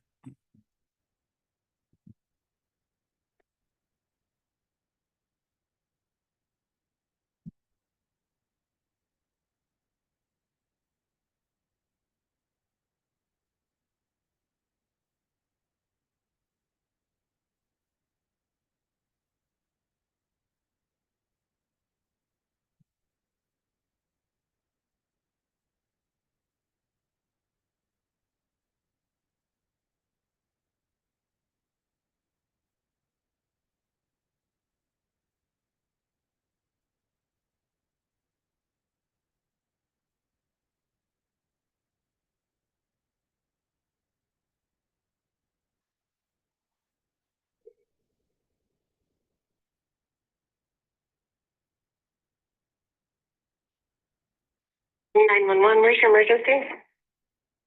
Yeah, so my mother-in-law, who lives in the corner had just gotten home about 10 minutes ago, was unloading her car, and she thinks the man, but she's not on the because she didn't see, because they were wearing ski mask, came up to her with the paintball gun, but they started shooting at her. It wasn't loaded, because it didn't, he didn't know they came out of it. But he kept asking what he was doing, he would respond, and then suddenly, after she pulled out with her husband, he ran off. Okay, what's the address? Are you there? Hello? Are you still there?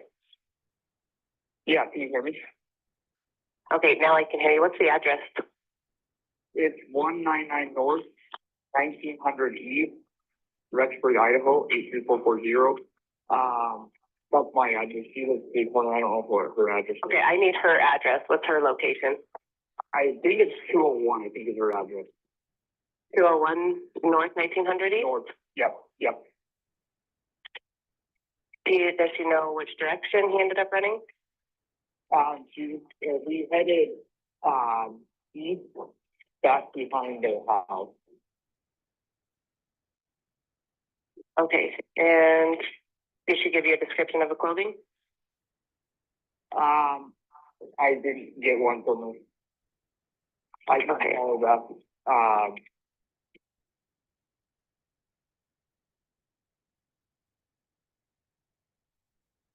What is your name?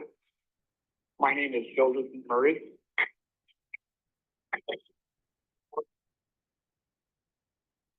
Okay, is this a good phone number for you? Yep. Okay, I am sending a deputy out to your mother's home. All right, thank you. You're welcome. Bye-bye. Bye-bye.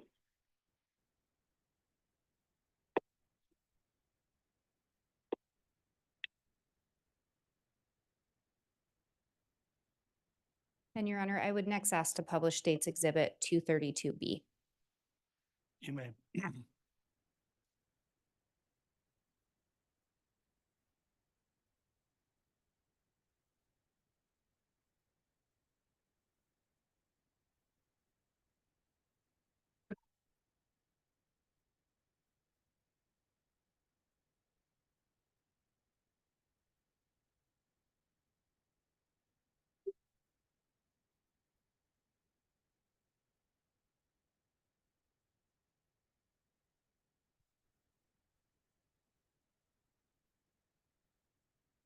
I apologize. Now I'm having tech issues.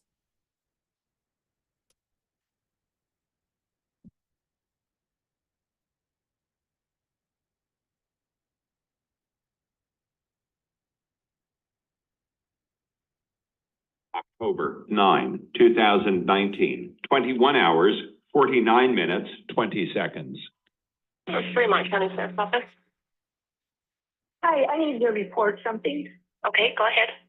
What's the address? Okay, at 202 North, 1900 East, the corner with the blinking yellow light on Salem Highway. Is it a suspicious person?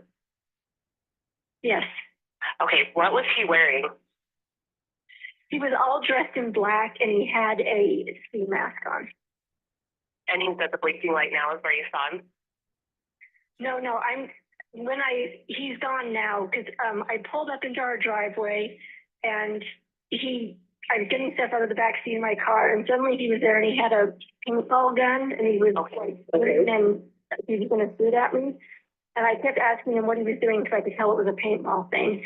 And then he just kept doing it. So I yelled for my husband and then he took off running around the back of my house.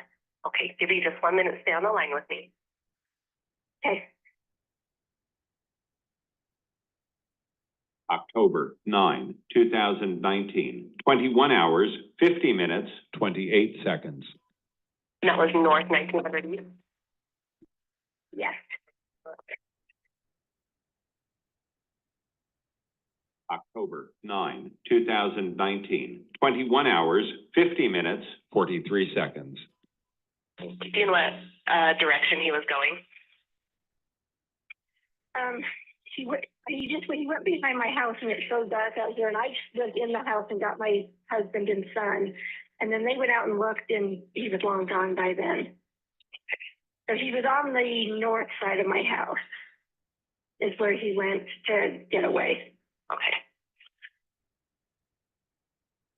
He didn't say anything, or he just kept like he was holding the gun, like he was, had a rifle and just shooting at me. So, but nothing came out of the gun either, so I don't think it was loaded.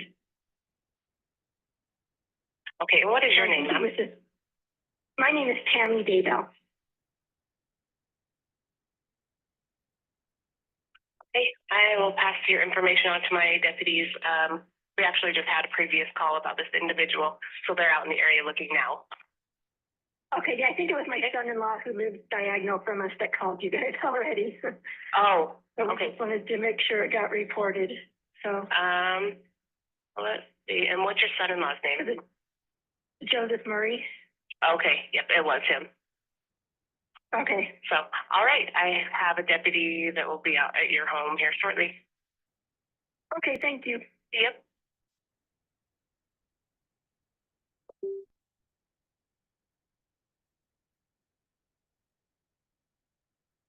And I can hand those back to the bailiff, Your Honor. All right, thank you.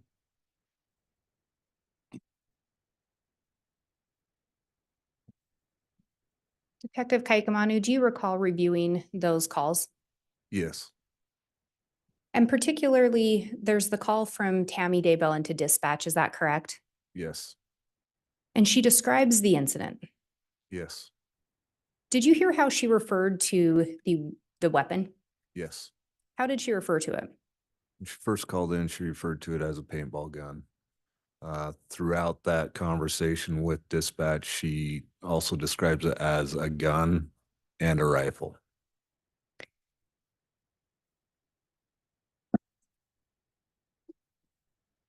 Did you also, I think you've already said, but did you review the reports in relation to that incident? Yes, Are you aware of a search that was conducted on an apartment associated with Alex Cox in Rexburg? yes, Were you part of that initial search? I was not. At some point, did you learn of some firearms that were recovered during that search? I was aware. What, if any, action did you take in relation to those firearms that were recovered? From my understanding, those firearms were taken by Rexburg PD for safekeeping. After the search warrant was served, they could not leave those there. During the investigation on the attempted shooting on Tammy Daybell and then her death, I ended up writing a warrant to seize those weapons and bring them into Fremont County for evidence. Did you in fact seize those firearms? I did. Do you recall photographing one of the firearms? Yes. Your Honor, I have what's been marked as State's Exhibit 281A. I have a copy for counsel, a courtesy copy for Your Honor, and the exhibit. I would ask that the witness be shown a copy of the exhibit.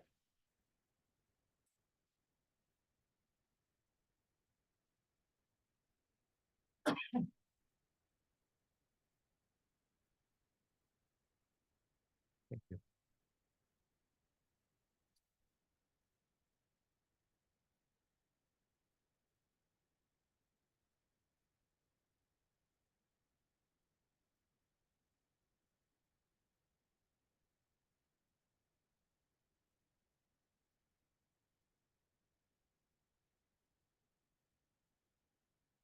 And Detective Kaikamanu, do you recognize that firearm?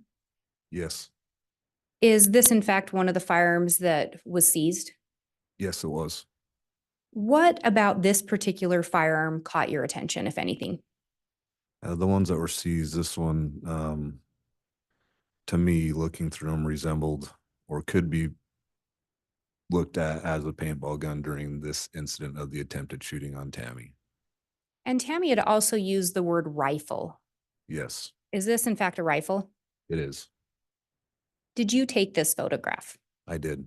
And is it an accurate depiction of the firearm seized? Yes. Your Honor, I would move for the admission of State's Exhibit 281A. No Any objection, Judge. All right, Exhibit 281A is admitted. And Your Honor, I would ask to be allowed to publish. You may.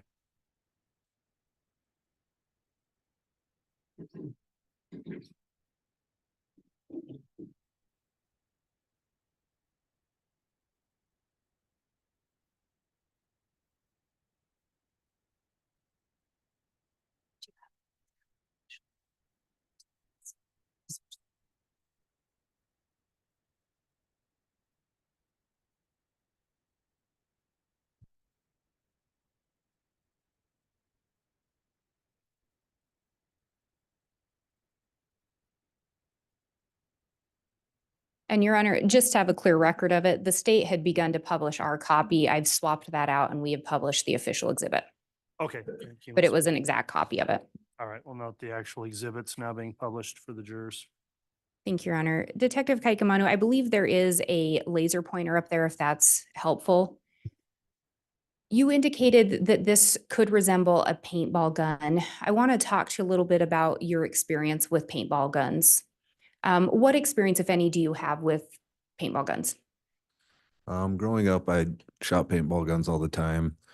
And then getting into my law enforcement career and getting on the SWAT team, we utilize paintball guns and paintball rifles that are set up similar to AR-15s for our training.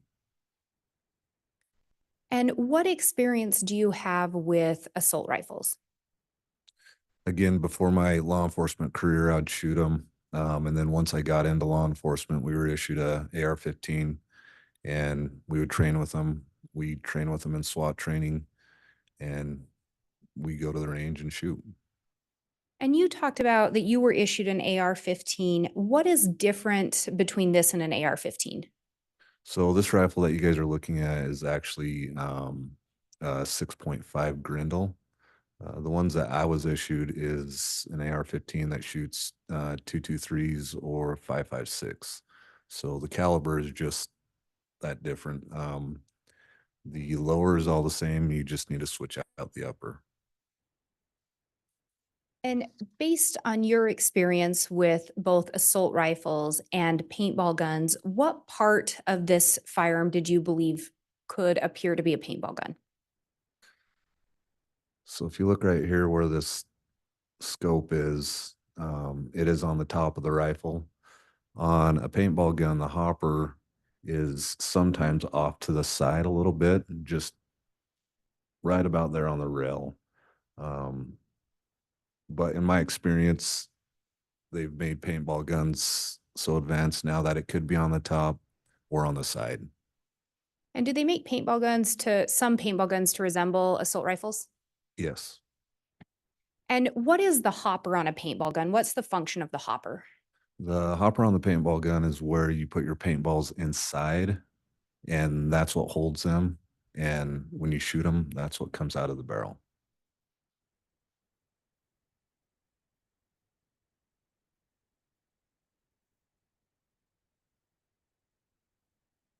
And we will come back to that exhibit in a bit. And Judge, could I have again, a reminder of what number that was again? I have a 281A, is that correct? That is correct. Yeah. Thank you, Your Honor.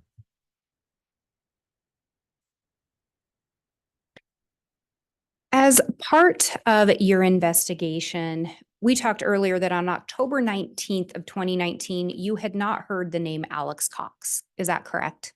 Correct. At some point, did you learn the name Alex Cox? Yes. And was that through the investigation? Yes. Who was Alex Cox in relation to Chad Daybell? Alex Cox was Chad Daybell's brother-in-law. And before Chad and Lori were married, what was the connection between Chad and Alex? Before they were married, I couldn't tell you. So Lori Vallow was the connection between the two? Lori Vallow. And ultimately they became brother-in-laws? Yes. As part of the investigation, do you recall looking at an account, some searches done on a Homer J. Maximus account? Yes. Who was that account associated with? Alex Cox. And and you did review some of the data in relation to some Homer J. Maximus searches, correct? Yes, I already reviewed some of it. Did you review the whole thing? I did not. Did you focus on a specific time frame? Yes. And what time frame did you focus on? Roughly around the time of the shooting or the attempted shooting, excuse me, on October 8th, 2019, and a few days after that. Is it fair to say that there were quite a few searches on this account? Yes. And were there other searches on the days that you reviewed? Yes. In preparation for your testimony today, did you create an exhibit? Yes. Do you believe that the exhibit would assist in your testimony today? Yes. Do you believe it would aid the jurors in understanding? I do. Your Honor, I have what's been marked as State's Exhibit 107B. Similar to others, it is on a jump drive, but I do have courtesy copies of the slides printed for counsel, the court, and Your Honor. And I would ask that the witness be shown the printed out 107B.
Thank you.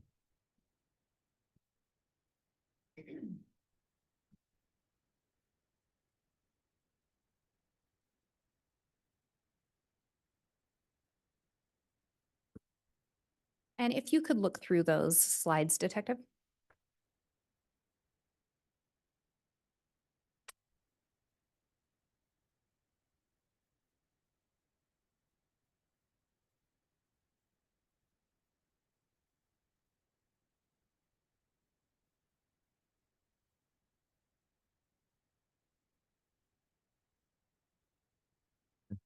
Do those appear to be an accurate depiction of the PowerPoint created? Yes. Your Honor, I would move for the admission of State's Exhibit 107B. Any objection? Judge, for demonstrative purposes, there won't be an objection. All right. And Your Honor, this is a summary exhibit. Okay, as a summary exhibit, Exhibit 107B has been admitted. Thank you, Your Honor. I would ask permission to publish. You may publish.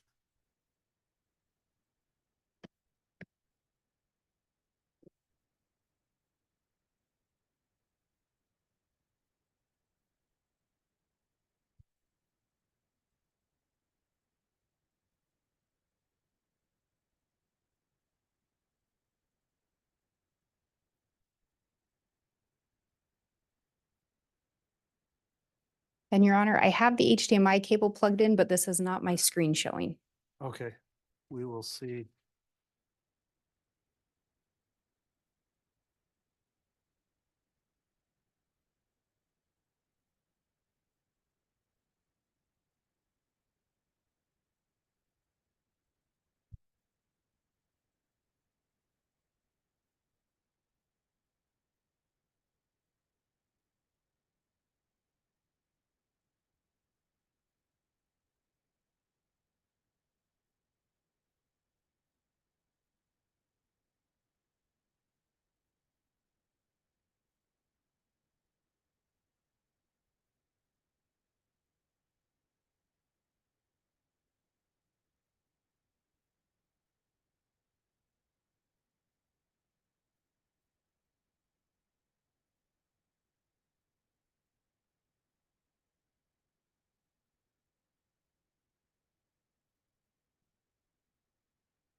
And Your Honor, I'm just looking at the time. I will indicate it's still not showing my screen. Yeah. And so where it is 3:17, I don't know if the court would like to consider convening early today, and I will work with IT to make sure that I have it ready for tomorrow. I do Judge, there think, won't be any objection to that. I okay, understand. thank you. It does make sense. We've got some kind of a tech gremlin going around this afternoon. We'll try to sort that out for tomorrow. Council, and I know you had it just working, so we'll work with tech. So with that, we are going to conclude evidence for the day. Council, as we do that, and for the jurors, I want to indicate some information on our schedule going forward. Tomorrow, well, I'm going to hear some motions outside the presence of the jurors this afternoon. Once we come back on the record after the jurors have been excused, I'm inclined, well, I believe I'll be able to make rulings tomorrow morning on those motions. That may take a little bit of time, so my proposal would be to start evidence tomorrow morning at 9 with the jurors instead of 8:30. Is the state okay with that? That's fine with the state, Your Honor. No objection, Judge. Okay. In addition, ladies and gentlemen of the jury, we've got some court staffing issues leading us to take one of our days off next week. And since we know that already, in order for you to make any plans you might on a day off, I'll advise you that we are not going to be conducting court on Tuesday, which I believe is April 30th. That will be a day without trial next week. Otherwise, our schedule will remain as it's been going forward. So that'll be the schedule upcoming in the next several trial days. Ladies and gentlemen of the jury, then before we conclude for the day again, please make sure to follow the court's continuing admonition to not investigate the case, watch media or news coverage of the case. Please don't discuss the case amongst yourselves or with anyone else until you return tomorrow. Thank you for following that admonishment each day. And again, I'll leave it to the marshals who arrange for your arrival times to modify that if it needs to be for the morning, where the jurors won't need to be here for evidence until 9 o'clock. So thanks everyone in the courtroom also for following the courtroom conduct order. And with that, we will go ahead and conclude for today. All rise, please.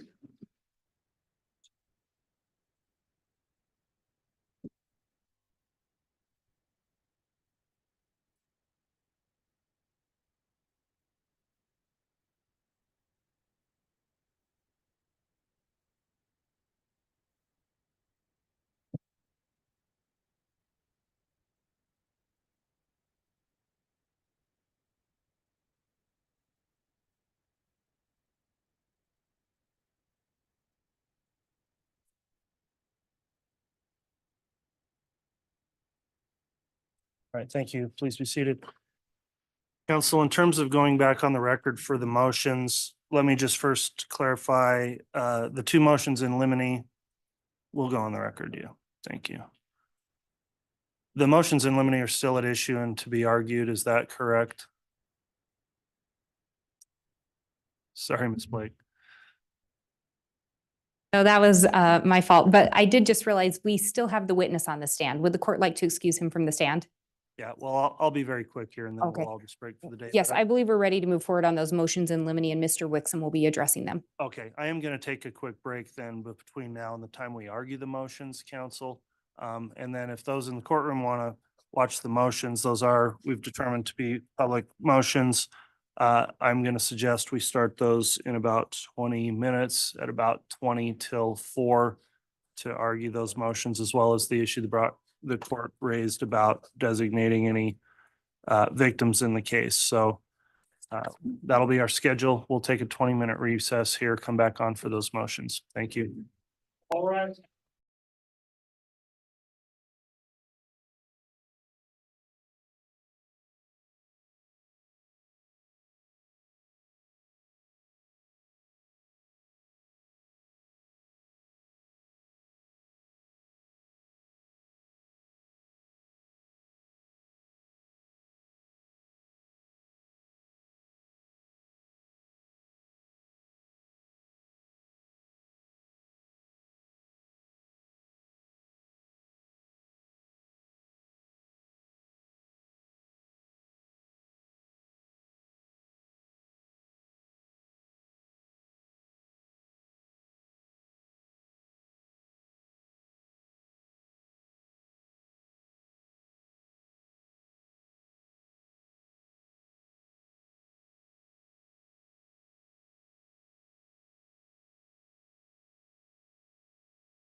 All rise, please. District Court is again in session. The Honorable Judge Stephen Boyce presiding. Thank you. Please be seated.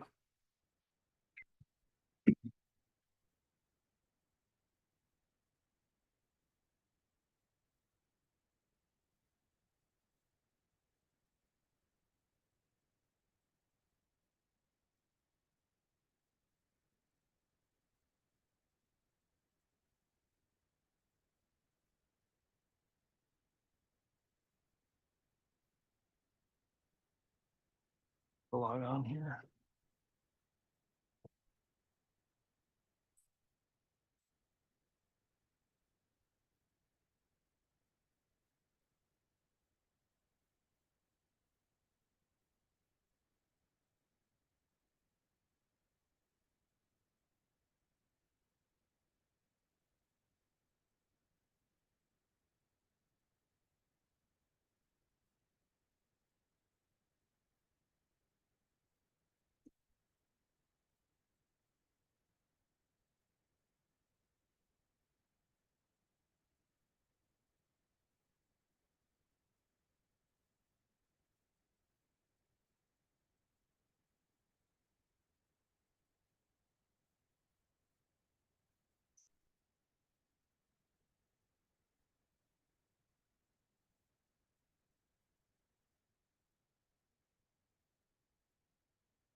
All right, we're on the record again on case CR 22-21-1623, State of Idaho versus Chad Guy Daybell. We've got three separate motions to take up this afternoon, actually two motions. One is a notice from the court on a issue relating to designation of victims. So as a first initial comment, I'll just make, we did get these motions in limine under seal, and I did find it was appropriate to have them sealed for a couple of reasons under ICAR 32. First, we were at the time we did not yet have a jury seated and impaneled, and we do now. Secondly, there are still some unredacted personal identifiers contained in some of the exhibits that go with the motions. And for that reason, I've determined we'll hear the motions argued here in open court. That part will be part of the public record at this time. The motions in limine, and I'm referring to a motion in limine filed in the case under seal March 4th and another on March 14th. Those motions themselves are at this time going to remain sealed probably through the duration of the trial, but would likely be unsealed afterwards once appropriate redactions are also entered. So that's just the posture of how we're going to argue things today. In addition, as I mentioned, we had the issue that came up on the court issuing an order with a request that we discuss the designated, if any, victims for the case for purposes of both sorting out the exclusionary rule and who that applies to, as well as any potential victim impact statements that may come into play in the case. So there are two motions from the state, and I don't really necessarily have a preference as to what order we take those up in. Maybe we could start with the designation of victims in the case and then move on to the motions in limine. Who would be arguing, if there is any argument for the state, in terms of whether or not a designated victim would be appointed in the case for those reasons? So who from the state will address that? I can, Your Honor. All right.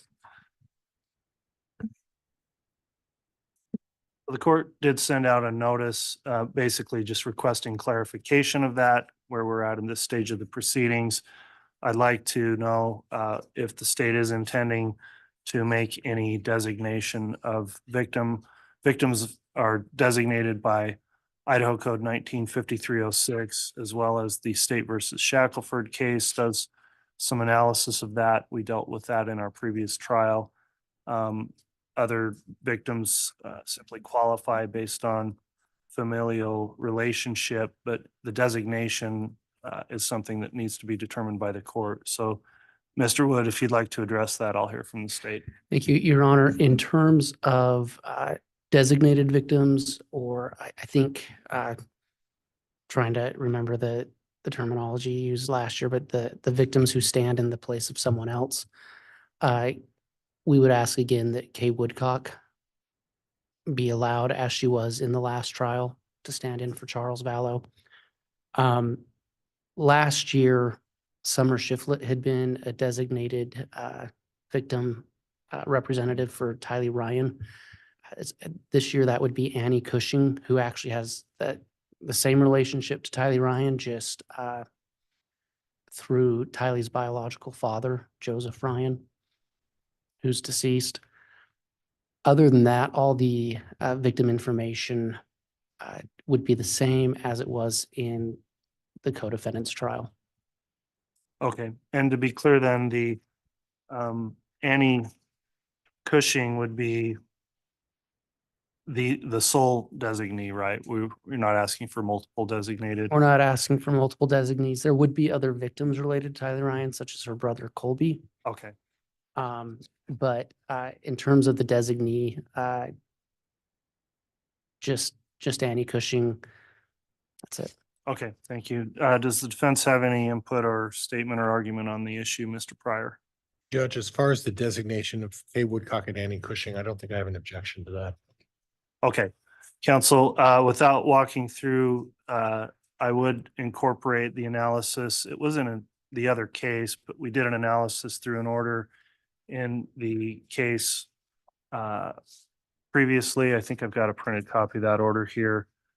In case CR 22-21-1624, State of Idaho versus Lori Vallow, some of the same people here. And in that memorandum decision and order talking about and the court's order excluding witnesses and reviewing both Idaho Code 195306 and State versus Shackelford 155 Idaho 454. The court incorporates that analysis and without objection would determine that Kay Woodcock would remain as a designated victim in the case and not subject to the exclusionary rule. Also permitted to make a victim impact statement if the case ends there. And that becomes an issue. In addition, that Annie Cushing, based on that relationship that's been not objected to, the court also finds is proper as a designated victim under both the statute and the Constitution. So I'm trying to recall, I think there may be a form through the prosecutor's office that victims form that a victim witness coordinator would provide or something, but I'll make the record here on this ruling. And then if there's any follow-up we need of any further submission, we'll either advise the state or the state can just get that filed. And it was my understanding that those had been filed, but if they have not, or if there's any clarifications needed, we will certainly take care of that. Okay, that will conclude that issue then as it relates to defining victims in the case. So then we've got remaining the motions in limine, and I'll note that there are two separate. There's a motion in limine filed March 4th, 2024, and that relates to a proposed statement the state seeks to introduce relating to a statement made from a witness, Janice Olson, regarding Tammy Daybell's life insurance coverage. The other motion was filed March 14th, titled the second motion in limine, and that as it relates to statements the state wishes to introduce through testimony of witness Janet Anderson relating to alleged statements about Tammy Daybell being called, quote, or that she is a zombie is the quote. So why don't we start procedurally then with the earliest filed motion first on the life insurance and Janice Olson, and I'll hear your argument on that, Mr. Wixom. Thank you. Would Your Honor prefer that I do it from the table or the podium? The table's fine, Mr. Wixom. Thank you. Your Honor, I won't assume that given the breadth of this case and the time that's passed that the court has these motions memorized, but I do intend to simply provide a brief overview and then respond to any questions or inquiries the court might have. All right. Judge, with respect to this first motion in limine, I think as explained in the motion, Janice Olson was a coworker of Tammy Daybell's at the school that she worked at. Apparently, at least a friendly acquaintance, if not a friend, someone that she had lunch with and visited with and talked to. Janice Olson, back in, I believe, May of 2020, was interviewed by Detective Bruce Mattingly. In that interview, she had explained to Detective Mattingly that by her timeline, her best estimate, roughly, I believe it was a month before Tammy passed was the time that she attached to it. She and Tammy had been visiting at the school, and Tammy had made I'll characterize as a passing comment to the effect that my husband wants me to up my insurance. Something to the effect of, I'm getting closer to retirement, but he wants me to up my insurance. Subsequent, we believe to that, and perhaps the application was filed before the conversation. We aren't certain, but they were clearly close in time because this occurred the first part of that school year. An application was submitted to the appropriate administrator at the school that was signed by both Chad and Tammy that effectively requested an increase of life insurance from the school provided $50,000 to add an additional $80,000 that was an optional coverage that Tammy would have to pay for. But that application, in fact, was submitted, signed by both Chad and Tammy. The state believes that if the court does rule that this evidence that would come in the form of Janice Olson's testimony, repeating what she had heard from Tammy, which includes a statement from Chad, that if the court rules that it is admissible, that it would be relevant on a number of grounds. One would be, it would be relevant on the insurance fraud charges, because it would simply show that Mr. Daybell, it would support the factual showing that Mr. Daybell, in fact, did up the insurance, then did go forward with the plan through a conspiracy, take Tammy's life, and then made the claim that insurance, and in fact, did receive a claim check for the full amount.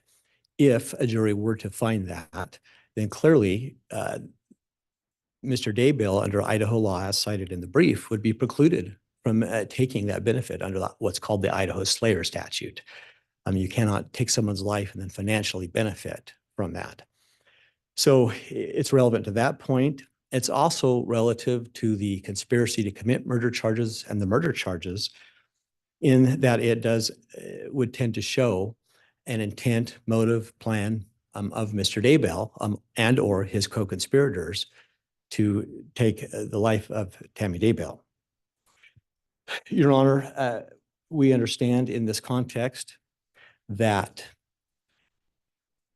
Ms. Olson's testimony about what Tammy said her husband had said has two layers to it.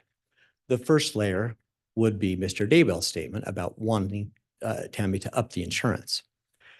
That, we believe, would not come in under the hearsay, would not be prohibited by a hearsay objection, because under the rules of evidence, it would be a statement by a party opponent and specifically excluded from the definition of hearsay.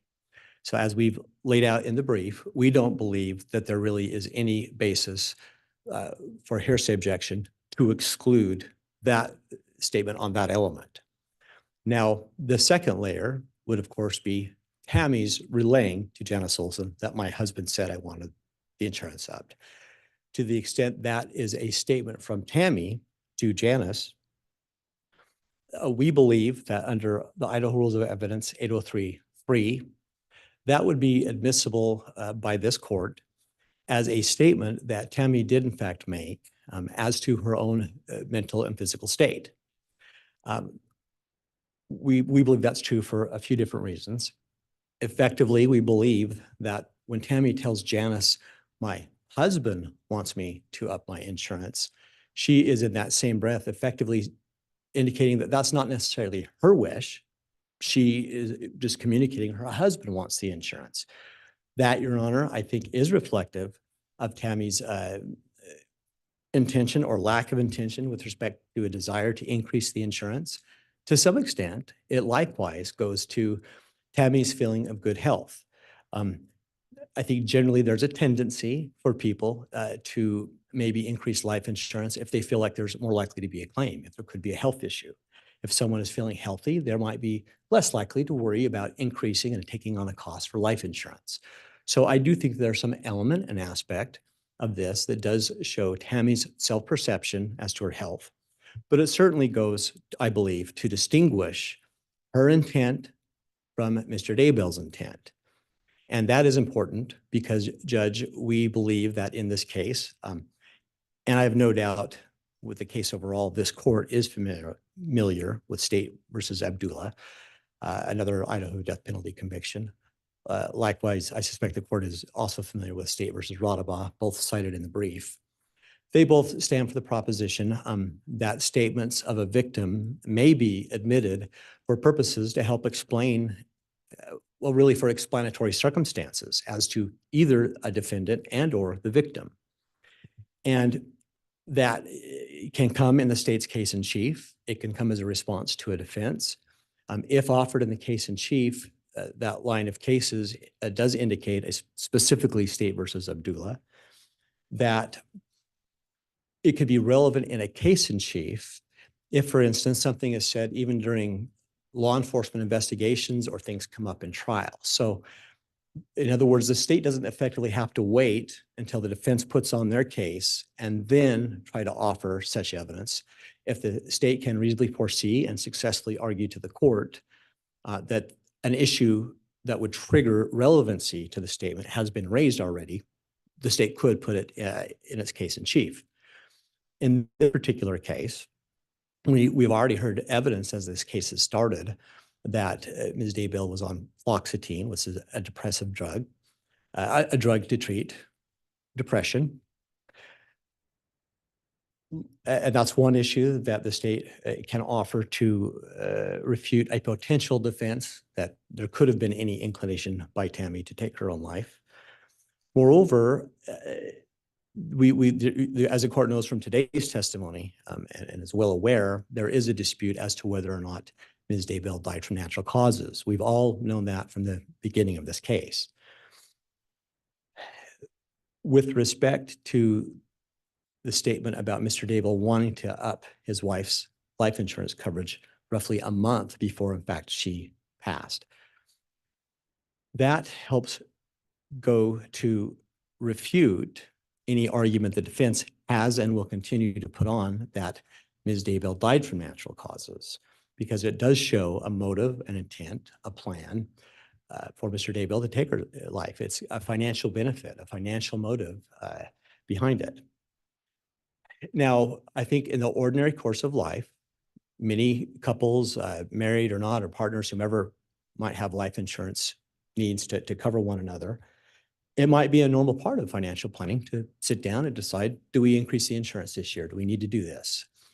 And so I think that's a plausible argument that the state needs to foresee and be able to meet with evidence. And I think that the statement from Chad that I want to, or we should increase your life insurance that was made to Tammy goes to help deal with that issue, to show it wasn't necessarily a normal financial planning issue of a couple. Tammy didn't say, we should.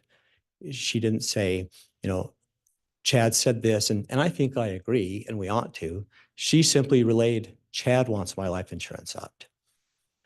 That at least has evidentiary value to refute this idea. It was just a natural financial planning conversation that occurred between a couple. And now, certainly, many inferences can be taken from that type of a statement. But, Your Honor, that is something that should be left to the jury. That's something that a jury should decide what weight to attach to that statement. And arguably, there are reasonable inferences both ways. But we do believe very strongly that it's relevant enough that it should, in fact, be presented to a jury. We believe, as we've explained in the brief, that this evidence should overcome an IRA 403 objection. If, in fact, the court does allow this evidence in, then there would be nothing improper under the State v. Floyd case, as noted in the brief, about letting a jury to decide whether or not there's guilt or innocence based upon a statement made by the defendant. And a statement that may well go to motive, may well go to intent, may well go to plan. That's not an improper basis for a jury verdict to be rendered. So really, under 403, we believe that we will overcome any substantial prejudice argument. Your Honor, I've cited case law in the brief. Likewise, I think it's Michigan versus Bryant, a U.S. Supreme Court decision that addresses a potential confrontation clause objection. The test in that context is whether or not at the time the statement was made, let me back up, the analysis this court has to perform on that objection is whether or not that statement comes within the definition of testimonial evidence. The case as cited basically gives this court the factors to look at to determine that would be at the time the statement is made, was it intended to be used in any kind of legal or court proceeding? That's effectively what the test is that this court is called upon by the case law to look at. In this instance, we think that that's a clear no.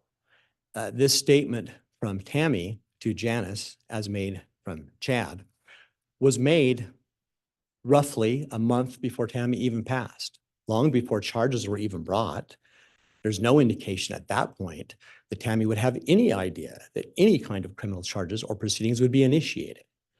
And so frankly, we do believe under that test, there simply is no viable confrontation clause objection to be had against the evidence. Judge, I think that that is a nutshell overview. I'm happy to try to address any specific questions or inquiries the court may have, but I think that captures essentially what the state's argument is in this situation. All right, thank you for the argument, Mr. Wixom. I do have the briefing. I don't have any specific questions for you at this time, so I will hear from the defense. I would note we did receive an objection from the defense filed on March 7th. Mr. Pryor, if you'd like to argue in opposition, you can do that. And Judge, can I have permission to remain seated? Yes. Thank you, Your Honor, for that. Judge, this is one of the concerns that I have primarily. You know, we're talking about Mr. Daybell allegedly making a statement to his wife.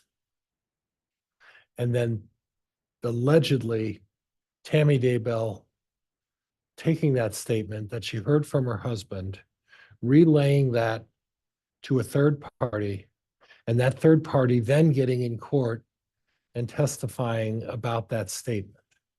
That's Judge, that's riddled with a lot of complications. And I don't agree with counsel saying that it's an exclusion to the hearsay rule. If you look at the present 803, I believe it was 803.3 that counsel cited. It was. Judge, that has nothing to do with a statement about whether someone wants to get insurance or not. Has nothing to do with it. And as creative as Mr. Wixom would like to be in terms of suggesting that somehow that has anything to do with my current medical, emotional, or physical condition, it doesn't. Getting medical insurance or getting life insurance or whatever the case may be is an issue that deals really exclusively, it's a financial issue. Do we want to spend the money to do this? Do we want to invest in this? The other issue, Judge, is it's abundantly clear by the testimony from Officer Mattingly. The minimum was $50,000. And at the time they wanted to up the insurance, it was the first opportunity for them to be able to do that. And they chose in an inexpensive way to spend money to do that. But what this in essence is going to do is it's going to create a confrontation clause issue in a number of ways. But primarily the problem is also that what it's going to in essence do is it's going to require Mr. Daybell to have to respond to this because there's nobody else who can respond to this. And you're putting them in a position where the prejudicial impact of making that statement has to be balanced against Mr. Daybell's right, constitutional right to remain silent and not offer any testimony. By allowing this to come in, we're jeopardizing that right of Mr. Daybell. The other issue, Judge, is this, is that the prosecuting attorney has had this information from what I understand for 3 or 4 years.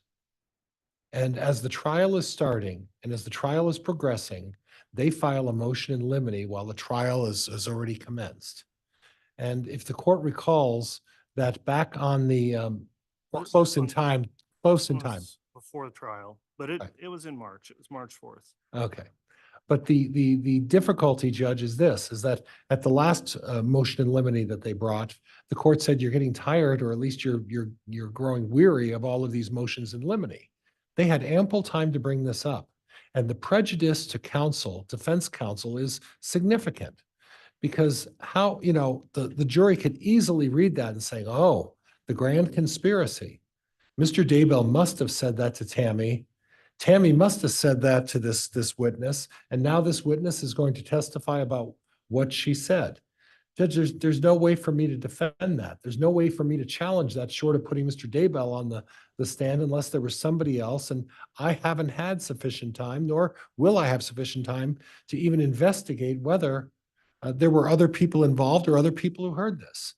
So again, Judge, aside from the hearsay issues, and it doesn't fall under 8033, Judge, aside from the confrontation issue, Judge, the prejudicial impact that it would have on this case and the bias that it would present greatly over states the significance of the value of this information.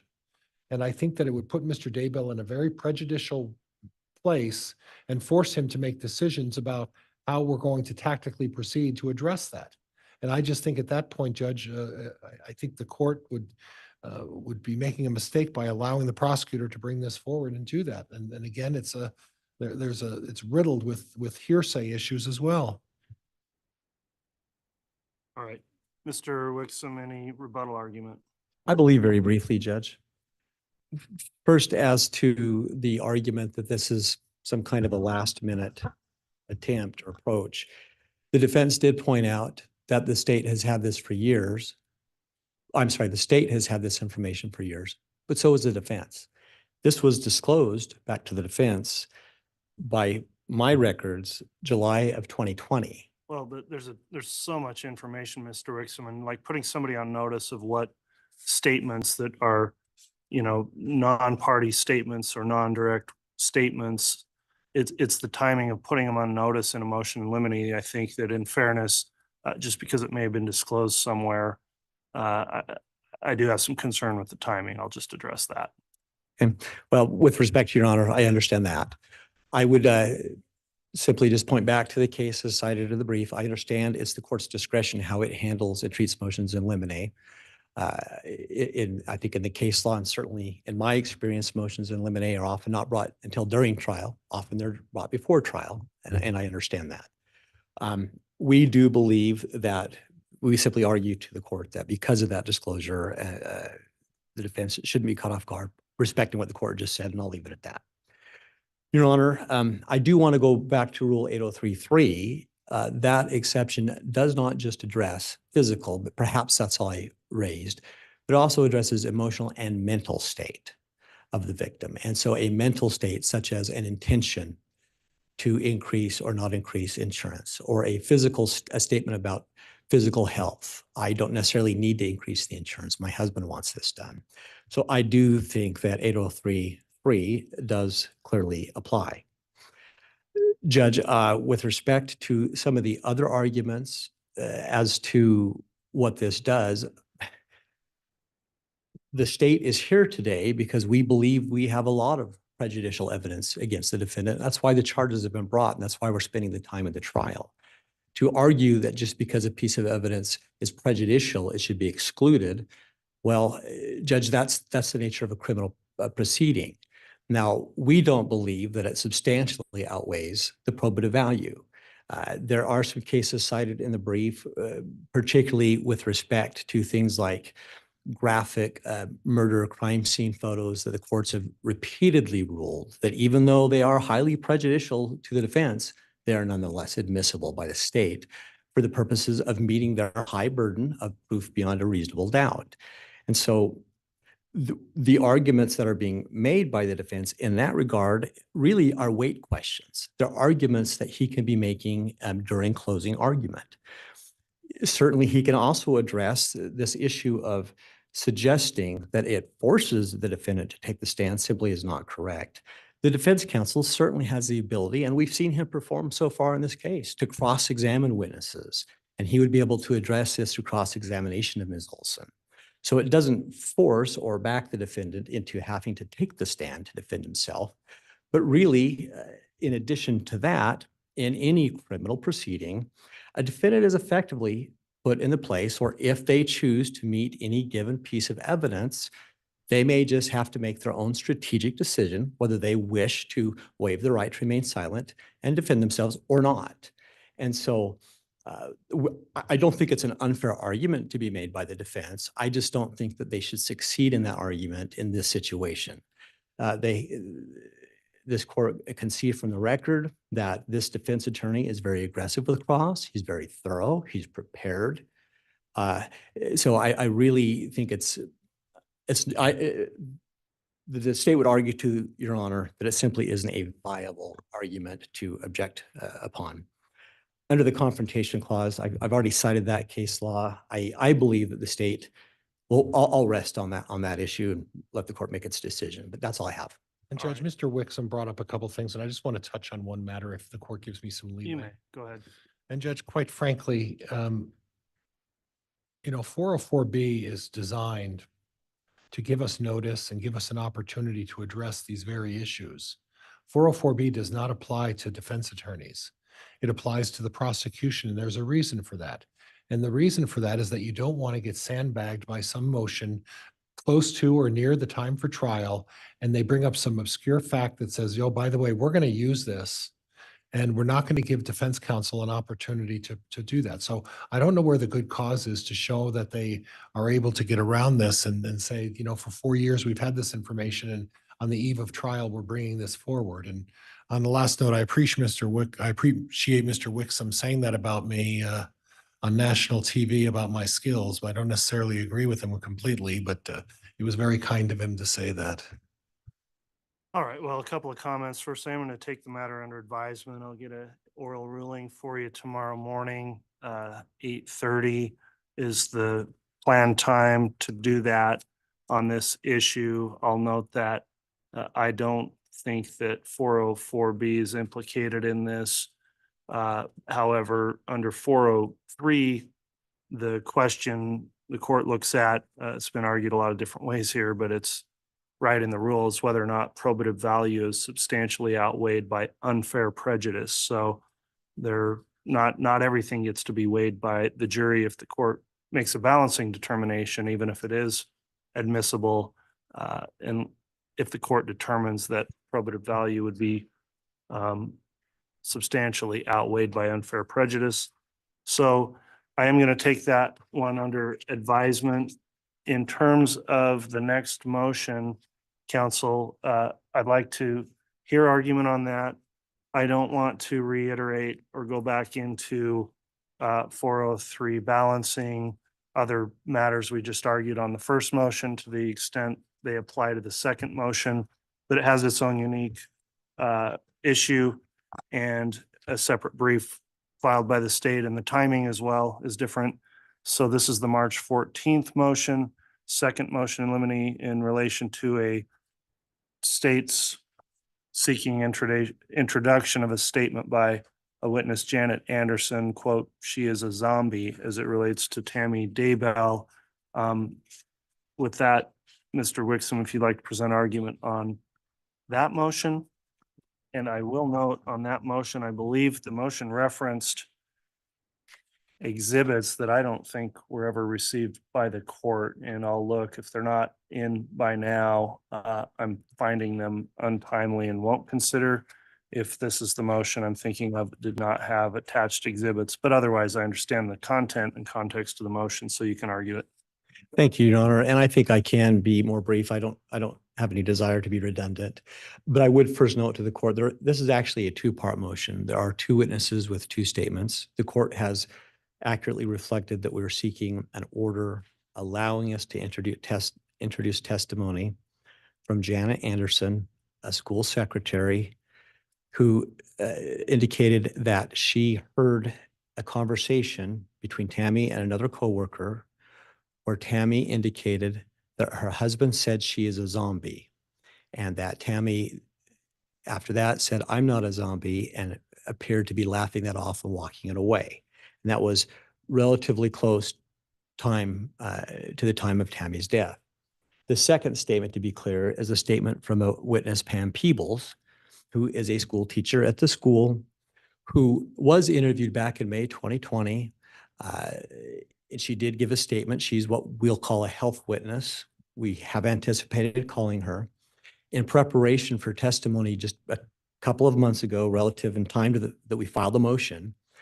She actually, on her own fruition, made an additional statement where she says that Tammy told her that this is the best I have ever felt in my life, and she was excited about getting ready for a race. Now, she indicates that that was told to her by Tammy on the Thursday before Tammy passed the following Saturday, 2 days later. Judge, we believe that those statements are both admissible. We do understand the timing issue, but in this situation, we're not sure the state could have provided them in a more timely manner. We did provide them before trial.